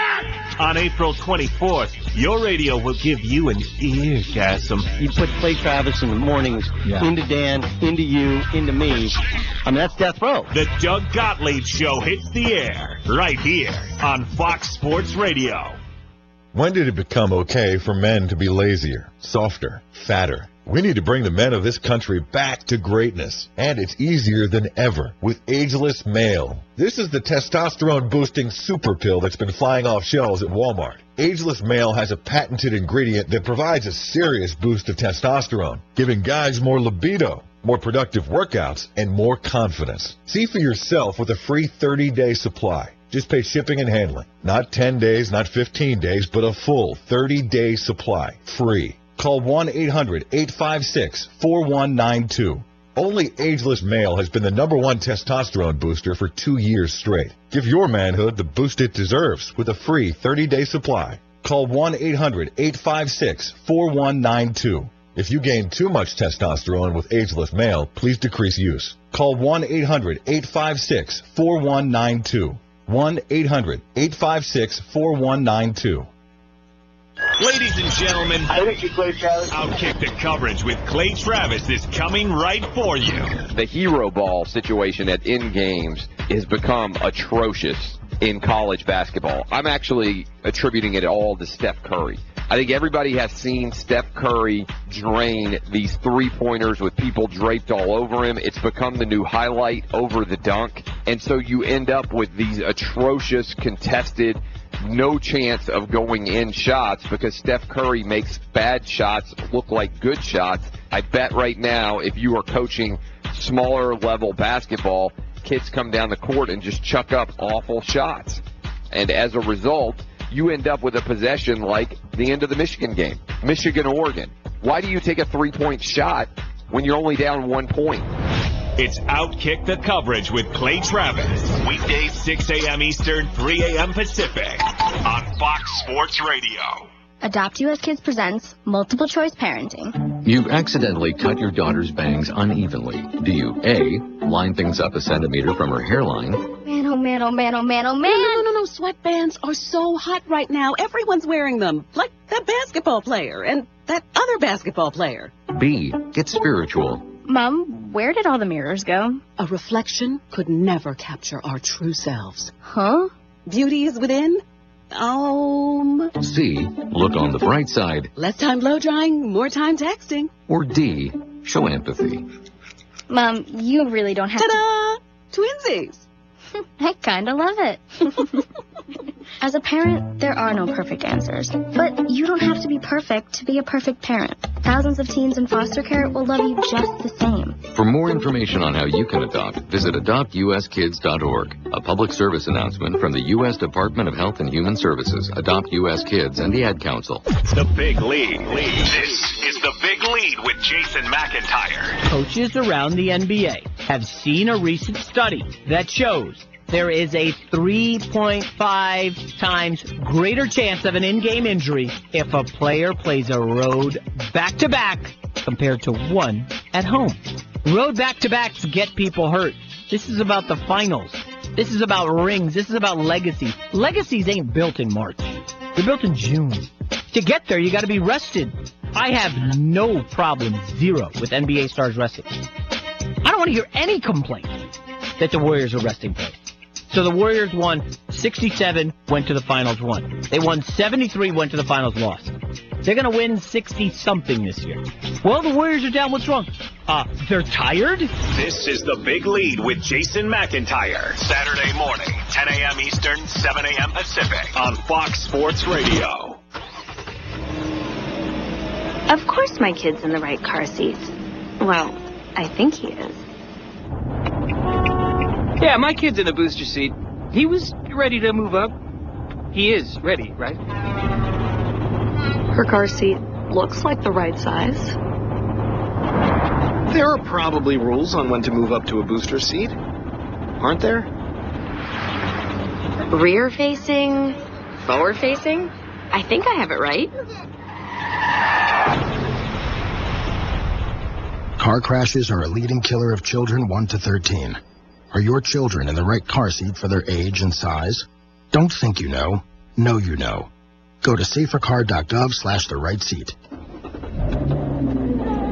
I know my child's in the right car seat, or else I wouldn't get in the driver's seat. Brought to you by the National Highway Traffic Safety Administration and the Ad Council. Fox Sports Radio. AM 1330. The Fan. You get Colin Cowherd, Dan Patrick, Rich Eisen, Clay Travis, and now, Doug freaking Gottlieb. Whoa! Are you effing kidding me? It's over. Wow. Breaking that news. I don't know about you, but if I were the competition, I would be soiling my underoos. We just got a whole lot stronger for you. This is Fox Sports Radio. FS1. Fierce, fast, and a little out of control. NASCAR goes west, heads to Fontana, bringing the speed and adrenaline of the next race in the Monster Energy NASCAR Cup Series. Hammer down now, come on. Tomorrow at 3 p.m. Eastern on Fox. It's the Broussard and No Show, coming to you from the Geico Fox Sports Radio studios. What does it mean when Geico says just 15 minutes could save you 15% or more on car insurance?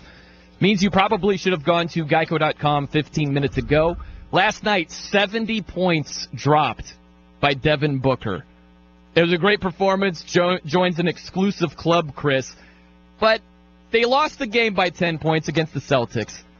And they celebrated. Did any of it rub you the wrong way? Where they celebrated the 70 points, where Earl Watson was calling timeouts? You good all across the board with the last night?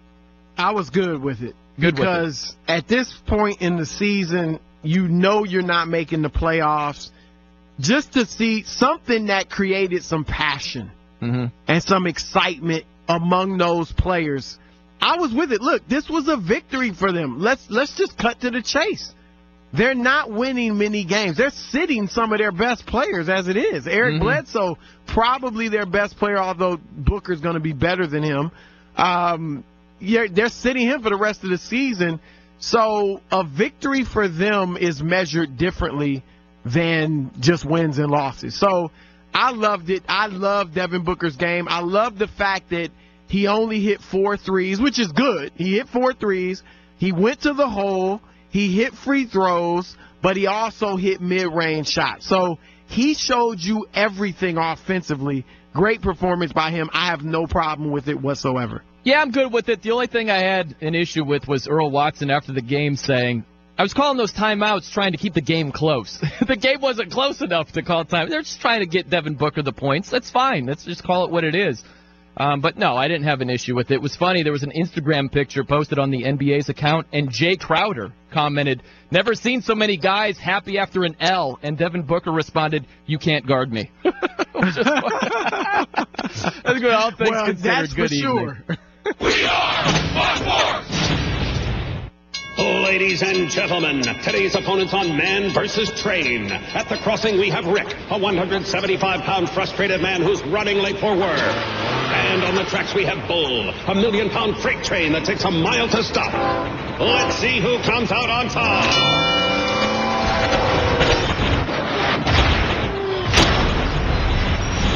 You can't beat a train, so don't try. Stop. Trains can't. Brought to you by the National Highway Traffic Safety Administration. Geico presents a voicemail from your friend, Lightning. Hey, bud, Joe Pal Lightning. I was just hanging out in the old Cloudaroo here. Thought I'd give you a call. I hope you're still not sore about that time I deep-fried your big screen TV with that bolt. Yeah, I've been meaning to pay you back for that one, for sure. A little short on cash at the moment, but any day now. Yep. Well, anywho, talk later. Lightning won't pay for the damage it causes. Luckily, the Geico Insurance Agency makes getting coverage a snap. Visit geico.com to see how affordable renter's insurance can be. 1 out of 5 Americans. That's a lot of people, and you might be one of them. It's the number of adults who take on the role of caring for a sick or aging family member in their home or yours. What's unusual here is that most family caregivers don't see themselves as caregivers at all, but simply as daughters, sons, parents, and spouses doing what any loving family member would do. If this is you, then you know the feeling of doing all you can day in, day out, and still thinking it's not enough.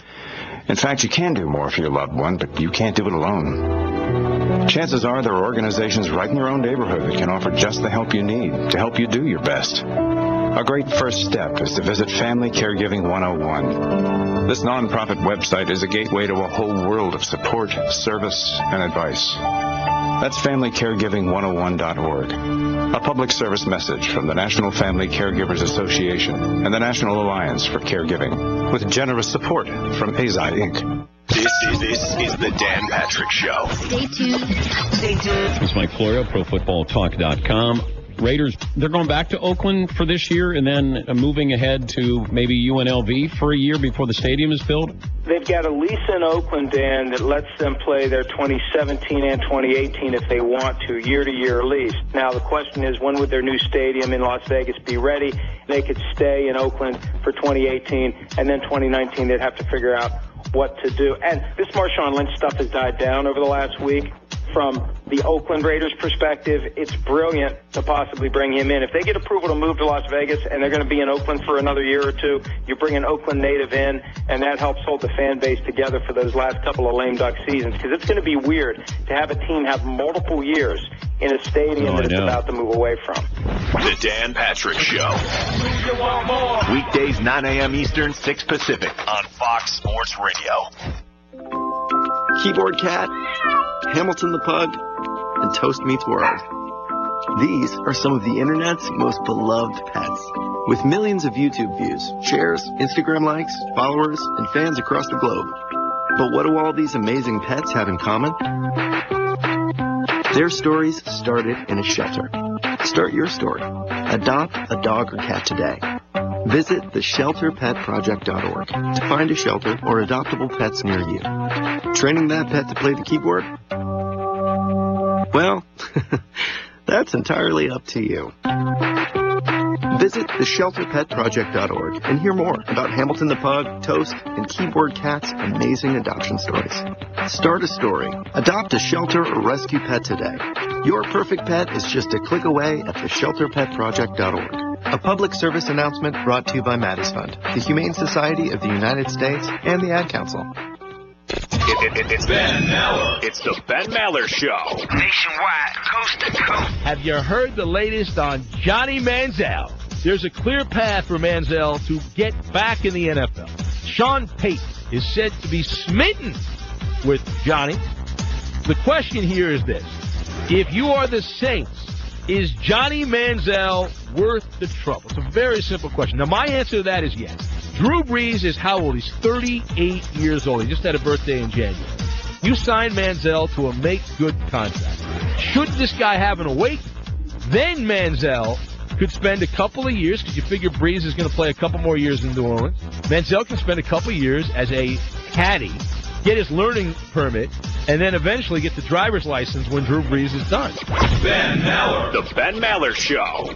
I'm sorry, we're on the air right now. Weeknights, 2 a.m. Eastern, 11 p.m. Pacific on Fox Sports Radio. Broadcasting from the Bud Light Studios in the historic Boston Stores. AM 1330. Fox Sports Radio. WFNN Erie. The Fan.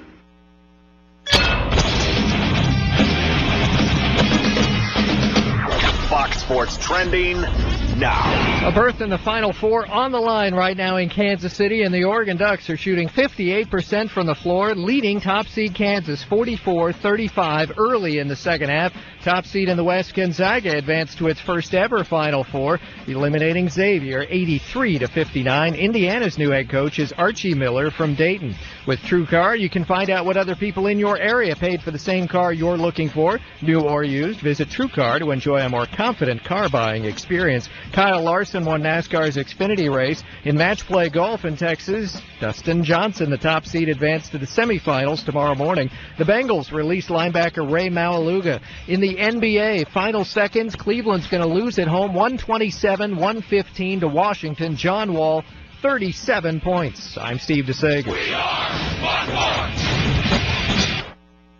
Okay. FS1. Don't laugh! This ain't reality TV! To find FS1 on your television, go to foxsports.com for details. FS1.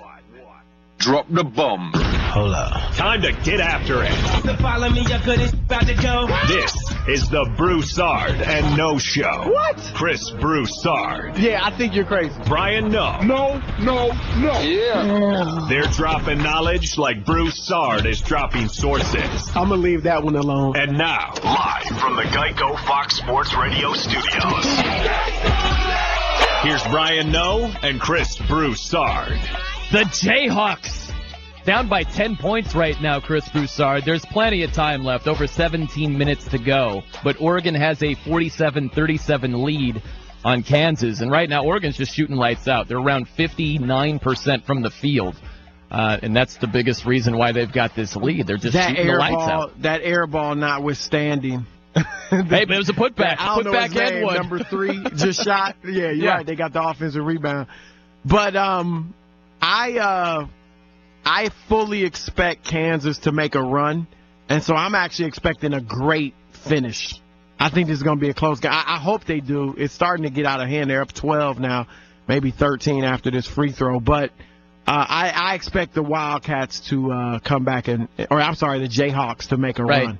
Yeah, you know what's fascinating to me about basketball? This is why the sport is so much different than any other, is that I always say there are 6 defenders. There's the 5 guys you're going up against, and then there's the hoop. All right? And there are some times where you just have an off-shooting night. And it's not necessarily because it's great defense or they're challenging shots. It's just you can't buy a shot.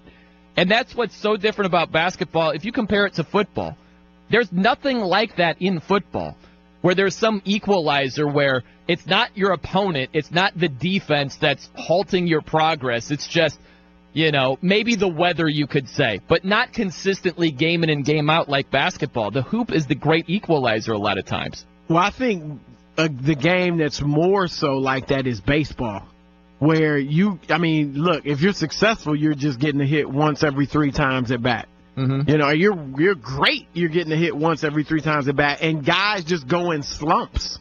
Even if it's not the best pitching, sometimes a guy might just be in a slump. Basketball, I think that's true for the jump shot, and that's why if you're a jump shooting team, people have always said historically jump shooting teams don't win championships. That's been true until recently with the three-pointer becoming such a big factor in the game.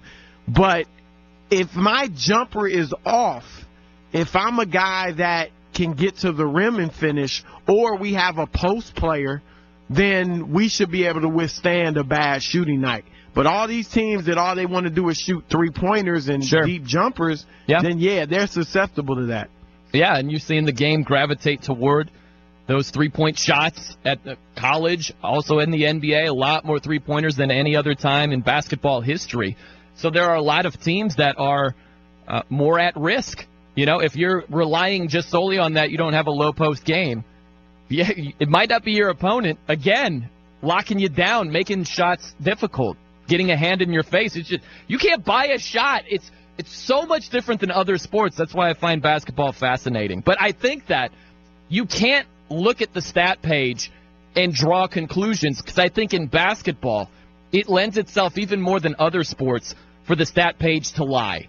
Because you could go down and look at the shooting percentage from the field. And let's just say it's a team that shoots a lot from outside. they shoot a horrible percentage, it's like, well, great defense. Look at Gonzaga the other night against West Virginia. West Virginia shot 26%. So the common takeaway is, wow, the Zags were getting after it defensively. Yeah, a little bit. But it was also, West Virginia just could not do anything offensively. It's a combination of the two.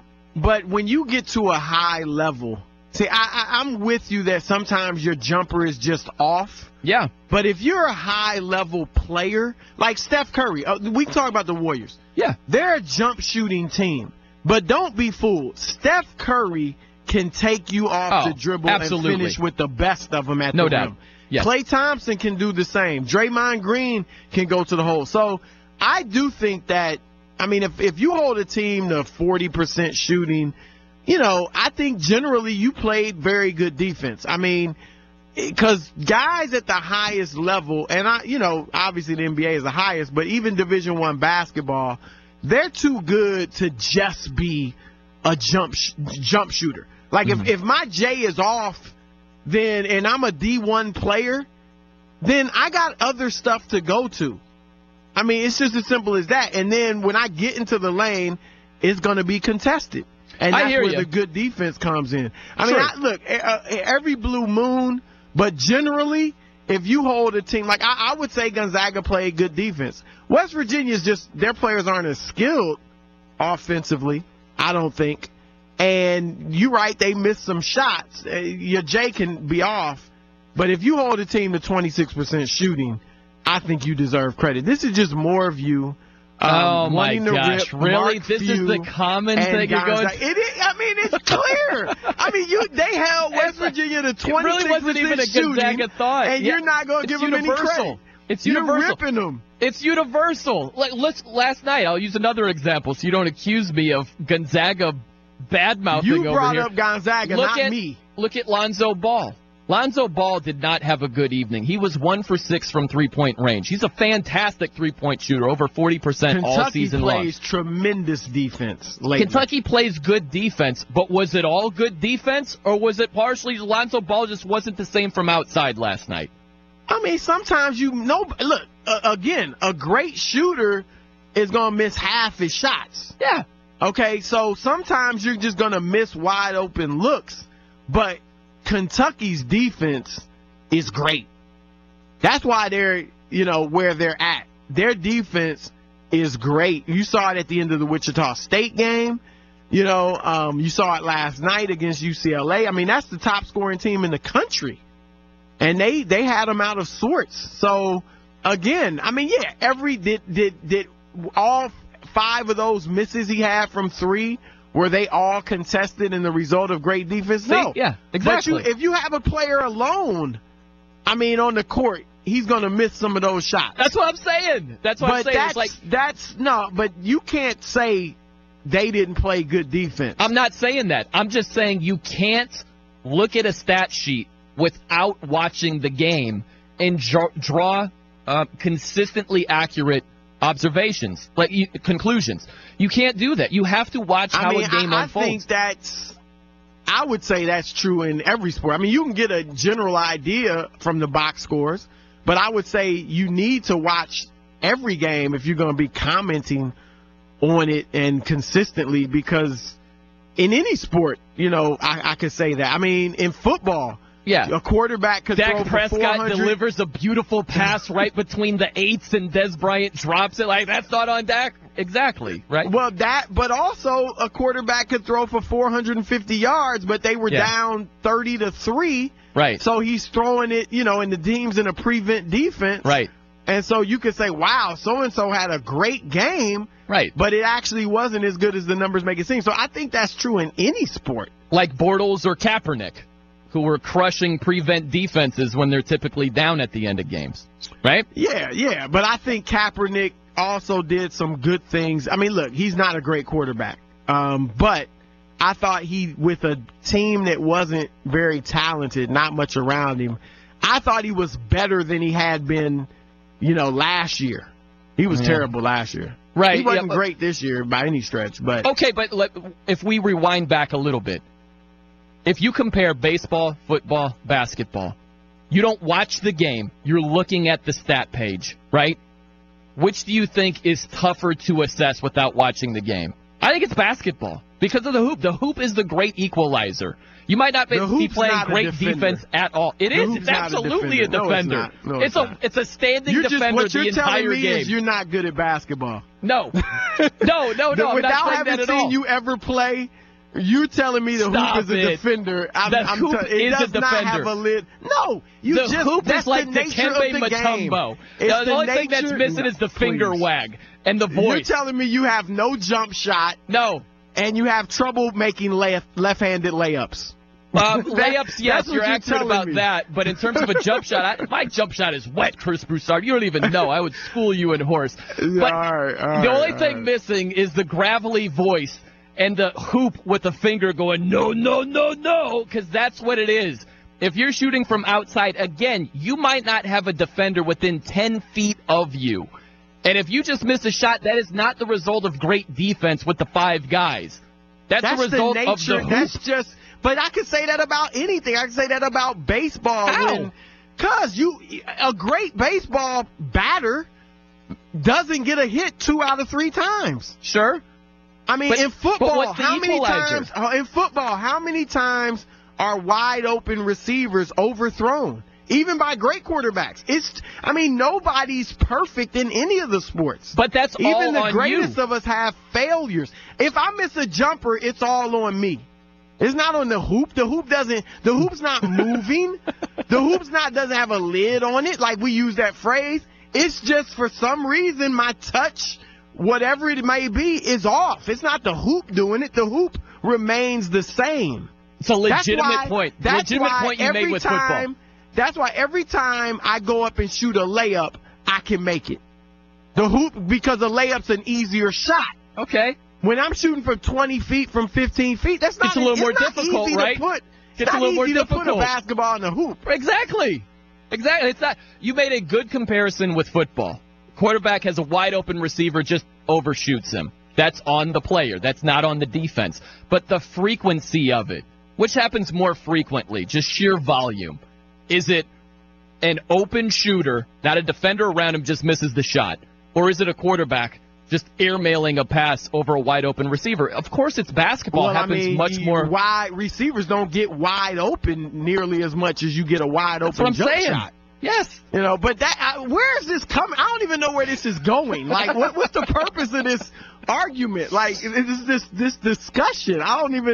Okay, guys miss open shots, but if a team holds you to 30% shooting, 25% shooting, they played good defense.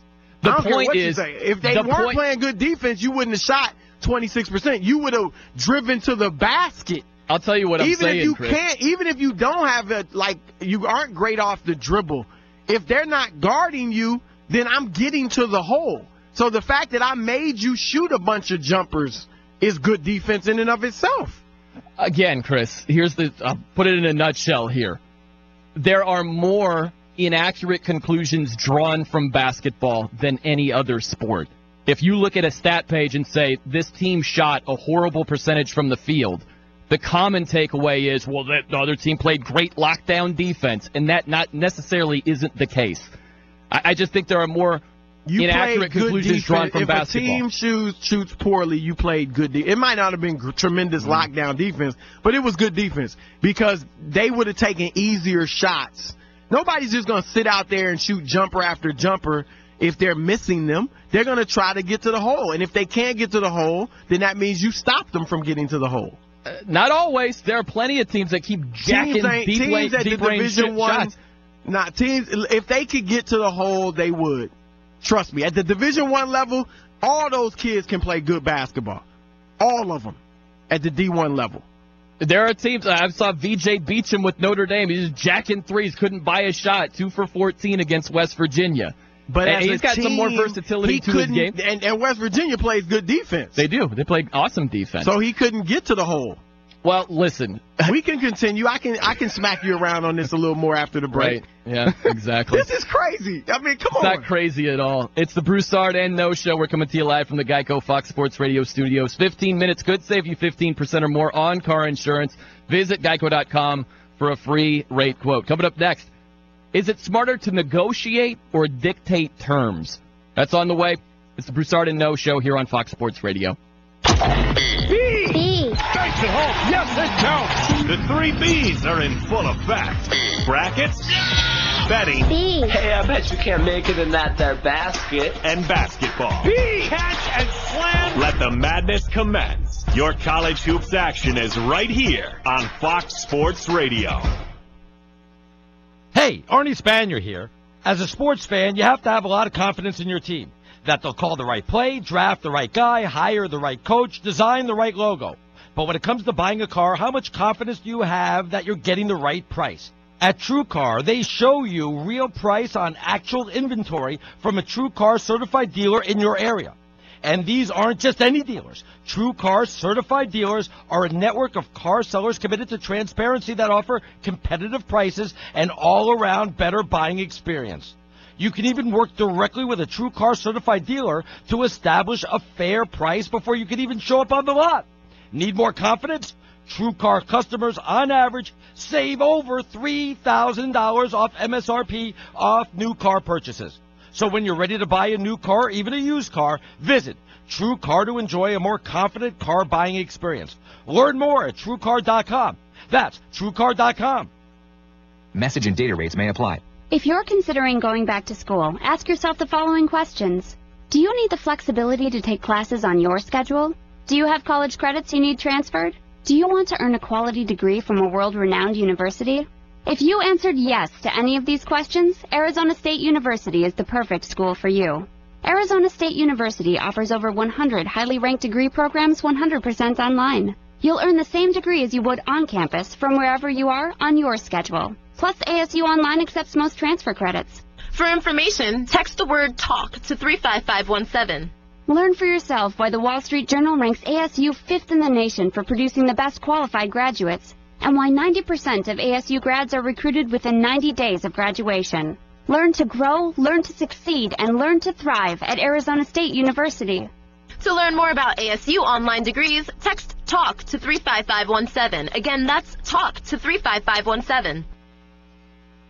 The Yankee Honda, where they treat every customer as though you're a member of their family. Visit them at 8430 Peach Street, Erie, or 24 hours a day, 7 days a week at Erie Seawolves, Notre Dame football, Erie Otters, Bayhawks basketball, the Sports Blitz, the best sports radio in Erie, Fox Sports Radio, AM 1330, The Fan. Every day, the men and women of the United States Marine Corps demonstrate their commitment to defend the American way of life. Since 1775, we have served our nation as a force in readiness. From combat operations to humanitarian assistance in every corner of the world. No matter where the mission takes us today, or wherever our country needs us tomorrow, we always remember the land we call home.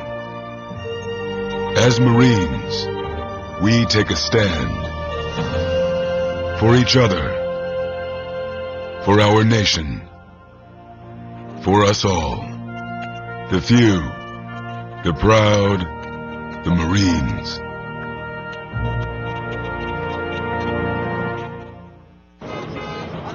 So you see, son, good manners are very, very important. Someday, many years from now, when you're a grown-up, you'll be a man. And when you are, you should be a gentleman. Do you want me to go through it one more time? Yes. Yes, please. Yes, please. Exactly. Always say please, thank you, you're welcome, and excuse me. Sit up straight, hold doors open for ladies. If a door's shut, then knock first. Don't burp, don't swear, don't speak with your mouth full, don't reach across people's plates, keep your elbows off the table. What table? And don't interrupt. While we're at it, don't stare, don't use foul language, don't call people names, but do remember people's names. Always share your toys, play nice, and cover your mouth when you cough or sneeze. On the bus, give up your seat to anyone who has trouble standing. Bottom line, treat others the way you'd like to be treated. Got it? Got it. And stop picking your nose. Most parenting is hard to do in just 2 minutes. But spending just 2 minutes twice a day making sure they brush their teeth is easier and could help save them from a lifetime of tooth pain. For fun 2-minute videos to watch while brushing, visit 2min2x.org. That's 2min2x.org. A message from the Partnership for Healthy Mouths, Healthy Lives, and the Ag Council. Welcome back to the Cat Show. Up next, we have Nico. Nico is a member of the Shelter Pet Group. That's right. A group known especially for their sunspot sleeping, ball chasing, leg rubbing, and of course, companionship. Just look how she struts. It's like she owns the place. And see how she curls up and cuddles her person. The pitch on her purring is simply perfect. Nice one. Fantastic cat. But really the best way to know an amazing shelter pet like Nico is to meet one. Visit theshelterpetproject.org today. Adopt. Brought to you by Maddie's Fund, the Humane Society of the United States, and the Ad Council. Or a message from Goodwill and the Ad Council. Fox Sports Radio. 1330 The Fan.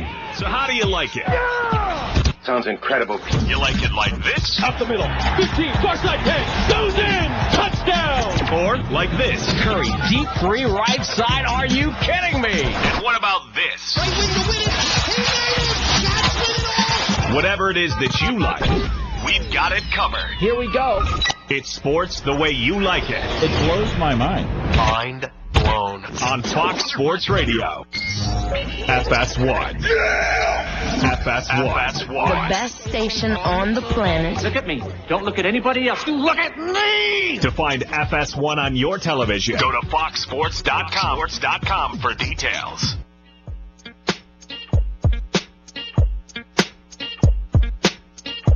It's the Broussard and No Show.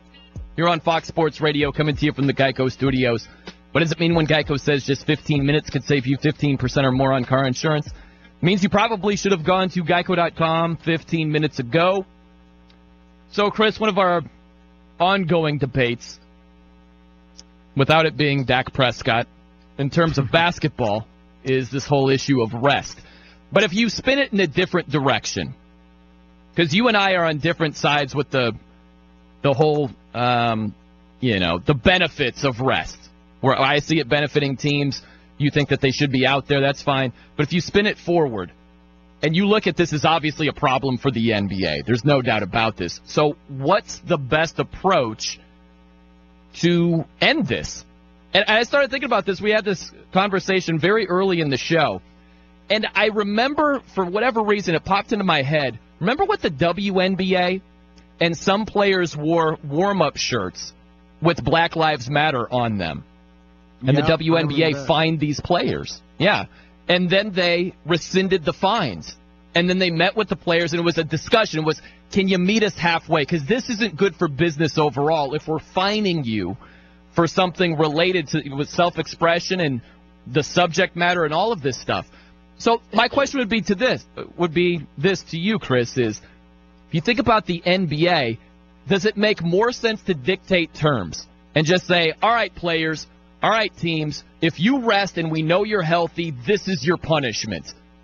Or does it make sense to try to negotiate with them, say, hey, can you meet us halfway? What can we do to make it easier and more beneficial for the league as a whole? Because the reason I think of this, Chris, is what if the NBA takes the approach and says, if you do this, here's your punishment, end of story. And players say, all right, I'm comfortable with a small fine for a night of rest. I'll pay. That would make the issue even worse. So I wonder if going to them at first and trying to negotiate makes some sense. Where do you come out on that? Well, I don't know that would make it worse. If players want to pay the fine, then I don't think that makes it any worse. They're still sitting out, and the fans and the networks and the corporate sponsors are still getting the short end of the stick. Which is what the main problem is. I don't think it's hard to legislate. I think it's very hard to legislate because I think what you'll have is if the league says we're fining you if you sit out and you're healthy, I don't think you'll have players sitting out and just, I'm resting, I'm healthy. I think what you'd have is teams making up injuries. Sure. Yeah. Like, he's got an upper respiratory infection. He's got a strained hamstring. He's got back spasms, something that wouldn't show up on an X-ray, okay? So it's very difficult to legislate. My thing is that, they're basing this on the quote-unquote science. Essentially when you rest players that are healthy, what you're doing is telling us that 82 games is too much. No. That we can't – really? I mean, why do they need rest if 82 games isn't too much? They're not saying it's too much. They're just saying LeBron isn't going to be as rested playing 82 games as he will be playing 77. Well, Tom Brady that doesn't mean he can't do it. Tom Brady won't be as rested playing 16 NFL games as he would be if he only played 12. Exactly. You can that say doesn't that about mean he any can't do sport, it, though. But you don't do that. That's the part of being a professional athlete is that your body is strong enough and you're durable enough to play 82 games or 16 football games or 162 baseball games. And that's LeBron part is of being a professional athlect. LeBron's certainly capable of doing that. I don't even want to make it just about LeBron. I'm just saying in general, all these players. I mean, you are part of this is entertainment. That's why people pay so much money to go to these games, to watch them on TV. If you have the league pass or whatever it may be, because it's entertainment.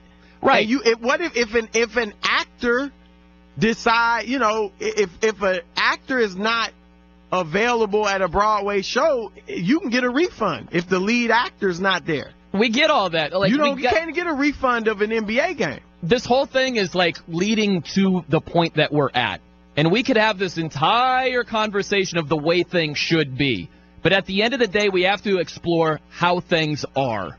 Okay? And the reality is that players are being rested because it benefits them in terms of the playoffs. We don't know that it benefits them. We don't know. We don't know that. I mean, rest benefits anybody. No, we don't know that.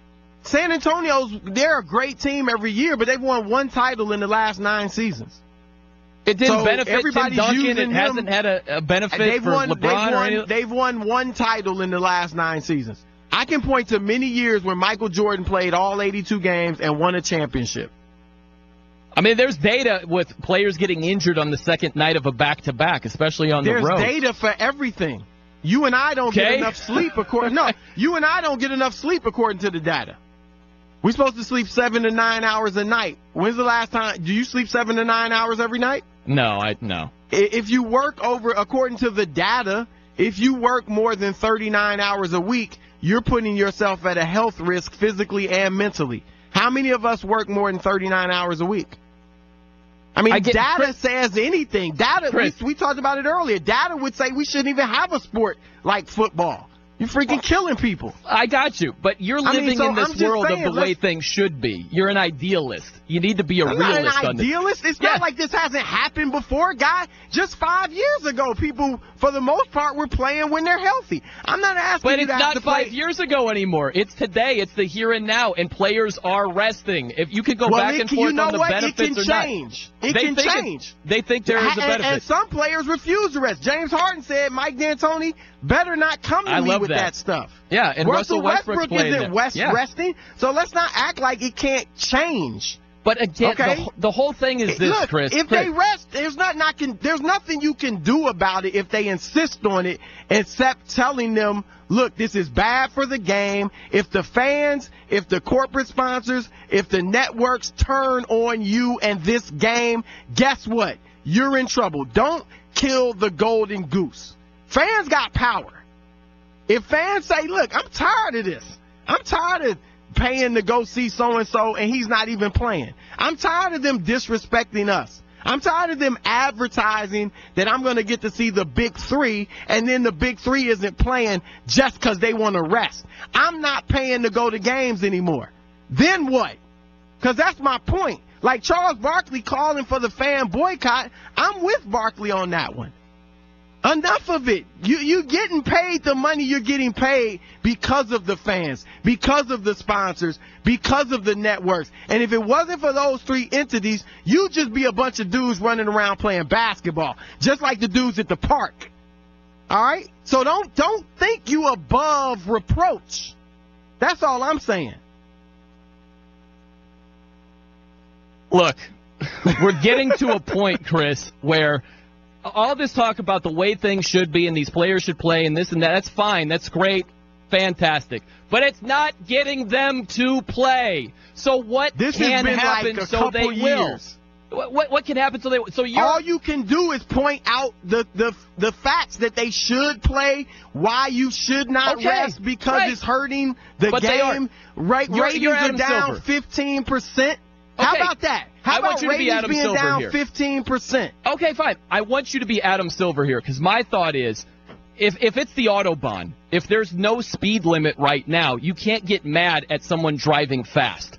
So if there's no punishment in place to hit players or hit teams that rest healthy players, then why are you blaming them? They're not doing anything necessarily wrong. So if you're Adam Silver, what do you do to discourage this type of tactic being used? What can you do?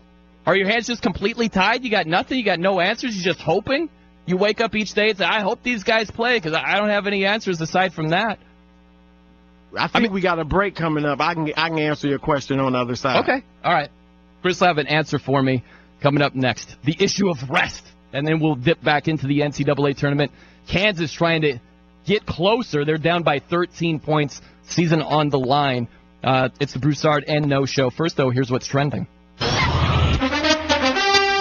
The Oregon Ducks are 6 minutes away from the Final Four, leading the top seed in the Midwest, Kansas, in Kansas City, 64-53. Again, 6 minutes to go. Oregon's program won the first ever NCAA basketball title back in 1939. They've made precious few deep runs in the tournament since then. Now, last year, these Ducks did make it to a regional final before losing to Oklahoma. Right now, an 11-point lead on the Jayhawks. The West top seed, Gonzaga, makes its first ever Final Four, eliminating Xavier today, 83-59. Indiana has a new head coach, Archie Miller from Dayton. He gets a reported 7-year deal. In the NBA, Washington with an impressive win at Cleveland, 127-115. John Wall, 37 points, 11 assists. Toronto right now with 10 minutes to go, still leading at Dallas, 79-69. Toronto trying to get within 3.5 of the Cavs. Wizards now just 2.5 back. I'm Steve DeSager. We are 3, 2, 1. You may need some time away,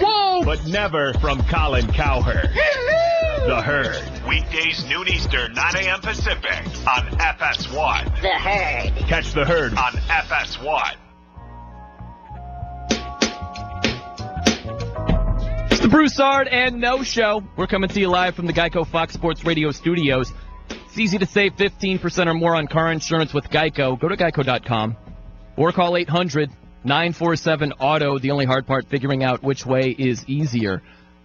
You ever watch the movie Speed, Chris, with Keanu Reeves and Dennis Hopper? Do you remember that old school movie? I remember that years ago. Yeah, it was a long time ago that's now. Old school. But remember when Dennis Hopper said, "Pop quiz, hot shot," and then he would have something for Keanu Reeves? Remember that whole thing? I don't remember that. You I don't remember remember it that well. No. I think the only scene I remember from that is on a bus.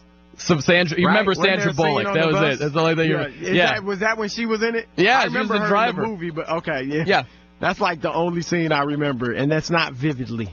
Yeah, so for whatever reason, that just popped into my head. Picture me as Dennis Hopper saying to you, Chris, "Pop quiz, hot shot." You're Commissioner Adam Silver. You've got star players that are healthy and resting. Networks are ticked off. Fans are ticked off. What do you do?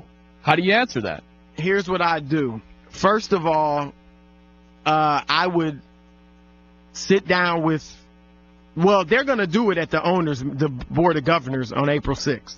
Okay? So what I would do is I might have each owner bring your performance doctor or your analytics person who's suggesting all of this rest to the meeting. And I would explain that, look, we are in the entertainment business. Okay? We have partners that work with us. The fans, the sponsors, and the networks. And ESPN, ABC, TNT, they paid us a lot of money. These corporate sponsors paid us a lot of money to run commercials on these games. And when we advertise and promote that the Big Three in Golden State or LeBron James in Cleveland or the Big Three in Cleveland or whoever else, whatever other superstar is playing tonight, we need to deliver if the player's healthy. Okay? Yeah. And so I would explain that to them and try to have them deliver that to their organizations and franchises. That's number one, that we have to please our partners. If you're hurt, you're hurt. Mm-hmm. Now, you don't have to be like a debilitating injury where you can't move. But if you're legitimately hurt, then don't play. But if you're healthy, you need to play because fans expect that. Fans will understand if a player's hurt and not playing. All right, that's number one. Number two, look, it's hard to legislate. I talked about fines, but that probably wouldn't work because players and teams will just make up injuries. Mm-hmm. I would say, look, if you have to rest players, rest them in practice. Don't have them practice. Have them just shoot jumpers. Have them, do a walkthrough, whatever it may be. All right? If they need rest, that's when you rest. Also, I look at lengthening the season or stretching out the season. Maybe if next year they're starting at 7 to 10 games earlier or take days earlier so they can get rid of some more back-to-backs. If you can stretch it out a little bit longer, then maybe you can perhaps get rid of road back-to-backs. You said it earlier. 3.5 injuries are more likely to occur, 3.5 times more likely to occur on the road back-to-back than a home one. So if we could eliminate road back-to-backs, would you, we expect you to play. Or if they, again, continue to insist on not playing, then we cancel in shoot-arounds. No more pregame, no more morning shoot-arounds. Because you talk about rest. I mean, when teams are getting in late in the, late at night, really early in the morning, or guys are just hanging out late at night and they have to get up at 8 or 9 in the morning to go to a shoot-around and I don't know if the fans actually know, on a game day, when the game's at, say, 7:30 at night, teams will have a morning practice at 10 a.m. generally for an hour and a half, and then they go back home or to the hotel for 4 hours or 3 or 4 hours before they go back to the arena. That really doesn't make that much sense. And you're talking about rest, that's when players could be resting. You could have them have a walkthrough at the arena before the game if you really have to. So you could legislate that there are no morning shoot-arounds on game days. I mean, you could do a lot to push it and push the teams in that direction, because I don't know that it's all on the players. A lot of people in the league think it's more on the general managers and coaches of these teams. So you try to push, take things away to try to get these teams to play guys. Because, look, the bottom line is this. If you take away from all the back-to-backs or take them away, the science is still going to say players need rest. I mean, the science may say that the optimal number of games for a guy to play is 60. So the science probably is always going to say you need rest. Just like I said, the science says you and I need more rest. So all you can do is try to make things happen to get guys to play. So it's sad that we've gotten to that point, in my opinion. You didn't have to convince Michael Jordan to play when you're healthy. You didn't have to convince, players in the past, and even a lot of players today, that if you're healthy, play. So yeah, it's a different day and age. Big issue. It's a different day and age. It's a different day and age for a few guys, but it's not that widespread. It's similar to the Hack-a-Shack. You could look at Thompson is still playing every game for Cleveland. Where's his rest? I'm sure the science says he needs some rest too. So I don't think it's too far gone where you could get guys to essentially play when healthy. Again, if it's the last week or two of the season and they want to sit out a guy and rest, nobody gets mad about that. But if, I don't think it's too far-fetched to expect players to play when you're healthy. And if you're telling us teams that 82 games is too much, because no matter what you say, that's essentially what's being said. When you have to sit a guy out for rest, you're saying 82 games is too much. So I love Steve Kerr's idea. I shorten the season. I mean, I'd love it if they cut it to 65 or 70 games. I don't need to see Memphis play 82 games. But they don't want that because of the money. So I'm just saying, let's keep it real. If 82 games is too much, maybe the science says that. Let's check on the science and see what it says. Because in 1967, when they decided to play 82 games, it wasn't based on anything but, hey, let's play 82. So maybe we didn't know enough. Like you said, maybe it's a different day. Maybe the science tells us better information. I mean, yeah, it's a little bit like LeVar Ball. Remember how LeBron said, "Keep my kids' names out of your mouth," and LeVar Ball essentially said, "Or what?" Well, that's what his response was. So with this rest thing, when it comes to the teams and it comes to the league, you had David Griffin. He's the GM of the Cavs, as you well know, Chris.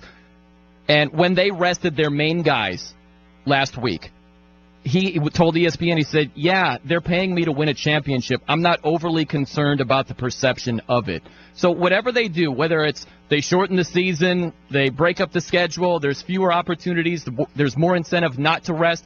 But if you still have rest, the teams and the players are essentially saying, "Or what? What are you going to do to us if we rest and we know that you don't want us to do that?" If there isn't a clear threat of a punishment, there isn't a great incentive to do what the league wants them to do when they think it benefits them in a pursuit of a championship. You know what I'm saying? Look, nobody's going to care if you won a championship if the fans and the networks and the sponsors turn on you. Your sport's only as big as those people make it. It's only as big as we make it. Otherwise, like I said, you just be a bunch of dudes running around playing basketball. Which happens every day. Every single day, people playing basketball. So you need to be true with those people. That's what I'm saying, because they the ones paying you. But you're right. You can't hold a hammer to somebody's head. Right. If you don't have that, you're going to have dudes resting. I don't like it either. I have much more admiration for Harden and Westbrook. I love that they're playing that. I mean, again, this doesn't have to be the case. It wasn't the case. You didn't have to threaten Michael Jordan and Magic Johnson and guys like that. But it's just play. Different, You're healthy. Different play. Era, different day and age. They're still resting. They're going to rest. They're going to continue to rest. We don't know. We don't know that. It might not. Coming up next from the Geico Studios, it's something that's overrated in college hoops and underrated everywhere else. It's the Broussard and No Show right here on Fox Sports Radio. Our growth, is massive. What? Check it. iHeartRadio, SiriusXM, iTunes, Google Play, and Stitcher. We're everywhere. iHeartRadio, SiriusXM, iTunes, Google Play, and Stitcher. This is Fox Sports Radio. Geico presents a voicemail from your friend, Tree. Tree here, just calling to say thanks for letting me crash at your place the other night. Well, on your place. It was a rough night. I had a bit too much wind, and I think I might have broke your chimney, actually. So, yeah. Any chance you'd want to drop off my tire swing? Yeah. I mean, if not, that's cool. Okay, later. Trees won't pay for tree damage. Luckily, one call to the Geico Insurance Agency makes it easy to switch and save on homeowners insurance. If you think trains will stop if they see a car on the tracks, you're right, they will. About a mile after they hit you.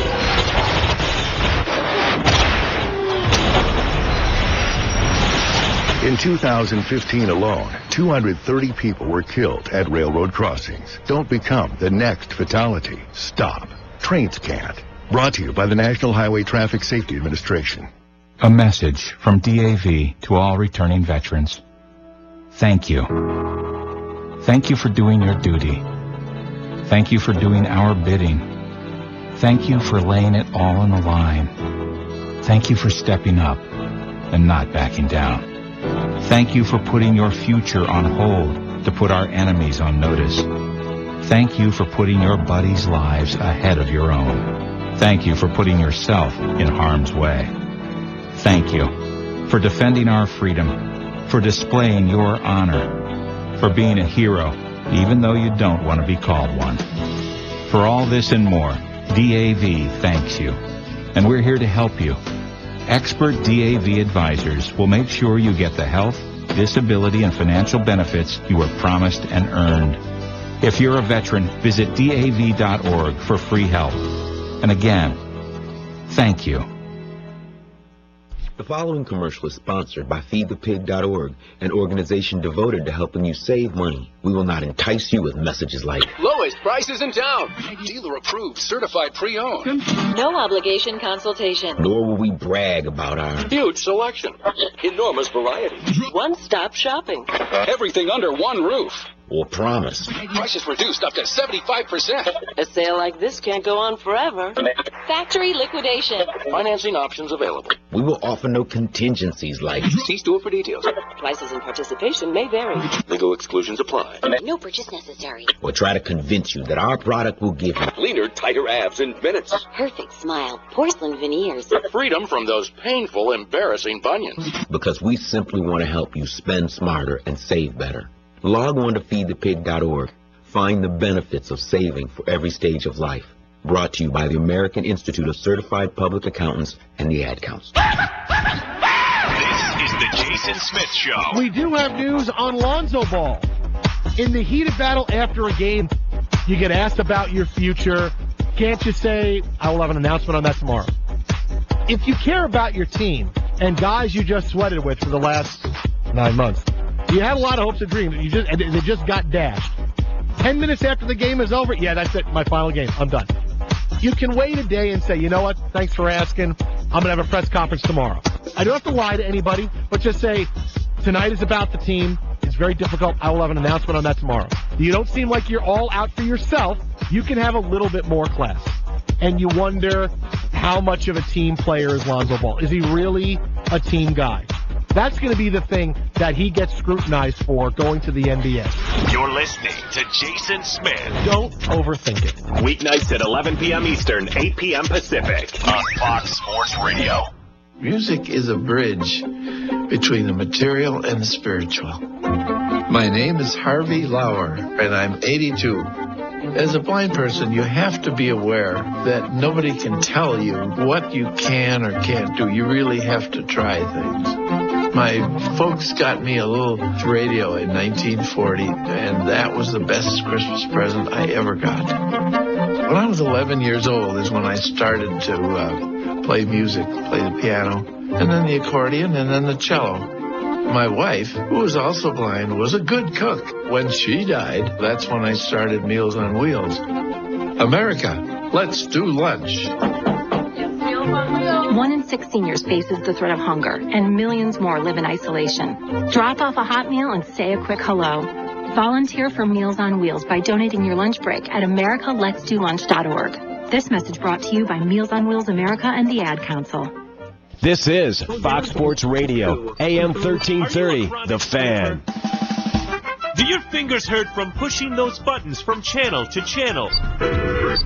Do you have blisters on your index finger and thumb? Well, if you do, my friend, we have the cure. No, it's not Valtrex. It's Fox Sports Radio. Here at Fox Sports Radio, you'll get the best in sports and entertainment. So chop off your fingers, but leave the middle and put that chronic flipping behind you. I feel like getting freaky. You're thinking about getting freaky?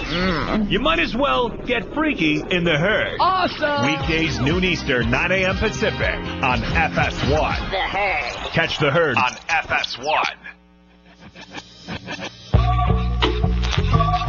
It's the Broussard and No Show here on Fox Sports Radio, coming to you from the Geico Studios. What does it mean when Geico says just 15 minutes could save you 15% or more on car insurance?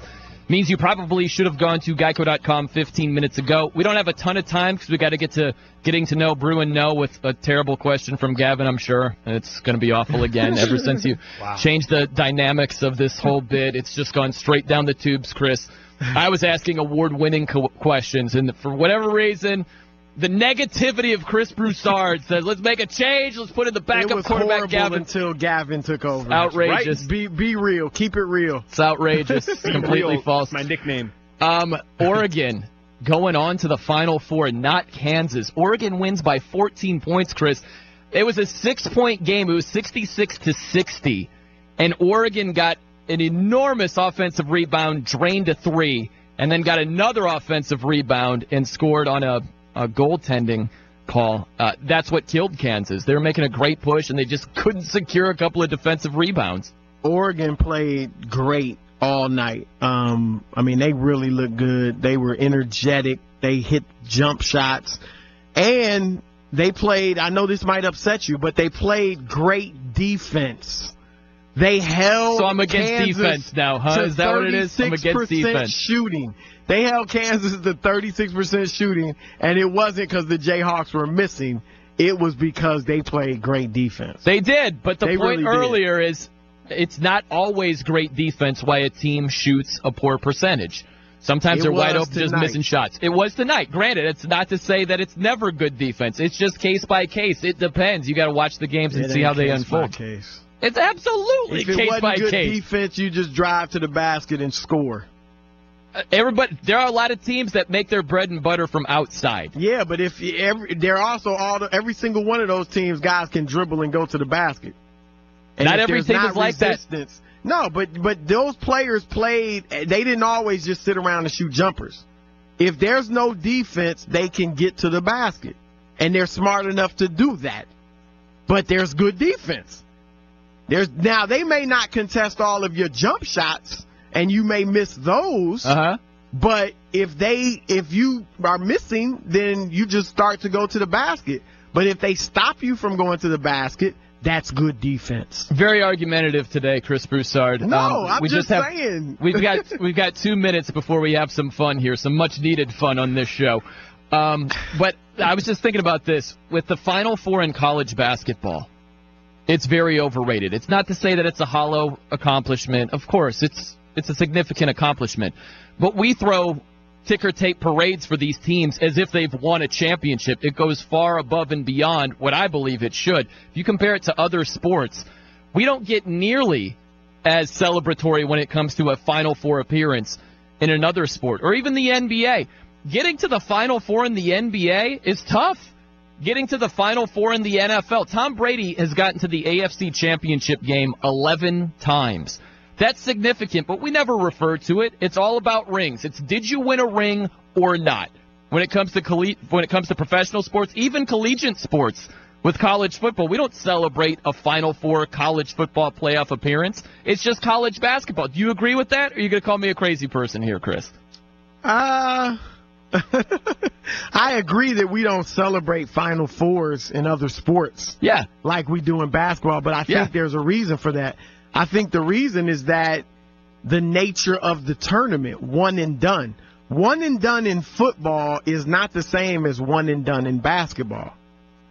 That's one and done in football is understood because there's only so many games. But in basketball, you play a lot more games. Anything can happen. I think baseball is similar. If it were one and done in baseball, that'd be as big of an accomplishment of getting to a Final Four, if you will, as basketball. But I think that's what it is. And NBA is series, so it's not as random. It's random in college basketball to some degree. Very argumentative today, Chris Broussard. Very argumentative. I'm just bringing truth. I'm just spitting facts, baby. We got to have like Ryan says. I spit hot fire. Yeah. That's my line. I spit hot facts. Yeah, you spit hot facts. We got to have some fun. I need a smile on my face. Let's get to know. Let's do it. Here we go. Now is the time. My mind's telling me no. Let's get to know. Brew and know. All right, our producer, Gavin, he's got a hack question. What do you have this week, Gavin? This is not a hack question. This question came directly from the harp that we played earlier. Guys, we debate all the time, and you guys go at it. What is your favorite musical event that you have attended? Chris, we'll start with you. Well, I can see you're both chomping at the bit. 10 years ago, I went to a Slayer concert. There we go. And Lamb of God opened up for him, and it was just tremendous. No, look, I can't break down all my concerts, but one that comes to mind, 1987, heading into my sophomore year of college, I went to see Stetsasonic, Public Enemy, Rakim, Eric B. and Rakim, and LL Cool J. And Dougie Fresh was there. So that was a dope concert. I'd have to go with Pantera, actually. The greatest concert intro I've ever seen before, Chris. They've got two songs. Suicide Note Part 1 is a very mellow song. It's like an acoustic song. So they played the CD version, and they just had this little curtain you could see through, but it was all these lights and everything, and then the curtain drops and they play Suicide Note Part 2, which is this crazy, heavy song. It was the greatest intro I've ever seen. I'd go with Pantera. Yeah, I'd go with Pantera. I never even heard of Pantera. Oh. You are outrageous. That's the most outrageous thing you've said today. That's saying something. If you're a CPAP user, soap and water cleaning may leave harmful bacteria, viruses, and mold that can make you sick. That alone will keep you up at night. Until now, SoClean.com is the world's first and only automated, hands-free CPAP cleaner and sanitizer. SoClean kills 99.9% of all CPAP germs without soap, water, harsh chemicals, or even equipment disassembly. And now, you can try it risk-free for 30 days. Call 1-800-746-3737. SoClean changed the CPAP experience for the better. My health has improved. It's simple to use, and I'm not worried about infections. SoClean's revolutionary design makes it easy to clean your CPAP and protect you against CPAP-related illnesses. Plus, SoClean works with all popular CPAP devices to clean them in minutes. It really is that easy. Don't risk your health. Call SoClean.com now to try it risk-free for 30 days. Call 1-800-746-3737. This offer won't last. Call now. 800-746-3737. 800-746-3737. The Yankee Honda, where they treat every customer as though you're a member of their family. Visit them at 8430 Peach Street, Erie, or 24 hours a day, 7 days a week at Erie Seawolves, Notre Dame football, Erie Otters, Bayhawks basketball, the Sports Blitz, the best sports radio in Erie, Fox Sports Radio, AM 1330, The Fan. I never get the flu. My kids don't need more shots. I don't have time. We're all healthy. No matter how you build your excuses, the flu can blow your house down. I can't believe I used up all my sick time. I missed a week of school during finals. Now my baby has it because of me. The hospital? Keep your foundation strong. Vaccinate.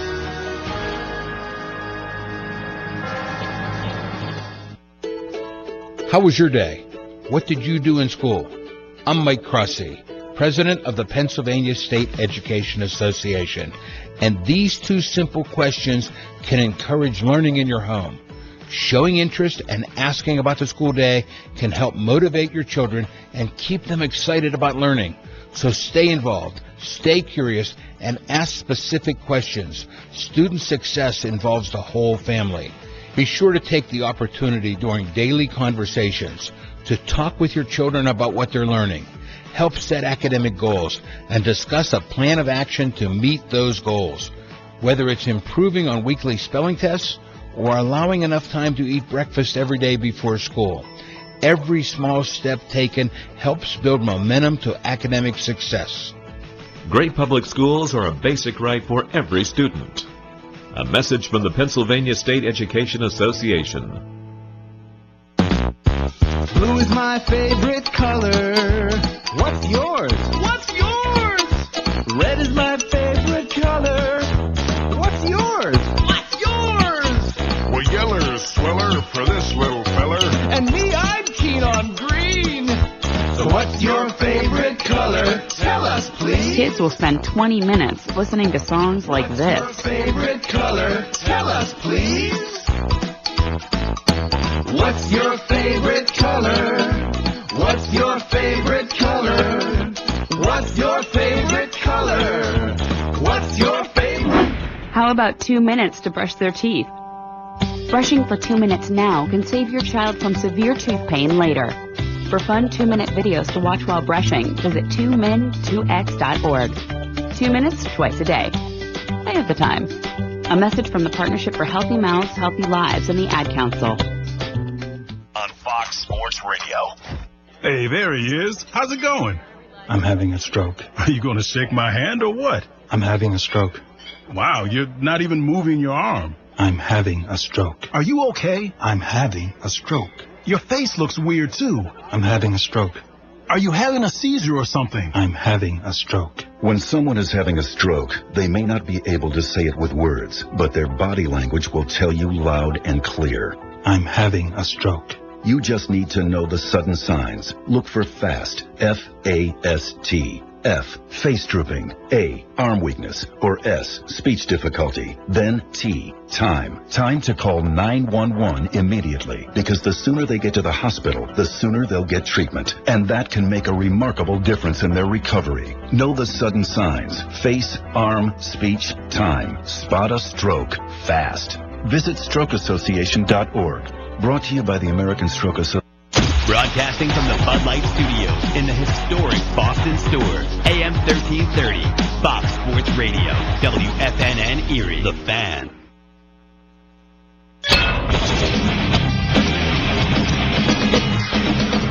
Fox Sports trending now. The Oregon Ducks have eliminated Kansas. Oregon is headed to its first Final Four since the first ever championship game, which Oregon won in 1939. Tonight, winning the Midwest Regional, Oregon beat the Jayhawks, top seeded in the region, 74-60. Shot 51% from the floor, and Tyler Dorsey was great again, 27 points, and from three-point range, he was 6 for 10. Kansas loses in Kansas City. Out in San Jose today, the West Region's #1 seed Gonzaga advanced to its first ever Final Four, ripping 11 seed Xavier 83-59. Indiana's new head coach Archie Miller from Dayton. In the NBA, the Clippers beat Utah today. Washington with a win at Cleveland tonight, and Toronto won its 5th in a row, a win at Dallas.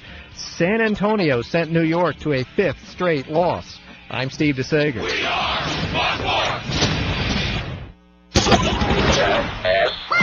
FS1. The biggest personalities in sports are on FS1. Undisputed with Skip Bayless and Shannon Sharp airs weekdays at 9:30 a.m. Eastern, only on FS1. Look at me. This is Fox Sports Saturday. Check it. With Arnie Spanier. Arnold? This is Arnie Spanier. Do you want to talk about the definition of integrity? It's Arnie Spanier. Arnie, you know how we do things. Write down the number 877-99 on Fox. By the way, he is pretty damn good. Live from the Geico Fox Sports Radio studios. Who loves you, girls? Arnie. Here's Arnie Spanier.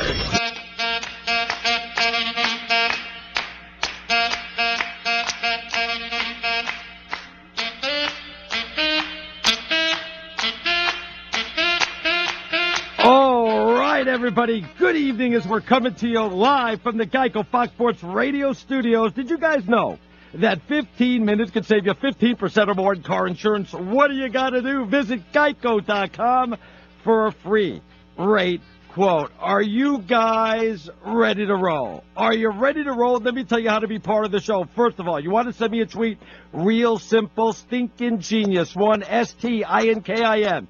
Genius, GENIUS, and the #1. But if that's not going to work tonight, if you're like, no.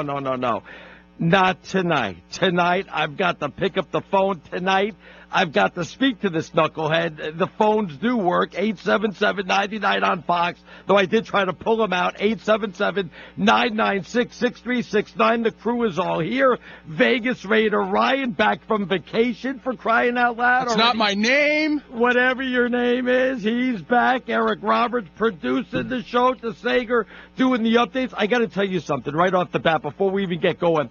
I am so salty. You know, most people go, yeah, I'm feeling good to be here. I'm ready to roll. I am so salty from my Arizona Wildcats losing to Xavier. I'm having a tough time getting over this one, to be honest with you. I don't know why. I should be used to it. I should be used to my teams losing. I'm having a tough time. I'm having a tough time getting over this one. I feel like Charlie Brown. I'm serious. I feel like I'm never going to kick the football. My teams are never going to win. I'm going to die before I ever see. And I've said this before. I said the only hope I had left in my life was my Arizona Wildcats. Or you think you're being funny? I'm telling you, I feel like Charlie Brown. I feel like Lucy's holding the football, and I'm coming up. I'm never going to win a baseball game. What is Charlie Brown, like 0-100, 0 for life? Seriously, I think I'm having a nervous breakdown. I think I'm having a nervous breakdown. My teams never win. They never win. You guys are so mean. Where's Eric? Where's my producer? I am so salty tonight. It's sweet karma for you ripping me for being a fan of loser teams a couple weeks ago. It's just, it couldn't have gone any better. No. Are you talking about because you're a Bills fan? Yeah. No, let me tell you something. Don't compare being a fan of a professional team to how I bleed with my college team. That's not even a fair comparison. That's like comparing Roseanne Barr to a 10 or something. No. You live and die with your college team. Do you know how much pain I'm having a tough time getting over this one? No, I'm serious. You think I'd be used to it? You think I'd be used to this by now? I'm serious. Oh, this is why I live on the East Coast, because you guys don't like me and I don't like you. Let's just pull the curtain all the way back. This is why I have to live separate from everybody else that works at Fox Sports Radio. Everybody lives in Los Angeles or they live in Nashville. Me, they want to separate as far as possible. Oh, my goodness. I think I am having a nervous breakdown. I don't think I'm ever going to – and I'm having a birthday coming up. This is why I'm starting to think about that. You know what I'm also thinking? I'm thinking I got my MLC back. I'm thinking I got to go to the doctor and see if you guys know what MLC is? Well, Raider Ryan doesn't know what MLC is. Eric, you're too young also, right? Yeah, I have no clue. You don't even know what MLC? No. The Sager knows what MLC is. Is the Sager around? He's shaking his head no. You going to a proctologist? Baloney, that midlife crisis. The Sager's old enough to know what midlife crisis is. Just call it a midlife crisis. Don't give it a cool acronym. Don't try to make it cool. Well, I'm not cool. Usually when you have midlife crisis, you grow a ponytail, a mustache, and you ride a motorcycle to Vegas. I can't do any of the three. I can't grow a ponytail, mustache, or drive a motorcycle. Oh, my goodness, man. I'm serious. I don't know. Have you guys ever had a loss on any of your teams that have stuck with you to this day? Yes. The Tuck Rule game, yes.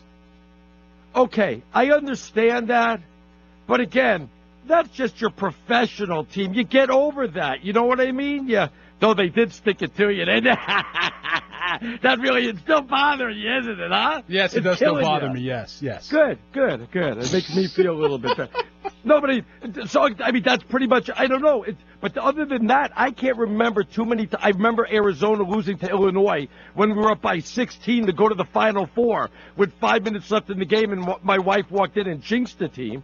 So I remember that. So other than that, I can't really remember people. I can't remember anybody suffering like I have to suffer. Being a Mets fan, being a Knicks fan, Arizona Wildcat fan. Really, especially being a New York Knicks fan, being a Dolphins fan. Oh, and let me tell you something. All the people that trolled me after the Arizona loss, like Brian Noe and Michael Harmon, I wish bad things on your teams. Now I've got to spend the rest of my life rooting against every team that Brian Noe roots for. Brian Noe's a Dolphin fan. I'm a Dolphin fan. I'm going to stop being a Dolphin fan just so I can root against the Dolphins and Brian Noe. That's how mad I am. And Michael Harmon, a Northwestern fan, I hope it goes another 100 years before you make the tournament. I am so salty tonight. I don't think you people understand. I live and die with my team. I live and die with my Arizona Wildcats. You guys don't get it. Arizona, it's like that rare combination between a Ivy League school and great athletics. You have no idea like that. Gosh. And you know what? And now I'm mad at Bill Murray too. Now I'm never watching Caddyshack again. What do you think about that? Gosh, I'm salty. All right, if you want, and already people sending me a bunch of tweets. I haven't asked for anything yet, for crying out loud. Stinkin' Genius 1, STINKIN, Genius, GENIUSN, the number 1. You can tell me that. Have you guys haven't gotten over a loss? Is there one loss that's still bothering you guys to this day? I think that we had an 8-point lead. I was already in my mind going, bring on Gonzaga. Here we go. There's something wrong with me. I swear there is something wrong with me. I really should have I should get a physical. Unbelievable. And I should know I should never do that. I should know that you're jinxing your team when you say to yourself, okay, bring on Gonzaga. Let's get that rematch going. Oh. I think I am having a nervous breakdown. See, this is what happens when you root for teams that lose all the time and you have to live in an area up here in New England when everybody wins all the time. It's like I'm walking around. I see the Patriot fans. I'm seeing the Red Sox fans. I'm like, oh, my goodness, man, is my team ever going to win again? Geez, Raider Ryan, you know what I'm talking about. Your teams never win. You're as the biggest loser as I am. Oh, stop it. When's the last time your team won? Ever? In the 80s? Wow. I was alive. A loser like I am. Well, I was alive at least. Eric, when's the last time any of your teams won? Well, the Kings won pretty recently for me. No, don't give me hockey. Stop that. You know I'm a Buffalo fan, so why are you even coming to me? You know where this is headed. But any of your teams ever won? No. Not while I've been alive, no. The whole damn show. We're a show of losers, man. We're a show of losers. Seriously. This is why I didn't want you on the show. I knew you were going to jinx me.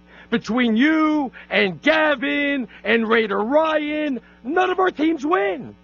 This is what I get. I've got to hire Patriot fans. Anybody want a job? If you're a Patriot fan, fill out an application. You're hired.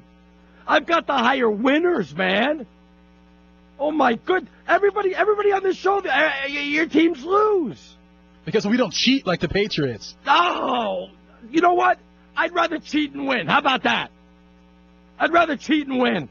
I can't take it anymore. Seriously, I can't take it anymore. I really do think I'm having a nervous breakdown. I'm having a sports nervous breakdown.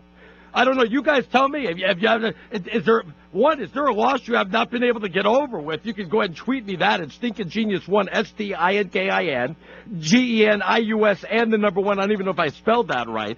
And have you ever had a sports nervous breakdown? Because I think I'm having one.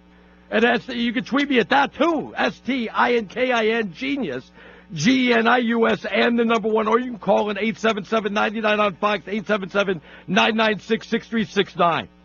Yeah, Eric, you've had a sports nervous breakdown when your Bills lose every time in the Super Bowl, right? Oh, yeah, definitely. I have a breakdown every time this topic comes up because I know it's just going to circle right back around to me and just be the butt of the joke. Hey, I have to make you feel as bad as I do. I'm one of those guys. One of my first memories is of my dad and my brother, like sports memories, yelling when the Music City Miracle happened, and I'm like, what's going on? And that's one of my first sports memories is my dad and my brother losing it.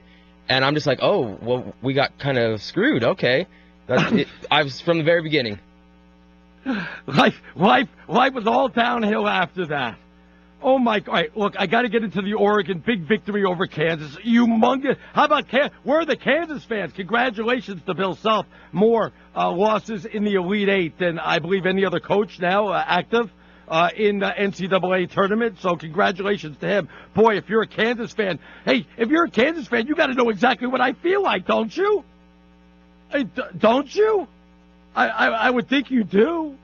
So we'll get into that, and of course Gonzaga wins. You know, I got to tell you something. Now that Xavier lost, it's like a girlfriend that breaks up with you, and you spend like the next 2 or 3 months kind of like, seeing if she's dating anybody, stalking her on Facebook, seeing what's going on, and finally you move on and she moves on and you get that closure. Thank goodness Xavier lost. I've got some closure now. I'm serious. I've not been able to sleep since the game's been over. Seriously, at least I have a little bit of closure. At least maybe I'll get like 1 hour of sleep now that Xavier's been knocked out. I couldn't wait for the next game. Not that I'm some big Gonzaga fan, but I needed some closure. I couldn't have Xavier going to the Final Four. I would have slit my wrist with a dull butter knife and watching Bill Murray cheering like that, and would have lost my marbles. You think I'm losing it now? Oh my goodness! Think what would happen if Xavier won it. So, at least I got a little bit of closure. You know what I'm talking about? A little bit of sports closure that happened there. So, I don't know. I feel like I had the weight off my world just a little bit, but still my Arizona Wildcats will touch on that a little bit also. In the NBA, we'll get to the Cavs loss. You know, the Cavs aren't even going to be a number one seed. Aaron Torres is going to join us at the bottom of the hour. He's Fox Sports 1's college basketball expert. Boy, do I have a lot to ask him. Vegas runner in hour number 2. We'll get you the line for the half, or what could be the lines for the Final Four. That's coming up in hour 2. Also, DeSager comes out from behind the anchor desk and talks about everything I've missed in the day. Plus, Cedric Sabalos joins us in the power hour of the show. Lots to get to. I'm getting tweets like I'm a rock star. Stinkin' Genius 1, STINKIN. Genius, GENIUS. And the number 1. I hope I got that right. 877-99 on Fox, 877-996-6369. I'm Arnie Spanier. This is Fox Sports Radio. I'm just going to play and try and win. You want eargasm? Yeah! On April 24th, your radio will give you an eargasm. You put Clay Travis in the mornings into Dan, into you, into me. I mean, that's death row. The Doug Gottlieb Show hits the air right here on Fox Sports Radio. Hey, Arnie Spanier here. As a sports fan, you have to have a lot of confidence in your team. That they'll call the right play, draft the right guy, hire the right coach, design the right logo. But when it comes to buying a car, how much confidence do you have that you're getting the right price? At TrueCar, they show you real price on actual inventory from a TrueCar certified dealer in your area. And these aren't just any dealers. TrueCar certified dealers are a network of car sellers committed to transparency that offer competitive prices and all-around better buying experience. You can even work directly with a TrueCar certified dealer to establish a fair price before you can even show up on the lot. Need more confidence? TrueCar customers, on average, save over $3,000 off MSRP off new car purchases. So when you're ready to buy a new car or even a used car, visit TrueCar to enjoy a more confident car buying experience. Learn more at TrueCar.com. That's TrueCar.com. When did it become okay for men to be lazier, softer, fatter? We need to bring the men of this country back to greatness. And it's easier than ever with Ageless Male. This is the testosterone-boosting super pill that's been flying off shelves at Walmart. Ageless Male has a patented ingredient that provides a serious boost of testosterone, giving guys more libido, more productive workouts, and more confidence. See for yourself with a free 30-day supply. Just pay shipping and handling. Not 10 days, not 15 days, but a full 30-day supply. Free. Call 1-800-856-4192. Only Ageless Male has been the #1 testosterone booster for 2 years straight. Give your manhood the boost it deserves with a free 30-day supply. Call 1-800-856-4192. If you gain too much testosterone with Ageless Male, please decrease use. Call 1-800-856-4192. 1-800-856-4192. The Yankee Honda, where they treat every customer as though you're a member of their family. Visit them at 8430 Peach Street, Erie, or 24 hours a day, 7 days a week at Erie Seawolves, Notre Dame football, Erie Otters, Bayhawks basketball, the Sports Blitz, the best sports radio in Erie, Fox Sports Radio, AM 1330, The Fan. A message from DAV to returning veterans. Thank you for doing your duty and doing our bidding. Thank you for stepping up and not backing down. Thank you for putting yourself in harm's way and putting your buddies' lives ahead of your own. Thank you for defending our freedom and displaying your honor. DAV thanks all veterans by fighting to get them the benefits and support they were promised. Visit DAV.org for free help. And again, thank you.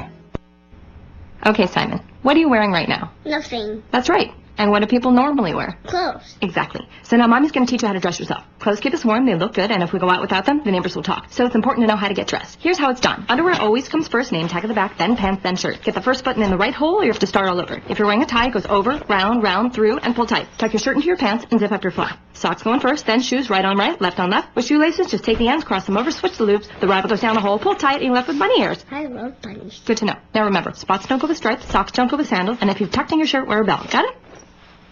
Why are your pants on your head? Most parenting is hard to do in just 2 minutes.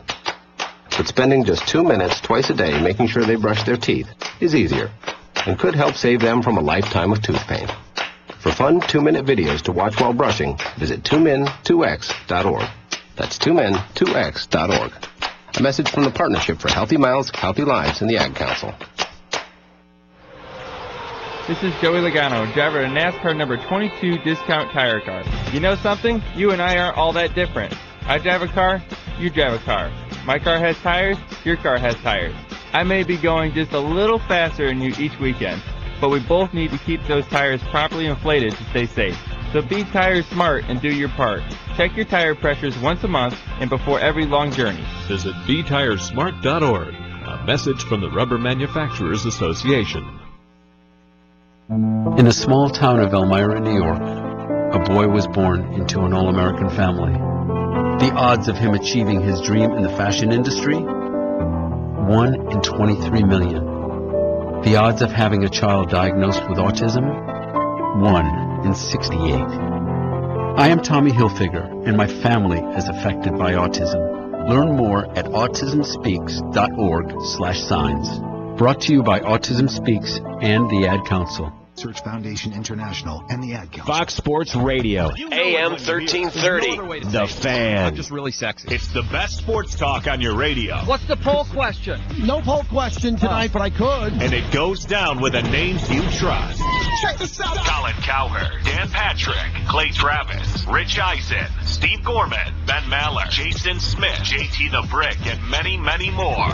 I'm going to leave that one alone. Our lineup, do you understand? Kicks the crap out of any other lineup. This is Fox Sports Radio. FS. Want to catch Colin Cowherd? FS what? Come find me. FS what? Catch the Herd weekdays noon Eastern, 9 a.m. Pacific on FS what? The Herd. Catch the Herd on FS what? And it's not midnight yet for Cinderella. The 11 seed Xavier ends the game on a 9-0 run and ends the season for the number 2 seed Arizona Wildcats. Xavier advancing to the Elite 8 for just the 3rd time in school history, 73-71. God, that hurts. We had an 8-point lead. No, we had an 8-point lead. By the way, what does it mean when Geico says just 15 minutes can save you 15% or more in car insurance? It means you probably should have gone to Geico.com 15 minutes ago. That is so painful. You know, I can't even enjoy the rest of the tournament. Seriously, I can't even enjoy. It's not funny. It's not even funny. I wanted to call the boss and tell them I didn't want to come in until next March. I don't even want to watch sports. I don't know why I'm having such a tough time, because what are the odds? Seriously, what are the odds that between Vegas Raider Ryan, Eric, Gavin, my other producer, and me, 4 of us, and none of our teams win? None of our teams win? Not one? Not in the NBA? Not in baseball? Nobody with not in college? We're that big of a zeros? Seriously, do we have some type of jinx? I feel like I've got to go in and rub a genie lamp or something. This show's like a dark hole, and we're just all getting sucked into it. It is. It is a dark hole. We are getting sucked in. This is why everybody hates me. You know, when Lee, our other producer, worked on the show, he was a Packer fan, so he was only like a semi-loser. I've never seen so much losing in my entire life. You know, it's really sad because, Arnie, you root for like 15 teams, and they all lose. I don't root for 15 teams. Actually, the only winner I've had were the Giants. That's like my only winner. I'm serious. I really don't think I'm ever going to see my team win again. Let me just get to some tweets. I'm going to get to all the games. I've got so much going on. Let me get to someone like Frank that said, hey, UCLA football versus Miami in 1998. I was so steamed after that game, it still haunts me to this day. I remember. Wasn't that the makeup game for the Hurricane? Geez, where's Hartman when you need him? Another one said, hey, my resume is in the mail. I'm a Jaguar fan. No need to have a breakdown. Yeah, you don't have to send your resume if you're a Jaguar fan. We said we want winners, not losers. I mean, come on. Now, if you're a Patriot fan, I would have to hire you. Arnie, the memory will haunt me forever is Kentucky almost going undefeated and losing in the Final Four to Wisconsin.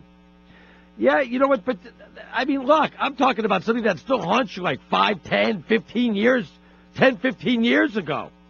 Something like that. Arnie Wirtz lost at 6 with me, Game 6 of the 2010 Stanley Cup Finals, Chicago beating Philly. I had 6 years ago. I could see that resonating a little bit. There's so many. I'm starting to think about all the losing times I've had with my teams out there. Oh my goodness. Oh. All right, let me move on. Let me think of good stuff. Can we play happy stuff? Do we have any happy music? Let me get to Oregon. What Oregon did to Kansas today and got out to the 11-point lead, stretched it out. I think at one point it was 18. And they did a job defensively. Kansas scores about, like 88 to 90 points a game. They scored 60. Can I get one Kansas fan to call the show? Oh, my goodness. You want to talk about commiserating with us losers here? Oh, my goodness.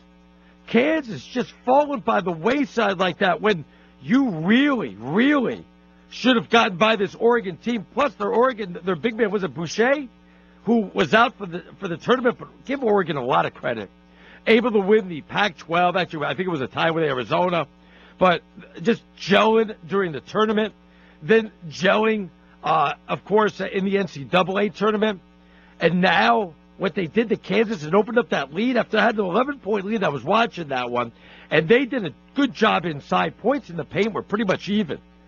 So, I thought Kansas were going to be able to go ahead and do a better job than that. And the 60 points, I never thought that would ever happen to Kansas. So congratulations to Oregon. They'll play in the Final Four.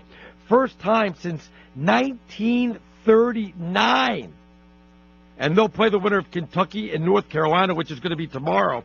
Gonzaga, and thank goodness they won, but now I got to root against them because I have too many friends that root for Gonzaga. They'll play the winner of South Carolina, Florida. I guess I'm just going to pull for like South Carolina to play Oregon and hope everybody has a miserable time and we forget about it and we just move on and we move on to next year. Really, I'm serious. I feel like the old guy yelling from the lawn, get off my yard.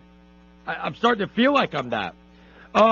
Getting a lot of tweets like this one. Why is it so soothing to hear Stinker Genius scream in agony? Yeah, a lot of people were trolling me yesterday on Twitter. A lot of people were. Your Twitter looked like a firing squad last night. I texted you. I was like, I was gonna call you up. I was like, there was just too many people taking shots. I was like, I'd save you mention. Oh, I couldn't take it anymore. I had to turn my phone off. People were calling me during the game, even when Arizona was winning, hoping that Arizona was going to lose. It was absolutely destroying me. It was really, like I said, I'm having a tough time getting over this one. I don't know why. This one's going to linger for a while. All right, let me get to the calls. People backed up. 877-99 on Fox, 877-996-6369. We push back Aaron Torres, who has a deadline, so he'll join us in hour number 2 probably. Let's start at the top. Then we go to Mike in Los Angeles. Mike, good evening. You're on Fox Sports Radio. What's going on, Mike?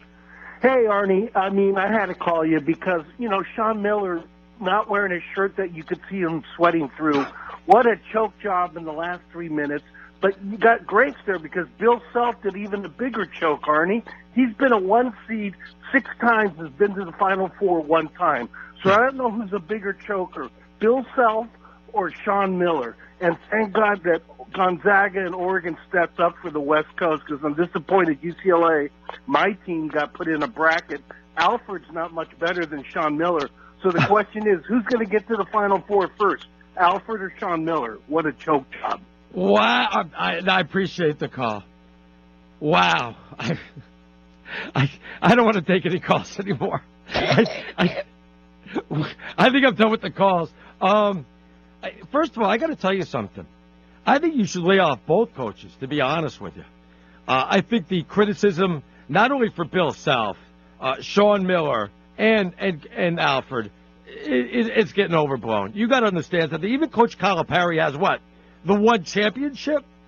Do you know how tough it is to go ahead and win an NCAA championship? And I know what you're saying. Well, Sean Miller, he never gets him to the Final Four. Lost in the Elite Eight, losing the Sweet 16. Bill Self, the most losses in the Elite Eight out of any active coaches out there.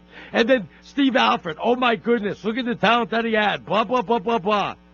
Oh, my goodness. It's always fire them, fire them, fire them. Don't even think about who you're going to get to replace them. Because you're not going to get anybody as good as these guys. These three guys are all good coaches, but get rid of them, bring somebody new in. Who are you going to bring in? What do you think you're going to do? And another thing, they're doing a damn good job. They don't deserve to get fired. They certainly don't even deserve the criticism that they're getting out there. Seriously, it's getting out of hand.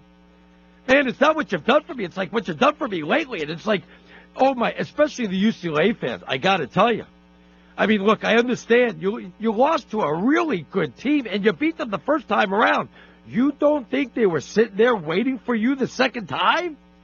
You know how tough it is to do that. Hey, yeah, Lonzo had let's face it, let's just say it the way it is. He had a horrible game. Now he's one and done. He's going to go to the next level. What's he going to translate to the next level? What's that shot going to translate into the next level? Oh, my goodness. First time I saw that shot, I'm like, no. That's not going to work. That's not going to work in the NBA when somebody's up in your grill and you've got to shake loose to try to get a shot open.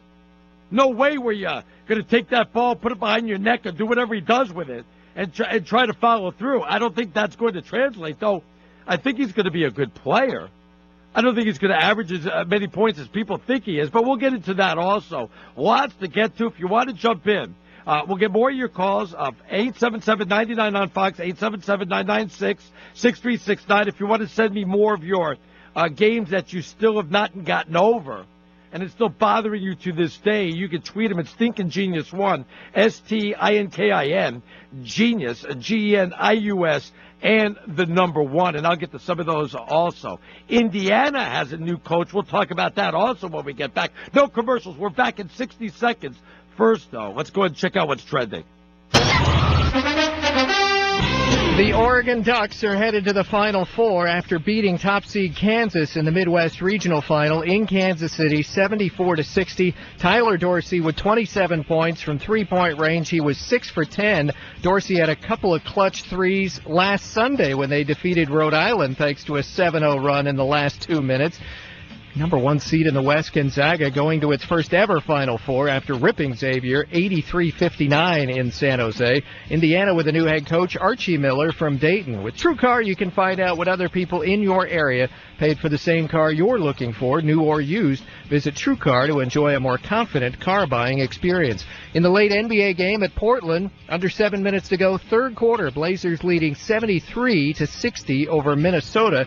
Portland, 9th in the West, game and a half behind idle Denver for the last playoff spot. Wins for Toronto and Washington on the road. I'm Steve DeSager. We are fierce, fast, and a little out of control. NASCAR goes west, heads to Fontana, bringing the speed and adrenaline of the next race in the Monster Energy NASCAR Cup Series. Hammer down, Cap, come on. Tomorrow at 3 p.m. Eastern on Fox.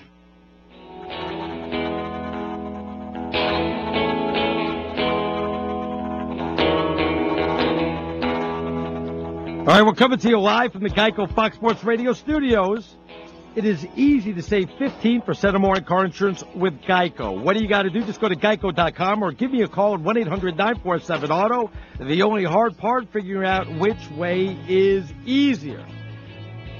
All right, good evening, everyone. Arnie Spanier right here on Fox Sports Radio. Aaron Torres a little bit later on Fox Sports 1's Basketball Insider. Vegas Runner will join us at the bottom of next hour. We'll get all the numbers from Las Vegas and get the early lines for some of the possible matchups in the Final Four. Also, DeSager comes out from the anchor desk and gets us caught up on some of the late scores and some of the late news and notes out there. Also, Sen Sabalos will stop on by in the Power Hour. Anything to keep from taking your calls and listening to you rag on my Arizona Wildcats. Now, and you know what's so funny? You know, when we talked about, and I'm looking at the people sending games that you still have not gotten over, most of you are sending games in the professional ranks. Some of you, of course, are sending stuff in college football. To me, losing with your team in college hurts so much more. I don't know why.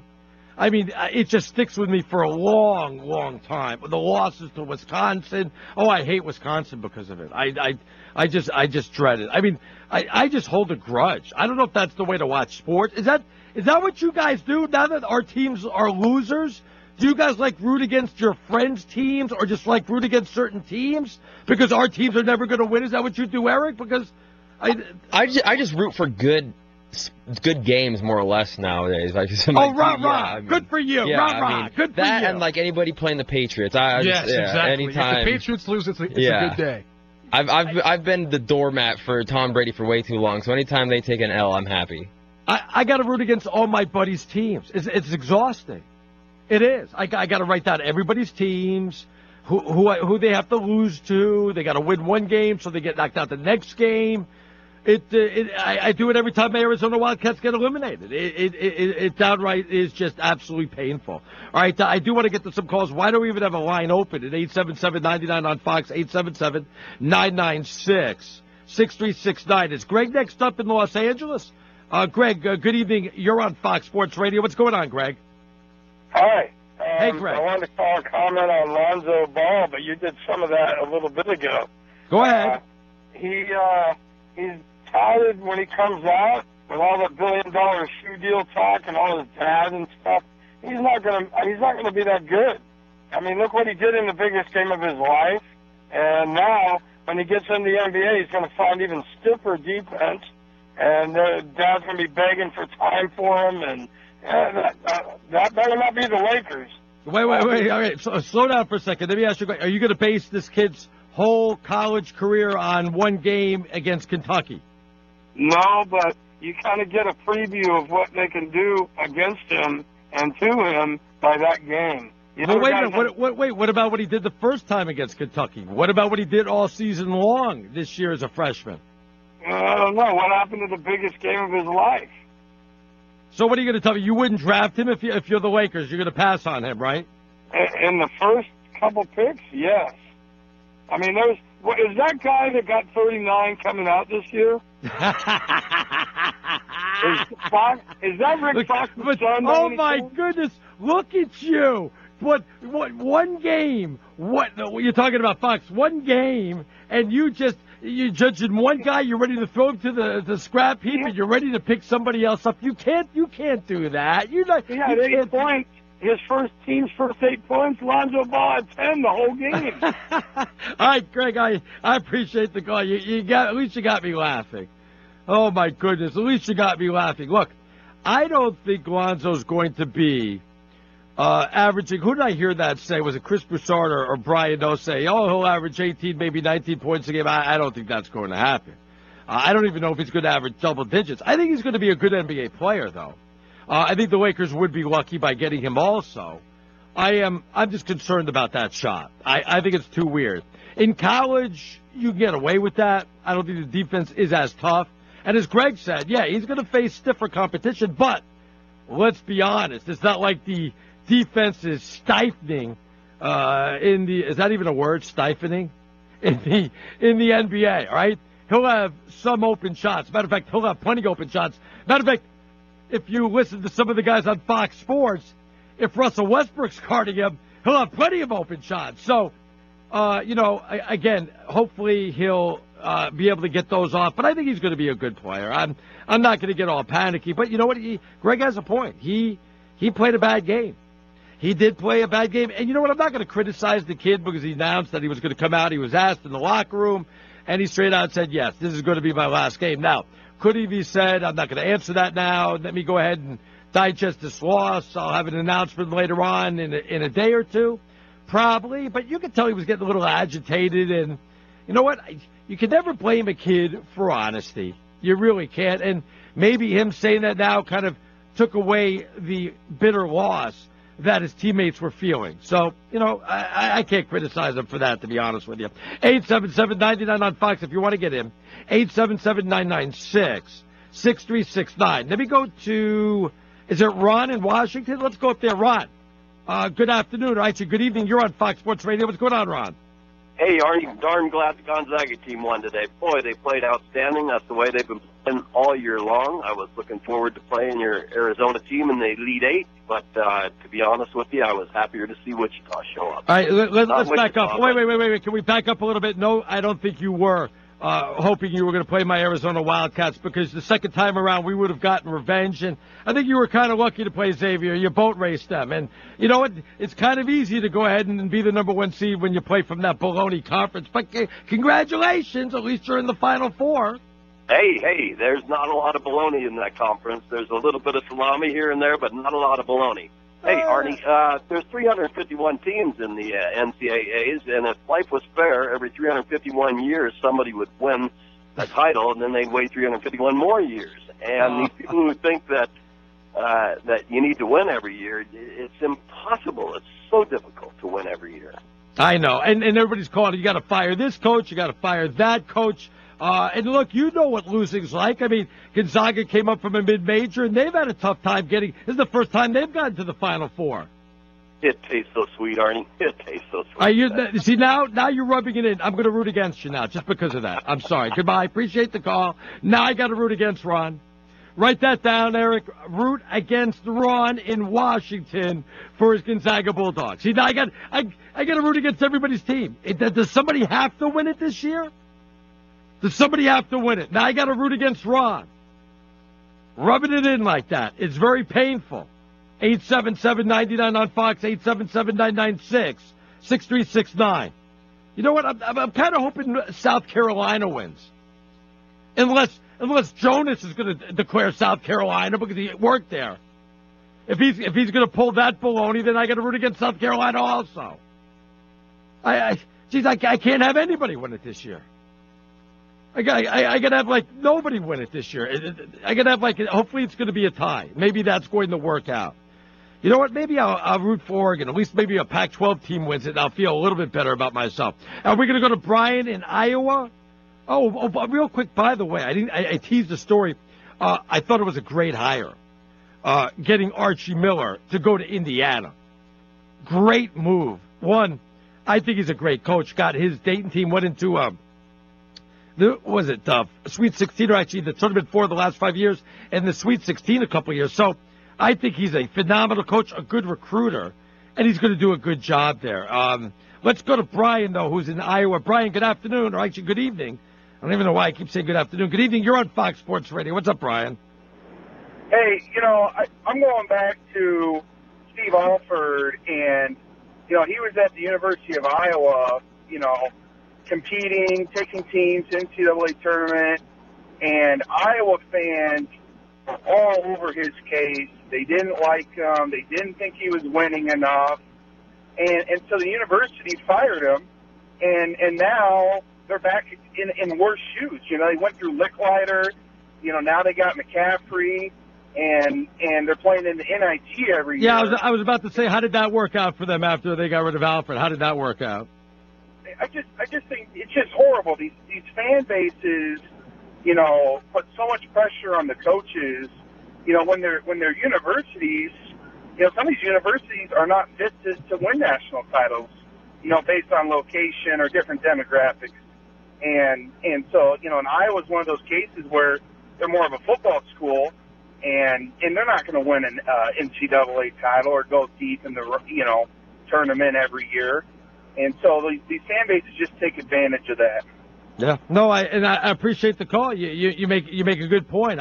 You can't just fire coaches and turn them over every 3, 4, 5 years because you think they're not winning enough. I mean, heck, to go to a Sweet 16 or an Elite 8 is tremendous. Yeah, it hurts, man. I'm suffering here. It's painful to watch. Every time I watch a tournament, it's like watching an ex-girlfriend walk by with some rich guy driving off in a Ferrari. It's painful. While you're still single, sitting at home eating a can of ravioli. It hurts. We'll come back, finish out the hour. Why is there a line open at 877-99 on Fox, 877-996-6369. I'm Artie Spanier. This is Fox Sports Radio. Our social media handles connect with us are all over the madness. Two-handed slam! We're throwing it down on Twitter at Fox Sports Radio and looking for penetration on Facebook.com/Fox Sports Radio. Your coast-to-coast coverage is right here. Ladies and gentlemen, today's opponents on Man versus Train. At the crossing, we have Rick, a 175-pound frustrated man who's running late for work. And on the tracks, we have Bull, a million-pound freight train that takes a mile to stop. Let's see who comes out on top.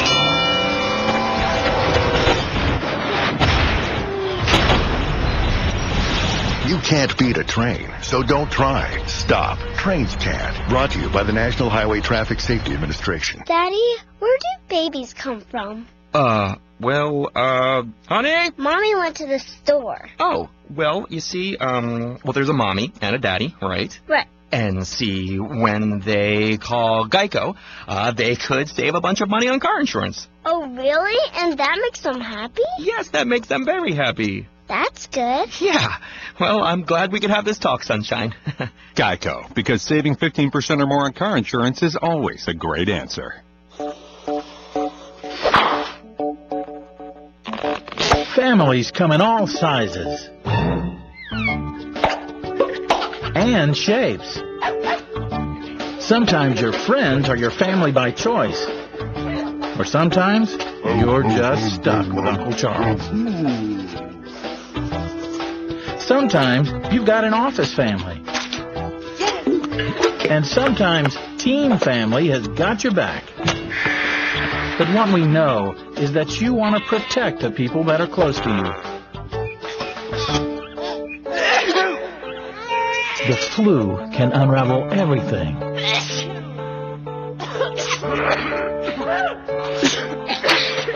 Your flu vaccine protects you and your family. No matter what draws your family together, protect yourself. Protect your family. Everyone needs a flu vaccine. And the category and things that don't go together. Football and rainforest. Correct. Ice cream and motor oil. Correct. Open government and closed doors. Correct. Your freedom of information under the First Amendment isn't a game. Open government works best when the people's business is truly conducted in the open. Find out more on your state's freedom of information laws and how that freedom is being threatened by visiting www.sunshineweek.org. There's a reason why the right to know is the First Amendment. www.sunshineweek.org. A public service of this station and the Radio and Television News Directors Association.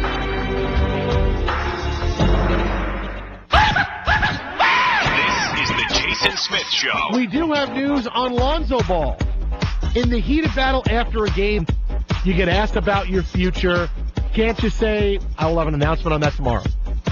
If you care about your team and guys you just sweated with for the last 9 months, you had a lot of hopes and dreams, and they just got dashed.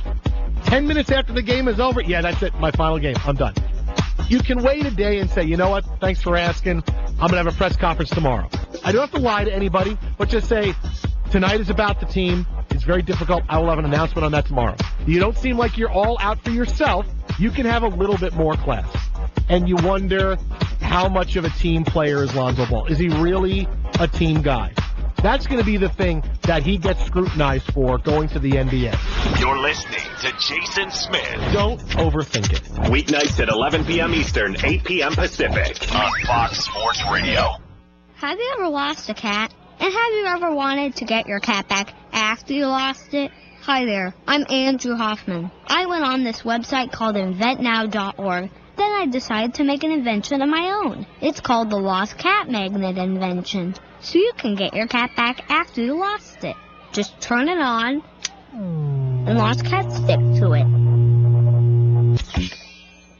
That's a good cat. If your cat was hiding up in a tree, it won't be up a tree anymore. It will be stuck to the lost cat magnet. And sometimes they fly toward you in the air. Just listen to one satisfied cat.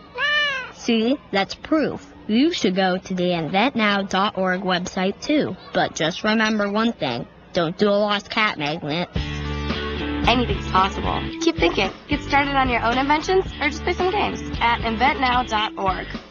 Brought to you by the U.S. Patent and Trademark Office, the National Inventors Hall of Fame Foundation, and the Ad Council. Fox Sports Radio. 1330 The Fan.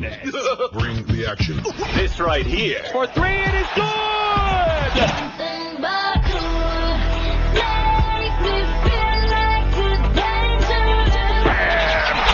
Is the madness that we're talking about. From 68 to the #1 team in the country. Projected on a dunk try. From the jumpers to the plays that will make you yell out, "Oh, mama!" We've got it covered on Fox Sports Radio.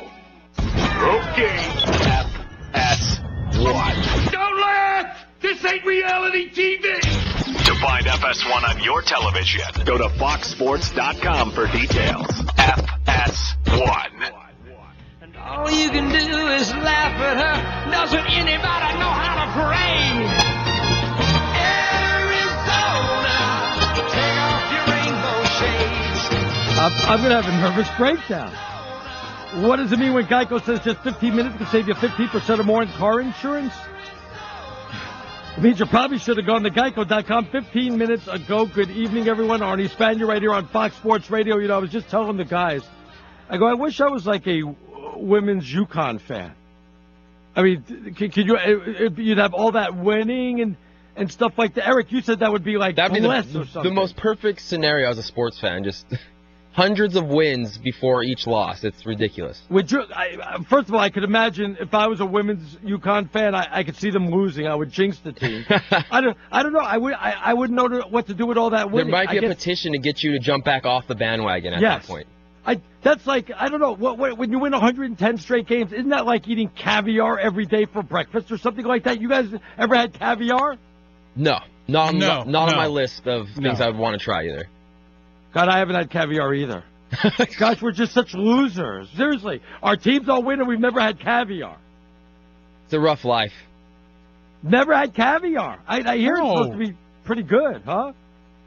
I don't see myself being in the situation where caviar is available anytime soon. It's because we're losers. If we rooted for winning teams, we'd be on private planes, having caviar, driving in Ferraris to the airport. I really believe that. I really, let me tell you something. I lived in Buffalo for like a year or two. I don't even remember. And the cloud that is over that city from losing, it's like, what's that character from the Peanuts, Pigpen, with the dust cloud around him, or the little rain cloud over him or something? It's like it only rains over Buffalo. All that losing takes a drain on you. It's always losing on the big stage. I remember back in high school when they had their first Monday night game in like 13 years. Tony Romo turned the ball over like 6 times, and we still lost on a last-second field goal because they onside kick, 20 seconds left. Ugh. Do you get used to losing, or does it still bother you? Every loss hurts just like the first time. My thing is when they find new ways to lose games. It's just like it hurts. It still hurts. It definitely hurts because Raider Riot, you lose all the time. Does it still hurt? I mean, what do you mean? I mean, the Raiders are doing fine. Thank you very much. Oh, I didn't know. Did they win the Super Bowl? I must have missed that. No, they did not win. Okay. But I must have missed that. Neither did the Dolphins, by the way. Wow! You don't have to go ahead and do shot for shot like that. I know they didn't win the Dolphins. I know. Quarterback got hurt. Oh yeah, so did yours. All the losing just is taking its toll on me. I can't take it anymore. I'm getting a lot of tweets. I've not read them. But I am getting a lot of them. I want you to know that. Here, how come nobody's picked up Tom Crean, a great recruiter who's proven he can rebuild the program? Can you give him more than like a day? Can we give him more than 24 hours to find a job? Can everybody just sit back and relax? Will tweets in, hey, stinking genius, I think it'd be better for you to root against South Carolina. It's possible that Jonas Knox would root for them. Yeah, I can't have that. I can't have Jonas happy. If I'm going to be miserable, everybody has to be miserable. Okay, then we go to Ryan. Who's next up? Is it Ryan in Massachusetts? Then we go to Ryan. Ryan, good evening. You're on Fox Sports Radio. What's going on, Ryan? Yeah, why is there so much hate for the Patriots? Are you a Patriot fan? Yeah, I'm a season ticket holder. And you don't know why we hate you? Because we win. Well, that's one of the reasons. It's jealousy. It's all based on jealousy. Well, also because you cheat, and that kind of bothers us. No, come on. Come on, think about it. Spygate was a joke. Everyone did that. I know, we all Everybody do did that. it. Oh, you're right. My bad. We just hate you because you win so much. Exactly. And we just reload every year. Do you That's hear? all we You do. see, just the way you say this makes me want to hate you and the Patriots more now. Perfect. Good. And that's what fuels us. You know what? Maybe I'll sit next to you at a game and I'll wear the other team's jersey. What do you think about that? Listen, you can come and sit in Foxborough Stadium. Maybe I'll wear an Come Eagles to jersey. Gillette. What do you think about that? You can come to Gillette. Catch me in the stadium. How about that? my How about that? We'll be right. Keep talking. We'll be right back on Fox Sports Radio. We are Fox Sports. Message and data rates may apply. If you're considering going back to school, ask yourself the following questions. Do you need the flexibility to take classes on your schedule? Do you have college credits you need transferred? Do you want to earn a quality degree from a world-renowned university? If you answered yes to any of these questions, Arizona State University is the perfect school for you. Arizona State University offers over 100 highly ranked degree programs 100% online. You'll earn the same degree as you would on campus from wherever you are on your schedule. Plus, ASU Online accepts most transfer credits. For information, text the word TALK to 35517. Learn for yourself why the Wall Street Journal ranks ASU 5th in the nation for producing the best qualified graduates, and why 90% of ASU grads are recruited within 90 days of graduation. Learn to grow, learn to succeed, and learn to thrive at Arizona State University. To learn more about ASU online degrees, text TALK to 35517. Again, that's TALK to 35517. The Yankee Honda, where they treat every customer as though you're a member of their family. Visit them at 8430 Peach Street, Erie, or 24 hours a day, 7 days a week at Erie Seawolves, Notre Dame football, Erie Otters, Bayhawks basketball, the Sports Blitz, the best sports radio in Erie, Fox Sports Radio, AM 1330, The Fan. Paralyzed Veterans of America, National Service Officers. We've got an entire generation of men and women who have seen war. They're going to need voices. Paralyzed Veterans of America represents them. We're going to make sure that the Veterans Affairs gives them everything that they're entitled to. Get all the health care they need. Making a person's house adaptable. We also focus on getting them a job. We help our veterans for free. Changing lives, building futures. That's Paralyzed Veterans of America. To learn more, visit pva.org. A public service message from Paralyzed Veterans of America. Today, my new dad threw a barbecue. I burnt everything. And then we played catch. I broke Mr. Lewis's window. And then, somehow, my hand. My hand! And then my dad even let me drive his car. The hospital's on the right! It was a rough day. It was a great day. You don't have to be perfect to be a perfect parent. Thousands of kids in foster care will take you just as you are. For more information on how you can adopt, visit adoptuskids.org/PA. A public service announcement from the U.S. Department of Health and Human Services, Adopt U.S. Kids, and the Ad Council. Okay, what are you wearing right now? Nothing. That's right. So mommy's going to teach you how to dress yourself. Underwear always comes first, name tag at the back, then pants, then shirt. Get the first button in the right hole or you have to start all over. Socks going first, then shoes, right on right, left on left. With shoelaces, just take the ends, cross them over, switch the loops, the rabbit goes down the hole, pull tight, and you're left with bunny ears. Got it? Why are your pants on your head? Most parenting is hard to do in just 2 minutes. But 2 minutes twice a day making sure they brush their teeth is easier, and it could help save them from a lifetime of tooth pain. Visit 2min2x.org to find out more. A message from the Partnership for Healthy Mouths, Healthy Lives, and the Ad Council.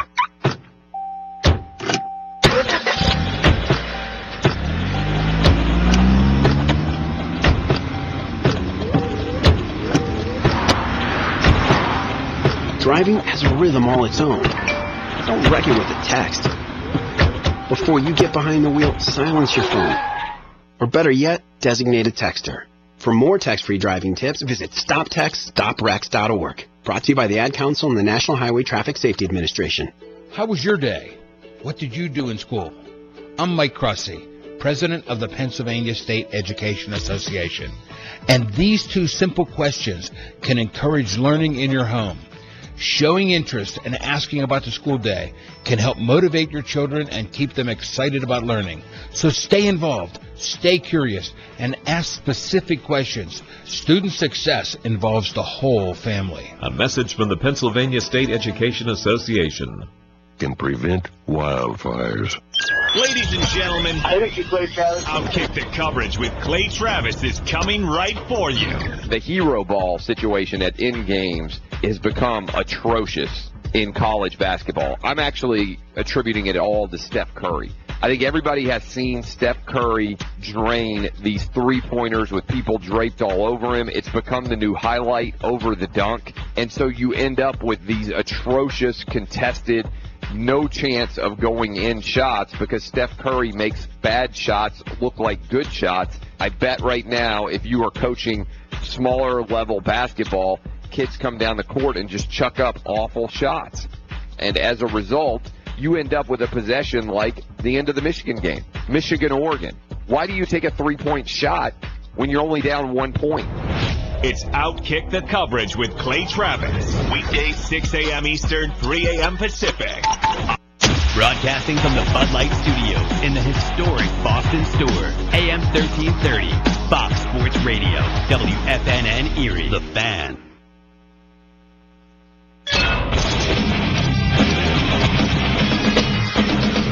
Fox Sports trending now. Oregon and Gonzaga are headed to the Final Four. We're brought to you by TrueCar. With TrueCar, you can find out what other people in your area paid for the same car you're looking for, new or used. Visit TrueCar to enjoy a more confident car buying experience. In Kansas City, top seed in the Midwest, Kansas, lost its regional final against the 3-seed Oregon Ducks 74-60. Oregon will face the winner of tomorrow's North Carolina-Kentucky game at the Final Four in Phoenix next weekend. Tonight, the Ducks' Tyler Dorsey had 27 points. In the West Final at San Jose, top seed Gonzaga, now 36-1, eliminated 11-seeded Xavier 83-59. The Zags will face the Florida-South Carolina winner next weekend. Indiana has a new head coach, Archie Miller from Dayton, the Atlantic 10 Conference Coach of the Year. NBA road wins for Washington and Toronto. NASCAR Xfinity win for Kyle Larson.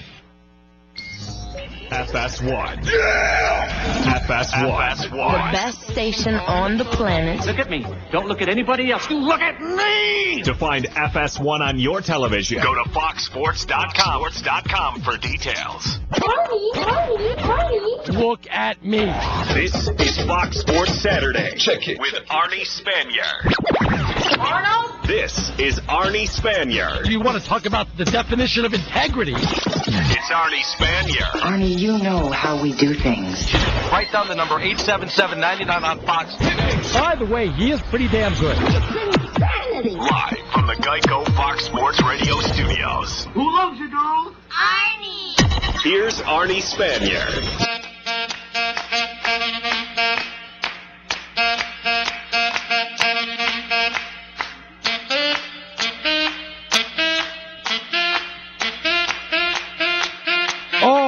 Everybody, good evening and welcome to Fox Sports Radio as we're coming to you live from the Geico Fox Sports Radio studios. Did you guys know that 15 minutes could save you 15% or more in car insurance? What do you got to do? Visit geico.com for a free rate quote. Are you guys ready to roll this hour? Coming up at the bottom of the hour, we'll talk to Vegas Runner live from where else? Las Vegas. We'll try to get you some of the early possible matchups and the lines for the Final Four. We'll see how Vegas did when it came down to the Sweet 16. So that's coming up at the bottom of the hour. DeSager will jump in at 45 past the hour from behind the anchor desk. Get us caught up in all the late news of the day.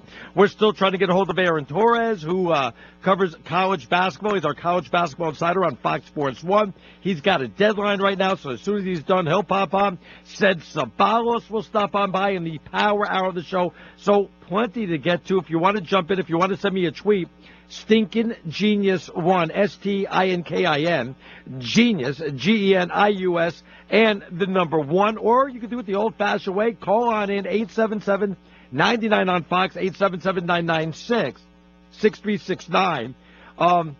Eric, guys, Eric's my producer, producing the show today. Vegas Raider Ryan, of course, my technical not my name. And DeSager, of course, on the anchor desk there.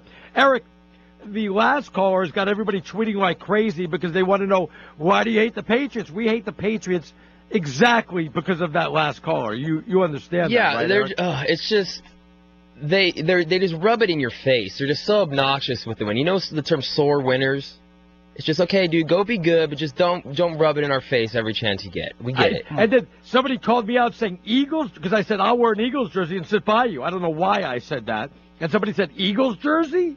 How will that antagonize us Patriot fans? Come dressed as an air pressure gauge. Now that's how you get hurt. So the fact is, the Patriots fans can't even admit that their team cheats. To Spygate, to Flategate, to heating the footballs. It makes me sick. And Bill Belichick going, during Spygate, I didn't know you couldn't do that. Okay. Oh, let me tell you something. And I was, because I live up here in New England now. I live up in Vermont. I live in the border of Vermont and New York. I go down to Massachusetts a lot. My son is down in Boston. So I'm driving down to Boston. You got a couple tolls on the way. And this was a while. I think it was last summer or something. I don't even remember anymore. Over a year ago, back when we didn't know if there was going to be a 4-game suspension, not a 4-game suspension. And as we're going through the toll booth, I give the guy my money. He gives me the change. And he says, free Tom Brady. And I said, why? I go, why? Did I miss something? Is he in jail? Did he get arrested? Then he goes, not a Patriot fan? I go, damn right I'm not a Patriot fan. You're damn right. It's like everybody up here is like, no matter what, it's Tom Brady always is getting screwed over. The Patriots screwed over. Belichick screwed over. It's unbelievable. You know what? It's so much winning now between the Patriots. Now the Red Sox have gotten in on the whole thing. The Bruins were sprinkled in there too. Don't give me the Bruins. Yeah. They got Boston as a whole, man. Change. Boston as a whole, it's just ugh. Yeah. I'm bitter. I'm just really bitter. That's what it all boils down to. Brady's got 34 playoff games in his career, and I probably won't see that many Bills playoff games in my entire life. Oh, I die for a playoff. I die for a playoff. Give me a wild card game. Just give me something. This is why our teams lose all the time. I don't even know if it's healthy if your teams win all the time. Is that even healthy? It's certainly not healthy when your teams lose all the time. That's for damn sure. Now we got this guy trolling. Wait, dude, you're a Giants fan and you'd wear an Eagles jersey just because it might anger New England fans? Dude, that's messed up. What's messed up is looking at the damn Patriot fan's face up here with that accent. You know what I'm talking about with that Boston accent? Yes, I used to date a girl with that accent. Drove me nuts. Did you kiss her with that accent? Get out of here. That's not all I did. Oh, stop it. Stop it. Oh my goodness. This is why we are this is why we are so put on late at night and everybody hates us. Unbelievable. Yeah, I don't know how you go out with a girl with a Boston accent. Yeah. See, some people think I have an accent. Not really. I have barely noticeable accent. You can barely tell I'm from New York, to be honest with you. Very hard to tell. All right. A couple things to get to. Congratulations to Oregon with their victory over Kansas. We haven't gotten a Kansas. Well, I know we're not going to get a Kansas fan to call in. Who am I fooling? After that game, 60 points. I mean, the Oregon defense was phenomenal. Yeah. Kansas missed a lot of shots, but give credit to Oregon. Plus, it wasn't like Brooks had the big game. They dominated inside. They got the points in the paint, Oregon did. So they'll go to the Final Four, take on the winner of Kentucky and North Carolina. And thank goodness Xavier's out. And yes, it's Xavier. Now I have a little bit of closure since they beat my Arizona Wildcats. So at least I can feel a little bit better about myself. I'm having a tough time getting over that loss to Xavier. Now, I feel a little bit better. Feels a little bit better now that Xavier's out of it. And now Gonzaga. Now I got to root against Gonzaga because I don't want them to win the whole thing. I really think I have to root against. I have to pull for South Carolina. I might just have to do that. Or you know what? I just might have to pull for Kentucky and have everybody just make everybody sick, right? And let Coach Cal get his second championship. So we'll see how it plays out. We'll give you the lines on all that if you want to jump in. 877-99 on Fox, 877-996-6369. A couple of other things. We all said, it's going to be Golden State and Cleveland in the NBA Finals.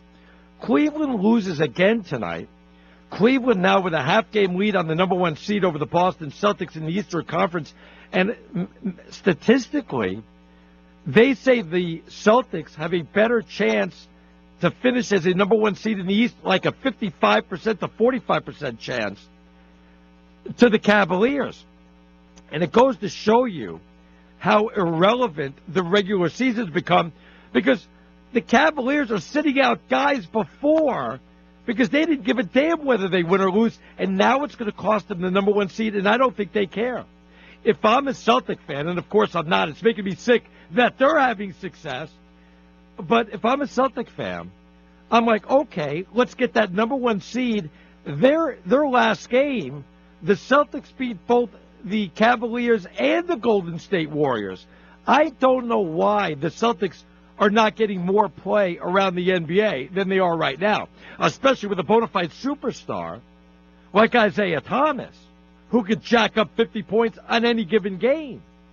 So I don't know if they're the forgotten team, and especially with a coach like Brad Stevens, I don't know, maybe nobody's paying attention to him. Maybe everybody thinks it's a foregone conclusion that it's going to be the Cavaliers and Golden State.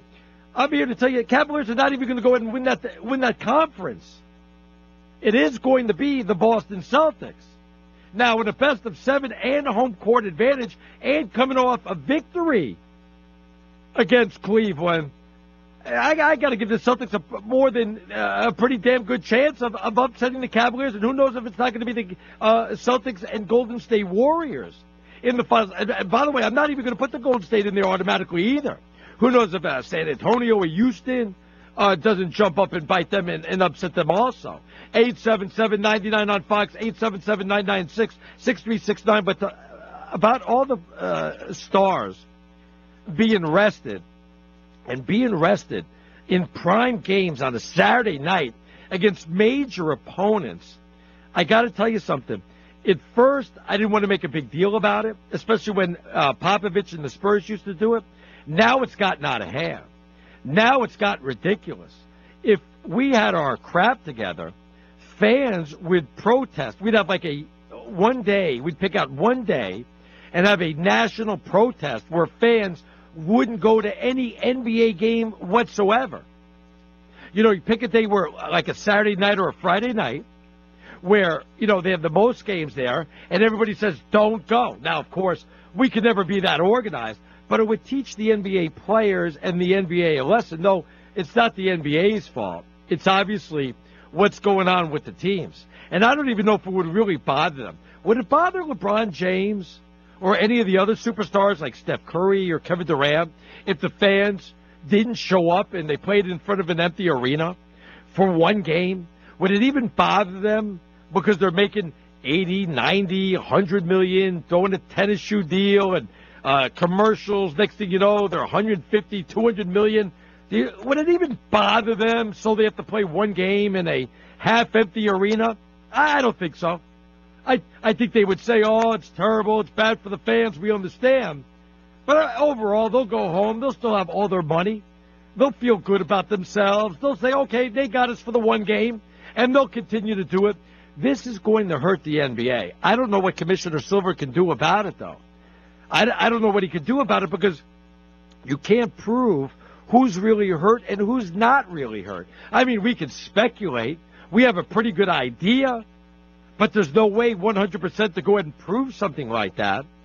So either you got to come up with a plan that says, hey, if you miss one game, then you automatically got to miss 3 games. I mean, you could implement that rule in the regular season. Of course, you can't do that in the playoffs. That would hurt too much. That way, if anybody misses one game, it's kind of like a injured list where you've got to miss at least 3. That way, none of that baloney goes on. At least you can do something like that. Actually, that's a damn good idea that I just came up with. From now on, you can't miss 1 or 2 games. You got to miss at least 3. If you're going to miss 1 because of injury, you got to miss 3 because of injury. And I'm sorry if there's a guy that's going to miss 1 because, I don't know, emergency or something. But if you miss 1, you got to miss 3. That would teach these NBA players a lesson. That would teach these coaches a lesson. I love it. Boston Dave tweets in, all this Boston bashing, Arnie. Wow. And then we hit the like button on that. Yeah, I'm telling you, I think I'm having a sports nervous breakdown. I'm bashing on everybody tonight. Everybody's making me upset. You want to jump in? Why do I got a line open? I want to come back. I want to take some calls. 877-99 on Fox. 877-996-6369. Also, tweet me any losses that still haunt you to this day, that still bothers you, like from 5 or 10 or maybe more years than that. What loss still sticks with you to this day that you have not gotten over? So I'll read some of those also at Stinkin' Genius 1. I'm Arnie Spanier. This is Fox Sports Radio. Our social media handles are all over the madness. Top two-handed slam! We're throwing it down on Twitter At Fox Sports Radio. and looking for penetration On Facebook.com/Fox Sports Radio. Your coast-to-coast coverage is right here. Hey, Arnie Spanier here. As a sports fan, you have to have a lot of confidence in your team, that they'll call the right play, draft the right guy, hire the right coach, design the right logo.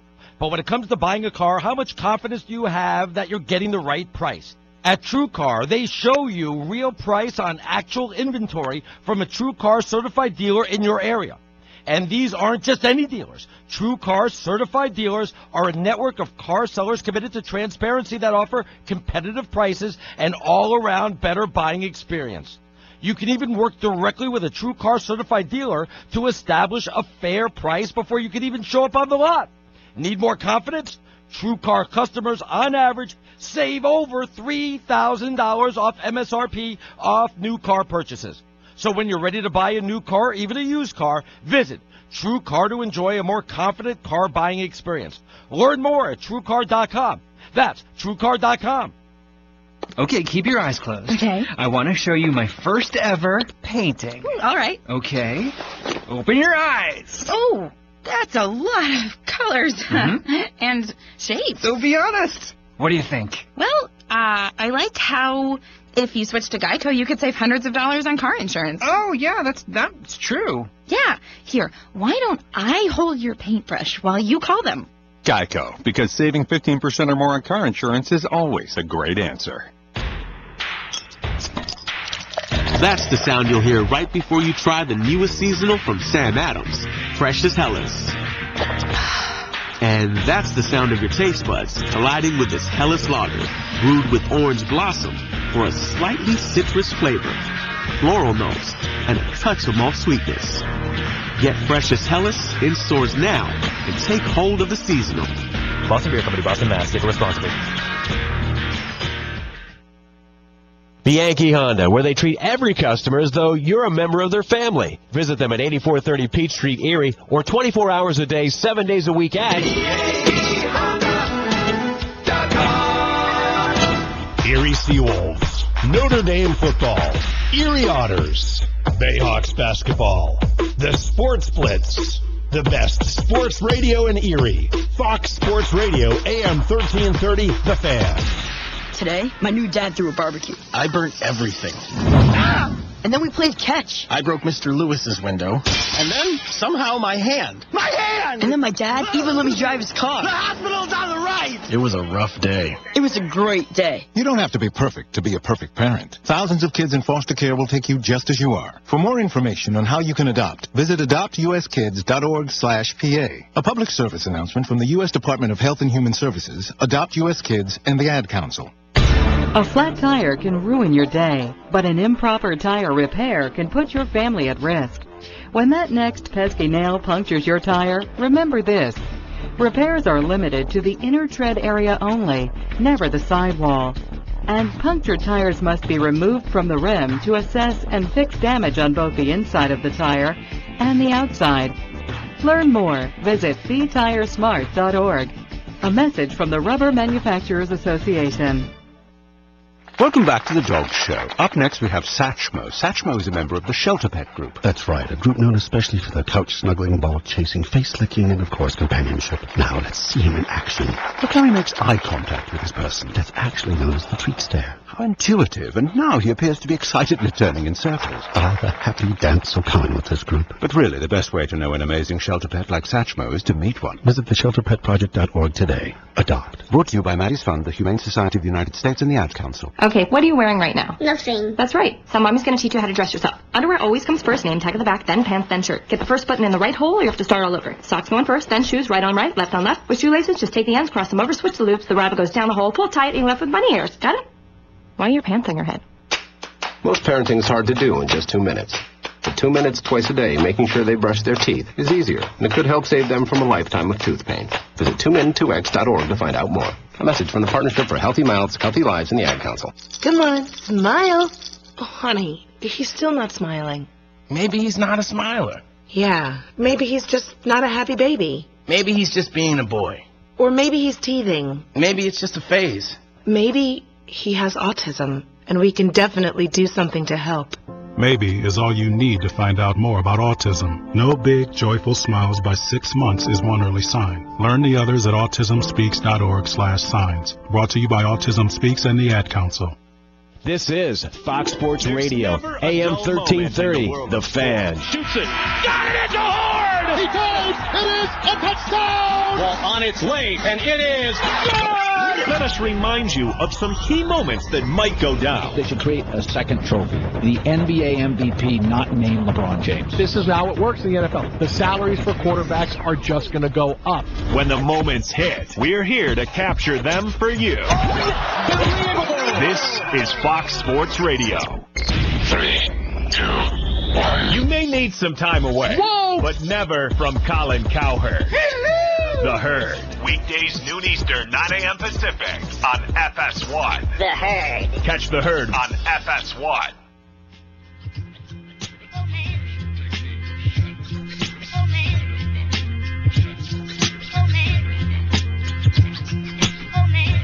What does it mean when Geico says just 15 minutes can save you 15% or more in car insurance? What does that mean?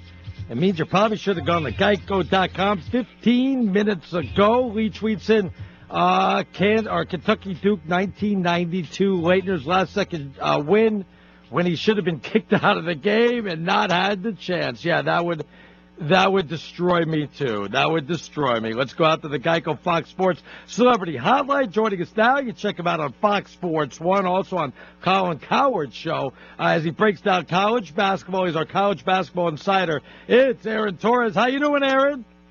That's right. This is the Celebrity Hotline. As I told you, you always make me feel like Ryan Seacrest when I come on the show. It's great. But I'm very salty. My Wildcats lost. Let me ask you a question. Did you go to UConn? Is that where you went? You went to UConn? I did go to UConn, yes. Let me ask you, when your men's basketball team is terrible, you don't try to declare, well, at least our women's won. I mean, you don't do that, do you? No. I mean, listen, when you're a Lady Husky fan, I mean, it's just the expectation is championships and undefeated seasons. So it's an expectation, you know. Greatness is expected. You know, nobody on my show, we have all our teams that we root for are losers. What happened to my Wildcats? They had an 8-point lead. They had the game. I was already thinking in my mind, we've got the rematch against Gonzaga, and we can't score. They go into a zone. We hold the ball. Then we force three-pointers. I can't get over this loss. I'm having a tough time getting over that Xavier loss. Yeah, first of all, I don't know if there's just more Arizona fans in the media than I realized, or everyone had them in their brackets. But I've gotten more questions about what happened to Arizona, I mean, than anything. I swear. I think there's been more what's wrong with Arizona topics, what's up with Arizona's meltdown topics, than there were what happened to the Atlanta Falcons after the Super Bowl. I swear. It's been unbelievable. Yeah, I mean, in terms of to actually answer your question rather than just rambling, look, I mean, you know, what people are asking me is Sean Miller overrated? Is he this? Is he that? Sean Miller's a great coach. Yes, he is. But and I'm glad you agree with me on that, Arnie. But I think we can say these are two mutually exclusive things. That he had a very bad night. He did. There's no other excuse to make for him. You know, look, whether it's not getting Lowry Markkanen enough touches, whether it's the fact that Raleigh Alkins, the freshman, had a terrible shot on the second-to-last possession, which I'm not blaming Raleigh Alkins. There was no timeout, and they didn't call a play from the sideline. And then the last possession with Trier, not only was it a bad shot, they were down by 2, and he's shooting a 3 with 6 or 7 seconds left. So, look, I'm not here to claim to be an X's and O's savant, but I think that even Sean Miller will sit back and would admit, he did admit in the post-game press conference, as a matter of fact, that it was not his finest moment, that he potentially cost his team, at the very least, a trip to the Final Four. As I said, it was just a very, very bad effort on his part, and unfortunately his team, cost him the season. Aaron, let's get over to UCLA. I feel like them and Steve Alford kind of get the unfair criticism. I like Alford. Look, I know he doesn't have the pedigree that maybe a Sean Miller has or something like that, but again, I think he's doing a pretty good job over here at UCLA. And again, they played a Kentucky team who they beat the first time around. It was tough to beat them again the second time, and Lonzo really, really did not have a good game at all. Yeah, it's tough, and Kentucky fans actually, more so even than UCLA fans, were kind of asking me about all tournament long, what's up with this bracket? How do we get these 3 incredible teams in the South region? And there were just, there were so many good teams in the Pac-12 and the ACC that they all had to be split up, and it was an unfortunate byproduct that we got all these great teams in the South regional. I think all 3 were capable of, at the very least, going to the Final Four, if not winning a national championship. And now 2 of them are going to be home before next weekend. But with UCLA, I'm with you. Look, look, everyone wants to talk about UCLA, Lonzo Ball, this and that. Kentucky, look, John Calipari, I don't think, no matter what he does, he will never get the respect he deserves as a coach, as an X's and O's guy. To some, he will always be just a recruiter. But to me, I thought last night was one of his finest moments. I mean, the team had the game plan. The game plan was very clearly, do not let UCLA get out on fast breaks. Do not let them go on one of those patented 9-0 runs where they hit a bunch of threes and totally suck the life out of your team. And they didn't do that. And UCLA never got into a rhythm, never got comfortable. And De'Aaron Fox had arguably the game of his life. Who knows if he's going to have another good one in the rest of the tournament. To me, I thought last night was about John Calipari. I thought it was one of his finest nights. And then, oh, by the way, for everyone who says he doesn't win enough, it's all about national championships. 6 Elite Eights in 8 years now at Kentucky. It's incredible. He's going to get another title one of these days, but another team that looks capable of winning it all. What the heck happened to Kansas? They put up 88 to 90 points a game. They put up 60 against Oregon. Dorsey was key inside for Oregon with 27. I mean, Brooks, yeah, we know what he's going to do, but Dorsey came up big for them. Great win for Oregon. Yeah, and so a few things with Kansas, and I just finished a little something on Oregon, really about how Jordan Bell is maybe the breakout star of this tournament. As good as Dorsey was, I mean, Bell finished almost with a triple-double, 11 points, 13 boards, and 8 blocks. Check this out, Arnie. You want a stat? Jordan Bell, the first player to have 12 or more rebounds in 5 straight tournament games. Can you guess who the last guy was? Take a guess. The last guy to have 12, what are you going to tell me, like Elvis? I don't know. You're going to tell me Elvin Hayes? I'll tell you Akeem Olajuwon. Not Get out of here. In 1983-84, and the stat came, I think, via ESPN, so I want to give them credit. I didn't crunch the numbers myself. Wow. But, yeah, it is unbelievable what he's doing. And look, it's great that this is what March gives us. It's these guys that most of America has never heard of. He has been a breakout star, and he's showing kids all across America you don't have to score 25 points a game to make an impact on these games. Jordan Bell is a rock star. Him and your guy Dorsey, as you just alluded to, have been just, I think, maybe the 2 most consistent players, along with De'Aaron Fox, in this tournament. And Oregon's going to the first Final Four since '39 because of it. All right, South Carolina and Florida tomorrow. Who's Steve Spurrier rooting for? Steve Spurrier's rooting. I'll tell you who Steve Spurrier's rooting for a few putts to go down tomorrow, because I don't even think he cares. I think he's going to be on a course somewhere trying to work on his handicap. But it's going to be an interesting game, to say the least. Hey, by the way, what a tournament for the SEC. A little preview of what I'm writing tomorrow. Yep. This is no longer just a football conference. 3 Elite Eight teams. for at least one Final Four team, maybe two. And then you look across the board with guys like Avery Johnson, Ben Howland, Bruce Pearl coming to the conference. This is a conference on the rise, and I think we'll see a little preview of what's to come in the coming years tomorrow in that game you just mentioned, Florida, South Carolina. Kentucky, North Carolina, of course, Coach Cal, he needs that second one, doesn't he? Yeah, he does, and you mentioned Colin. You know, it's something Colin and I have discussed quite a bit when I've joined him. Look, yeah, as Colin said, there's a difference between being great and being a legend. All the legends, Coach K, John Wooden, Rupp, Dean Smith, in my neck of the woods, Jim Calhoun, they all have at least two, right? And so I think Cal will eventually get one. I think he's going to be there at least a few more years until his son, who's now a freshman, graduates.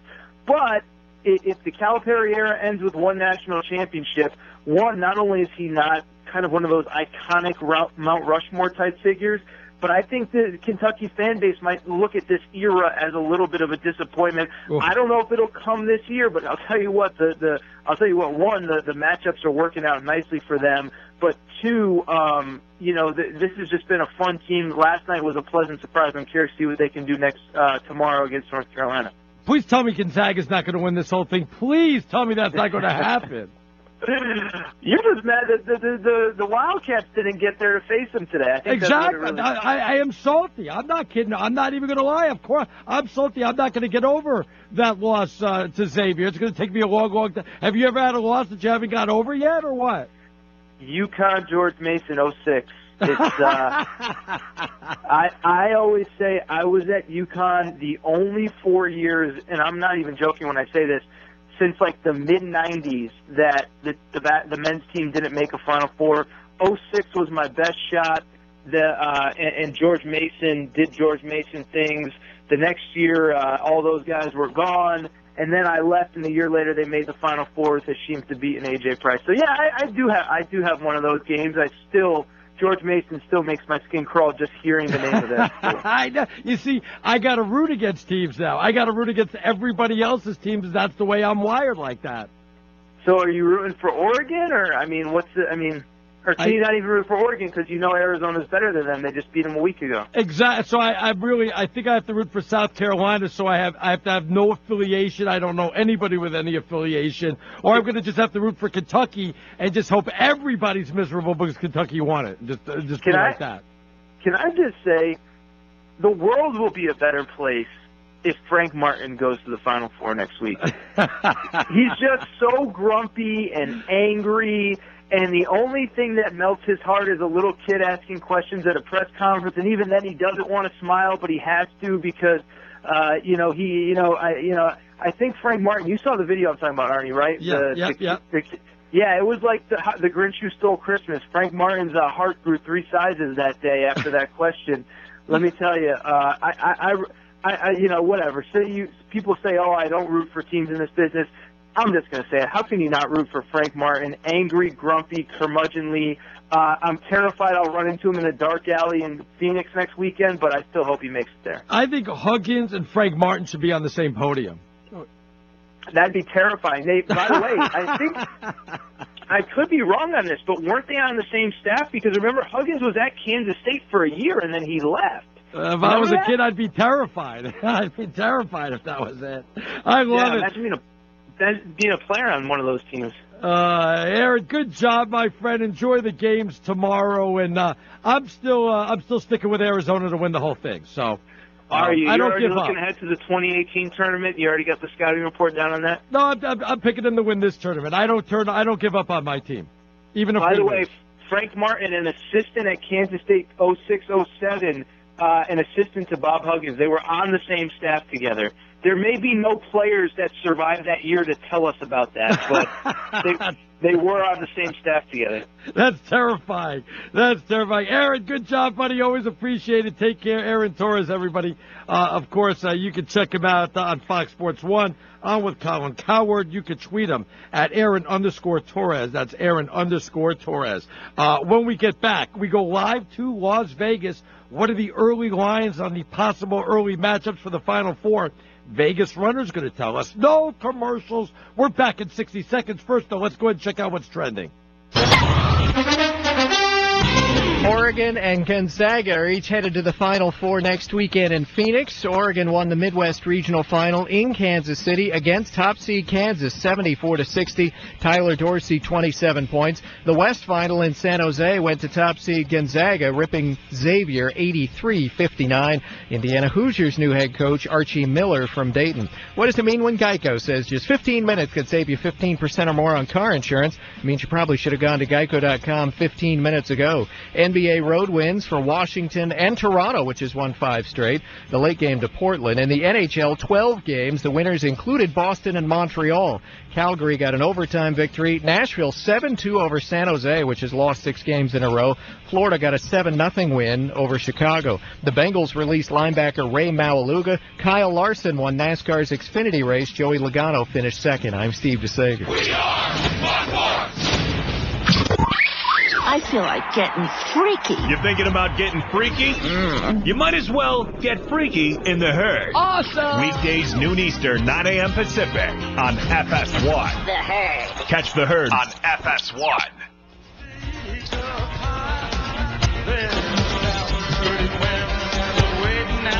All right, good evening, everyone. We're coming to you live from the Geico Fox Sports Radio studios. It's easy to save 15% or more in car insurance with Geico. Just go to geico.com or call them at 1-800-947-AUTO. And the only hard part? That's figure out which way is easier. Right out to the Geico Fox Sports Celebrity Hotline. Our next guest, you can go ahead and check him out at Greek_Gambler. That's Greek_Gambler. He's our pro sports bettor and insider. It's our buddy, Vegas Runner. How you doing, Vegas Runner? Never better. What an amazing tournament it has been so far. And just even this weekend, just the Sweet 16 and Elite 8. I mean, coming into the Sweet 16, Arnie, do you know 3 of the teams favored to win their region? The Midwest, it was Kansas. The West, it was Arizona. The East, it was Baylor. All 3 of those teams have been eliminated. The only one still alive that was favored to win their region is North Carolina at even money. The other 3 favorites failed. Arizona was even favored over Gonzaga to win that as over the 1 seed. So it was a lot of upsets, and it's been huge for the books. I mean, they went on record saying they printed money last week, and this week it's been even better for them. I mean, the public got hammered today. They couldn't get enough of Xavier, and then they just chased it with Kansas as if, Kansas was just going to keep beating teams by 40. And it did not turn out well for the bettors. It turned out well for the books and the wise guys. The betting syndicates cleaned up as well. They went in on Gonzaga and Oregon, so they did well today. I thought usually teams are usually people, Joe Public bets the favorites and lays the line, but in the tournament, are they all betting underdogs? And there wasn't a lot of underdogs that covered, I believe. It changes. I mean, they'll bet favorites and they'll bet dogs. It's not as if, you expect them going in to bet all favorites. The total, I'd say 7 out of 10 bets or games are bet over, if not 8 out of 10 games. The public's going to bet the over. But on the sides, that's not really the case. I mean, today they bet 1 dog and 1 favorite with Kansas and Xavier. Yesterday, they were kind of split as well. I mean, even the Carolina-Butler game, they had bet the dog there. The other spreads were real low, so, whether you bet the dog or favored, they were close to a pick-em. So they're getting good two-way action as far as favorite and dogs. It's just they're falling on the wrong side, the public. I mean, yesterday they were on the wrong side of a lot of outcomes, and it's just been really one of the best March Madnesses for the books. I mean, they are all smiles out here, and the volume is just incredible. They had surpassed what they did last year after 4 days by the second day as far as volume into the tournament. They had already surpassed what they did for the Super Bowl, which usually takes 4 days. It took only 2 days to surpass the Super Bowl volume, and here we are now at the Elite 8, so it's just gotten bigger, bigger, and bigger. So the tournament's huge for the books, and it's turned out well so far. Let's take a look at tomorrow's game. South Carolina, Florida. Florida, 3-point favorite. Opened up at 3, still at 3. Not enough to move this thing. I would assume that everybody was going to be betting Florida. Is there going to be late money on Florida? What's going on here? Yeah, that's really not going to be the case. Surprisingly, the public falls in love with these teams that become that darling. And we saw it with Xavier, and we're seeing it with South Carolina. They bet South Carolina. You would think that it would all have been all one-sided Baylor, and it wasn't the case on Friday, and it's not going to be the case tomorrow. In fact, most books I spoke to said they won't be surprised if money comes in on South Carolina from the public, and they think that the wise guys are waiting for them not to jump on the 3.5, because this opened at 3.5, Florida minus 3.5. They believe that the sharps are waiting for this line to drop, and they expect them to come in on Florida, because most even professional bettors I spoke to and some movers who see power ratings for a lot of these betting syndicates, they say the power ratings they have show Florida is much better than 3 points than South Carolina, and that usually is a telltale sign of what they're going to do. So I expect the Sharps to come in heavy on Florida tomorrow, and I wouldn't be surprised to see the public on that South Carolina darling, which just continues to cover. Vegas runner joining us on the Geico Fox Sports Celebrity Hotline, Kentucky, North Carolina. And boy, that's a high over-under. I think it's like a 159, 160. North Carolina, a 3-point favorite. I thought especially with Kentucky coming off that emotional game against UCLA, I thought people would be all over North Carolina. Yeah, and they are. The thing is it's not that surprising, the total, because, it's kind of like we saw with the UCLA-Kentucky. They had already played earlier in the season, and it was a really high-scoring game. And when they played back in December, granted it was a while ago, but they scored 203 points. And the total was 171. So they've adjusted since then from 171 down to what it is tomorrow, around that 160 range. So it's really dropped, even though that game went so high over. So the books have adjusted the total. But, this is where the public's going to go over. They know that for sure. How high can they set it, though, before the Sharps start coming in and taking the value on the under like they did today with Oregon, Kansas? The public was pounding the over, and the wise guys just couldn't get enough under money down before the game started, and that's probably what's going to happen tomorrow with Kentucky and North Carolina on the total. Public over, Sharps under. But the public's all over North Carolina. They expect revenge. Kentucky beat them, but that was at home. Kentucky was a favorite in that game.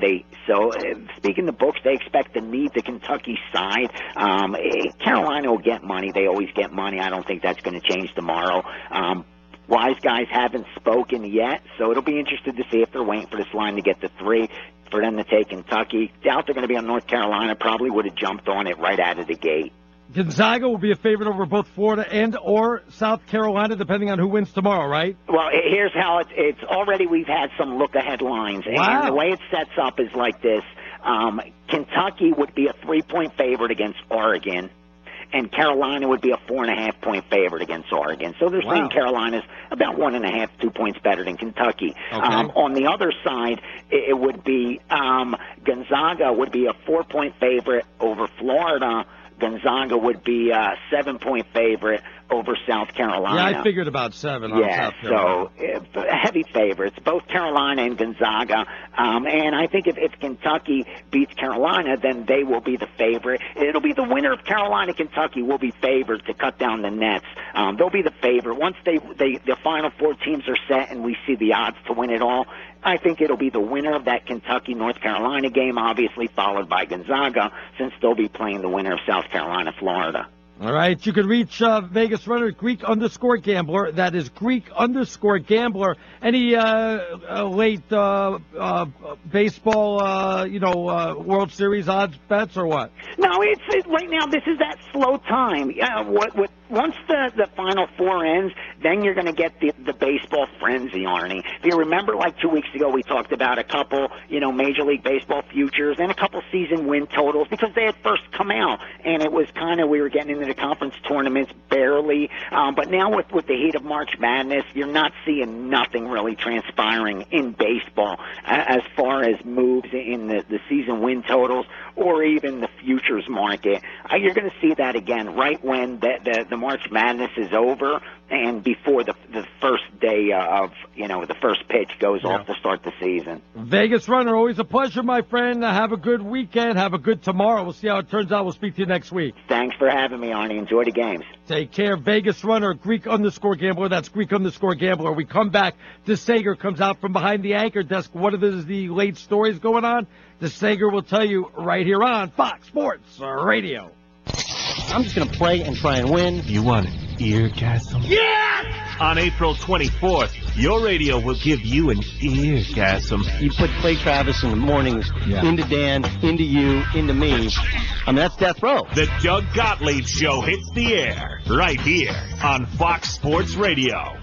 It's the end of quarter clearance sale at Lumber Liquidators. Now's your chance to get unbeatable deals on more than 40 million square feet of beautiful top-quality floors, like 5-inch wide pre-finished gunstock oak for just $149, and more than 230 other styles of pre-finished hardwood up to 26% off. 55 styles of North American and European laminate up to 28% off. Get 10% off distressed Virginia Millworks hardwood and all of Vela wood look tile, plus more from 59 cents and special financing. The end of quarter clearance sales going on now at Lumber Liquidators. Burger King presents Breakfast Stories. Here's Pete, Tony, and the 2 for $4 croissant deal. The other day, Pete and I go to Burger King for my croissant. They're just 2 for $4. Oh, it's my favorite. I'm like, what? Yeah, so I got 2 croissant, and I get one of this guy. I'm like, who are you? I'm the guy that just paid for your breakfast. That's my favorite guy.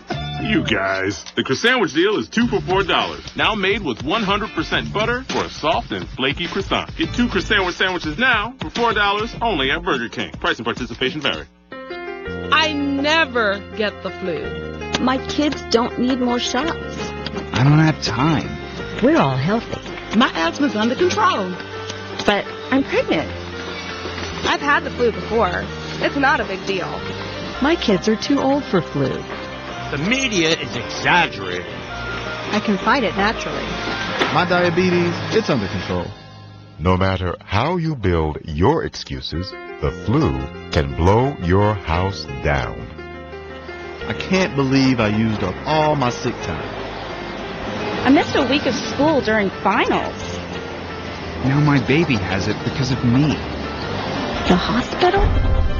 Death? Keep your foundation strong. Vaccinate. Learn more at flu.gov. A message from the U.S. Department of Health and Human Services. If your walls could talk, what would they say? I have held 4 generations of photographs. I display 10 cuckoo clocks, all set to the wrong time. I have had dishes thrown at me. I have been drawn on, cleaned, drawn on, cleaned, drawn on. I have caused the gradual decline of a child's IQ. I have given a 4-year-old a speech impediment. I am the reason a first grader constantly yells out. Just because you can't see lead paint doesn't mean it's not on walls, doors, windows, and sills. Today, lead paint poisoning affects over 1 million children. If your home was built before 1978, your family could be at risk. Let's make all kids lead-free kids. Log on to leadfreekids.org or call 800-424-LEAD. I am the root of a child's violent behavior. Brought to you by the Coalition to End Childhood Lead Poisoning, EPA, HUD, and the Ad Council.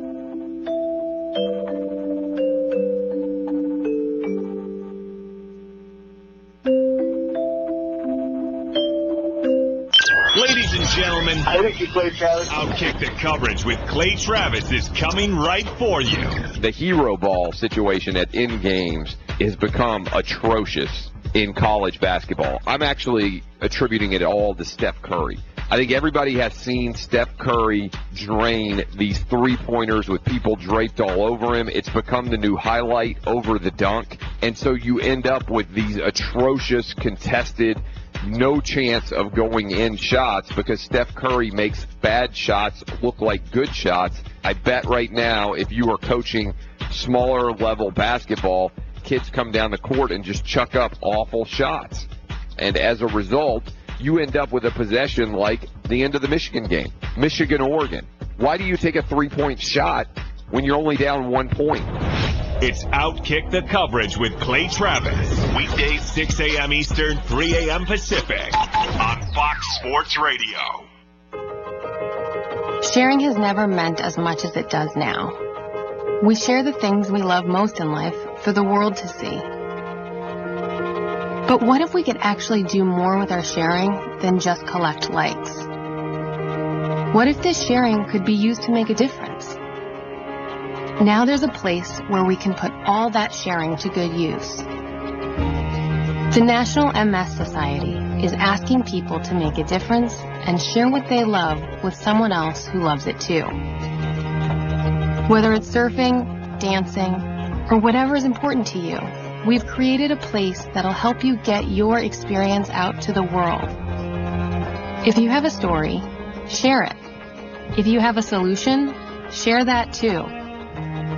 Join us at wearestrongerthanms.org, because together we are stronger. Fox Sports Radio, AM 1330, The Fan. Log on to foxsportsradio.com. It is time to talk NCAA tournament basketball. The Score. Transition 3! foxsportsradio.com. Back-to-back triple tries! The Bracket. A 12 upsets a 5 again. foxsportsradio.com. The Breakdown. March Madness, baby. So let's dance! Find it all on foxsportsradio.com. FS1. The biggest personalities in sports are on FS1. Undisputed with Skip Bayless and Shannon Sharp airs weekdays at 9:30 a.m. Eastern only on FS1.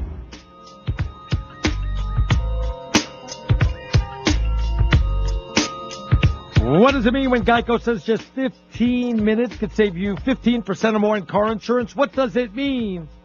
It means you probably should have gone to geico.com 15 minutes ago. DeSager comes out from behind the anchor desk, gets us caught up in all the late stories. What's going on, DeSager? Good evening to you. I will say nothing of your Arizona Wildcats. I just couldn't believe the final couple of minutes. But that wasn't the only game in the tournament where I just couldn't believe the last couple of minutes. No pleasantries tonight, DeSager. Do we not remember Oregon last Sunday should have lost to Rhode Island? But the last 2 minutes, Tyler Dorsey with a couple of clutch threes. That's true. They had a 7-0 run late, and then Dorsey tonight with 27 points. And Oregon beats Kansas. Oregon and Gonzaga to the Final Four. One thing before you mentioned Lonzo Ball and Collars as well. First off, I don't know where anybody got the idea that he's supposed to average 20 points a game his rookie year in the NBA. The comparison all this past college season was he's probably the next Jason Kidd. So I looked it up. Jason Kidd, who was Rookie of the Year his rookie season of the NBA in the mid-'90s, 8 assists per game. He was 12 points per game as a rookie, and Jason Kidd never averaged 20 points per game. I can see Lonzo doing like 10 and, doing the 10 points. Assists, that's his thing. Does nobody watch UCLA basketball this past year? I could see that. I mean, obviously, though, the poor shooting night against Kentucky, nobody's blaming the whole loss on him. Kevin Durant missed some three-pointers his last college game, too. Texas and Kevin Durant lost second round of the NCAAs to Arizona, Nick Young and USC. Oh, I thought it was to my Arizona Wildcats. No. We beat them 1 year also. I think Kevin Durant had a decent career in the pros. Gonzaga, though, does make its first ever Final Four, and this is a program that's been great for 25 years. They had only advanced to a regional final once since 1999. They'd lost all their coaches. I mean, it started with Don Monson, Monson, who's over at Long Beach State, right? Mm-hmm. He had gone to, I think, Minnesota for big bucks in between, but they'd lost Sweet 16 round 5 times. There was recently, I looked it up, a stretch of 5 straight years where the Zags lost in the second round. And about a decade ago, they lost first round back-to-back years. So was that the Adam Morrison crying years? That was a Sweet 16 game against UCLA. Okay. Also, they are the first West Coast Conference team to make a Final Four since the San Francisco Dons. Oh, USF with Bill Russell. It was just after Bill Russell. It was 1957. USF made the Final Four and got killed by Wilt Chamberlain and Kansas. No. I thought they made it in 59. 57, they said. Okay. For the conference, not just, for anybody, Zags, anybody, in that WCC. Which brings us to Kansas, top seed, losing in Kansas City tonight. Do we not forget that just a couple weeks ago, Kansas lost its conference tournament opener in Kansas City to TCU, and Kansas was ranked number 1 in the country then. They go back to the same place and lose a chance to get a ticket to the Final Four tonight. And so I will quote college basketball columnist Gary Parrish, CBS. Tonight he says, Bill Self is a future Hall of Famer, but he's also now in regional finals 2-7. And in fact, Bill Self has been a 1 seed in the tournament 7 times and only actually made the Final Four once in those 7 years. I think he has more losses in the Elite 8 than any other active coach. I believe that. And that means he's getting there. Look at how Kansas has tons of tournament wins. They do have a national championship in the last decade and no first-round losses in the last decade, unlike some schools. Whatever it is. Fire Steve Alford. Fire Sean Miller. Right. You know, just fire everybody out there. Easy. Yeah, well, more than one school will be ready to snap up Bill Self if that's what anybody's thinking. The Lawrence, Kansas Police Department, right after the loss tonight, did tweet, well, at least we have a lot of experience dealing with fans after an Elite 8 loss. Get home safely, Jayhawks fans. Your own police department. But it is a great thing and a tough thing, obviously, to get to a Final Four. Kentucky, outside of John Wooden, Kentucky's the blue blood of college basketball. It's about 8 national titles in 8 decades total for them. It's a tough thing. Jim Boeheim, 40 years and 1 national title at Syracuse? If you can just get to a Final Four, that deserves to be on your resume for the rest of your life. It's a great thing, and I still, not as much, but I still hear some people say, well, we don't do that in the pro sports. Why it's such a big deal? Because pro sports don't have 351 teams in the league. They don't have 68 teams in your playoff structure. Think about it just a little. And Oregon going to the Final Four for the first time since 1939, technically. That was the first year there ever was an NCAA title game. They didn't have a Final Four then. Yeah. Oregon traveled to the Midwest and played all of 1 game. And they won it. They were the first ever winner of an NCAA championship, 39 basketball. And we can't even hold on to an 8-point lead. Thank you, Steve DeSager. 2 hours are in the books. We'll come on back for the Power Hour. Sid Sabalos will join us at about 1/4 the hour. Sid's never played in the NCAA tournament, so I'll talk a little bit about what's going on, and we'll talk about all this resting. I'm Arnie Spanier. This is Fox Sports Radio. We are Fox Sports! That's the sound you'll hear right before you try the newest seasonal from Sam Adams, Fresh as Hellas. And that's the sound of your taste buds colliding with this Hellas lager, brewed with orange blossom for a slightly citrus flavor, floral notes, and a touch of malt sweetness. Get Fresh as Hellas in stores now and take hold of the seasonal. Boston Beer Company, Boston, Mass. Take responsibly.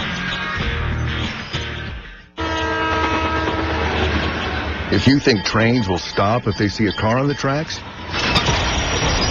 you're right, they will. About a mile after they hit you.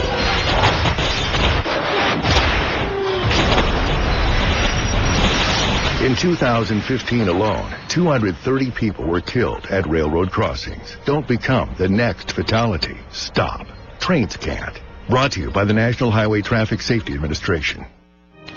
Every day, the men and women of the United States Marine Corps demonstrate their commitment to defend the American way of life. Since 1775, wherever the mission takes us, we always remember the land we call home. As Marines, we take a stand for our nation, for us all. The few, the proud, the Marines. When I grow up, I want to be a new pair of blue jeans. When I grow up, I want to be a kid's first computer. When I grow up, I want to be a glass countertop in a new home. When I grow up, I want to be a kid's best birthday present. When I grow up, I want to be a football stadium. When I grow up, I want to be a warm place on a cold day. When I grow up, I want to be a fancy backsplash. I want to be a bike that races around the country. When I grow up, I want to be a bench on a forest trail. I want to be a rocking chair on a sunny porch. I want to be a skyscraper. I want to be a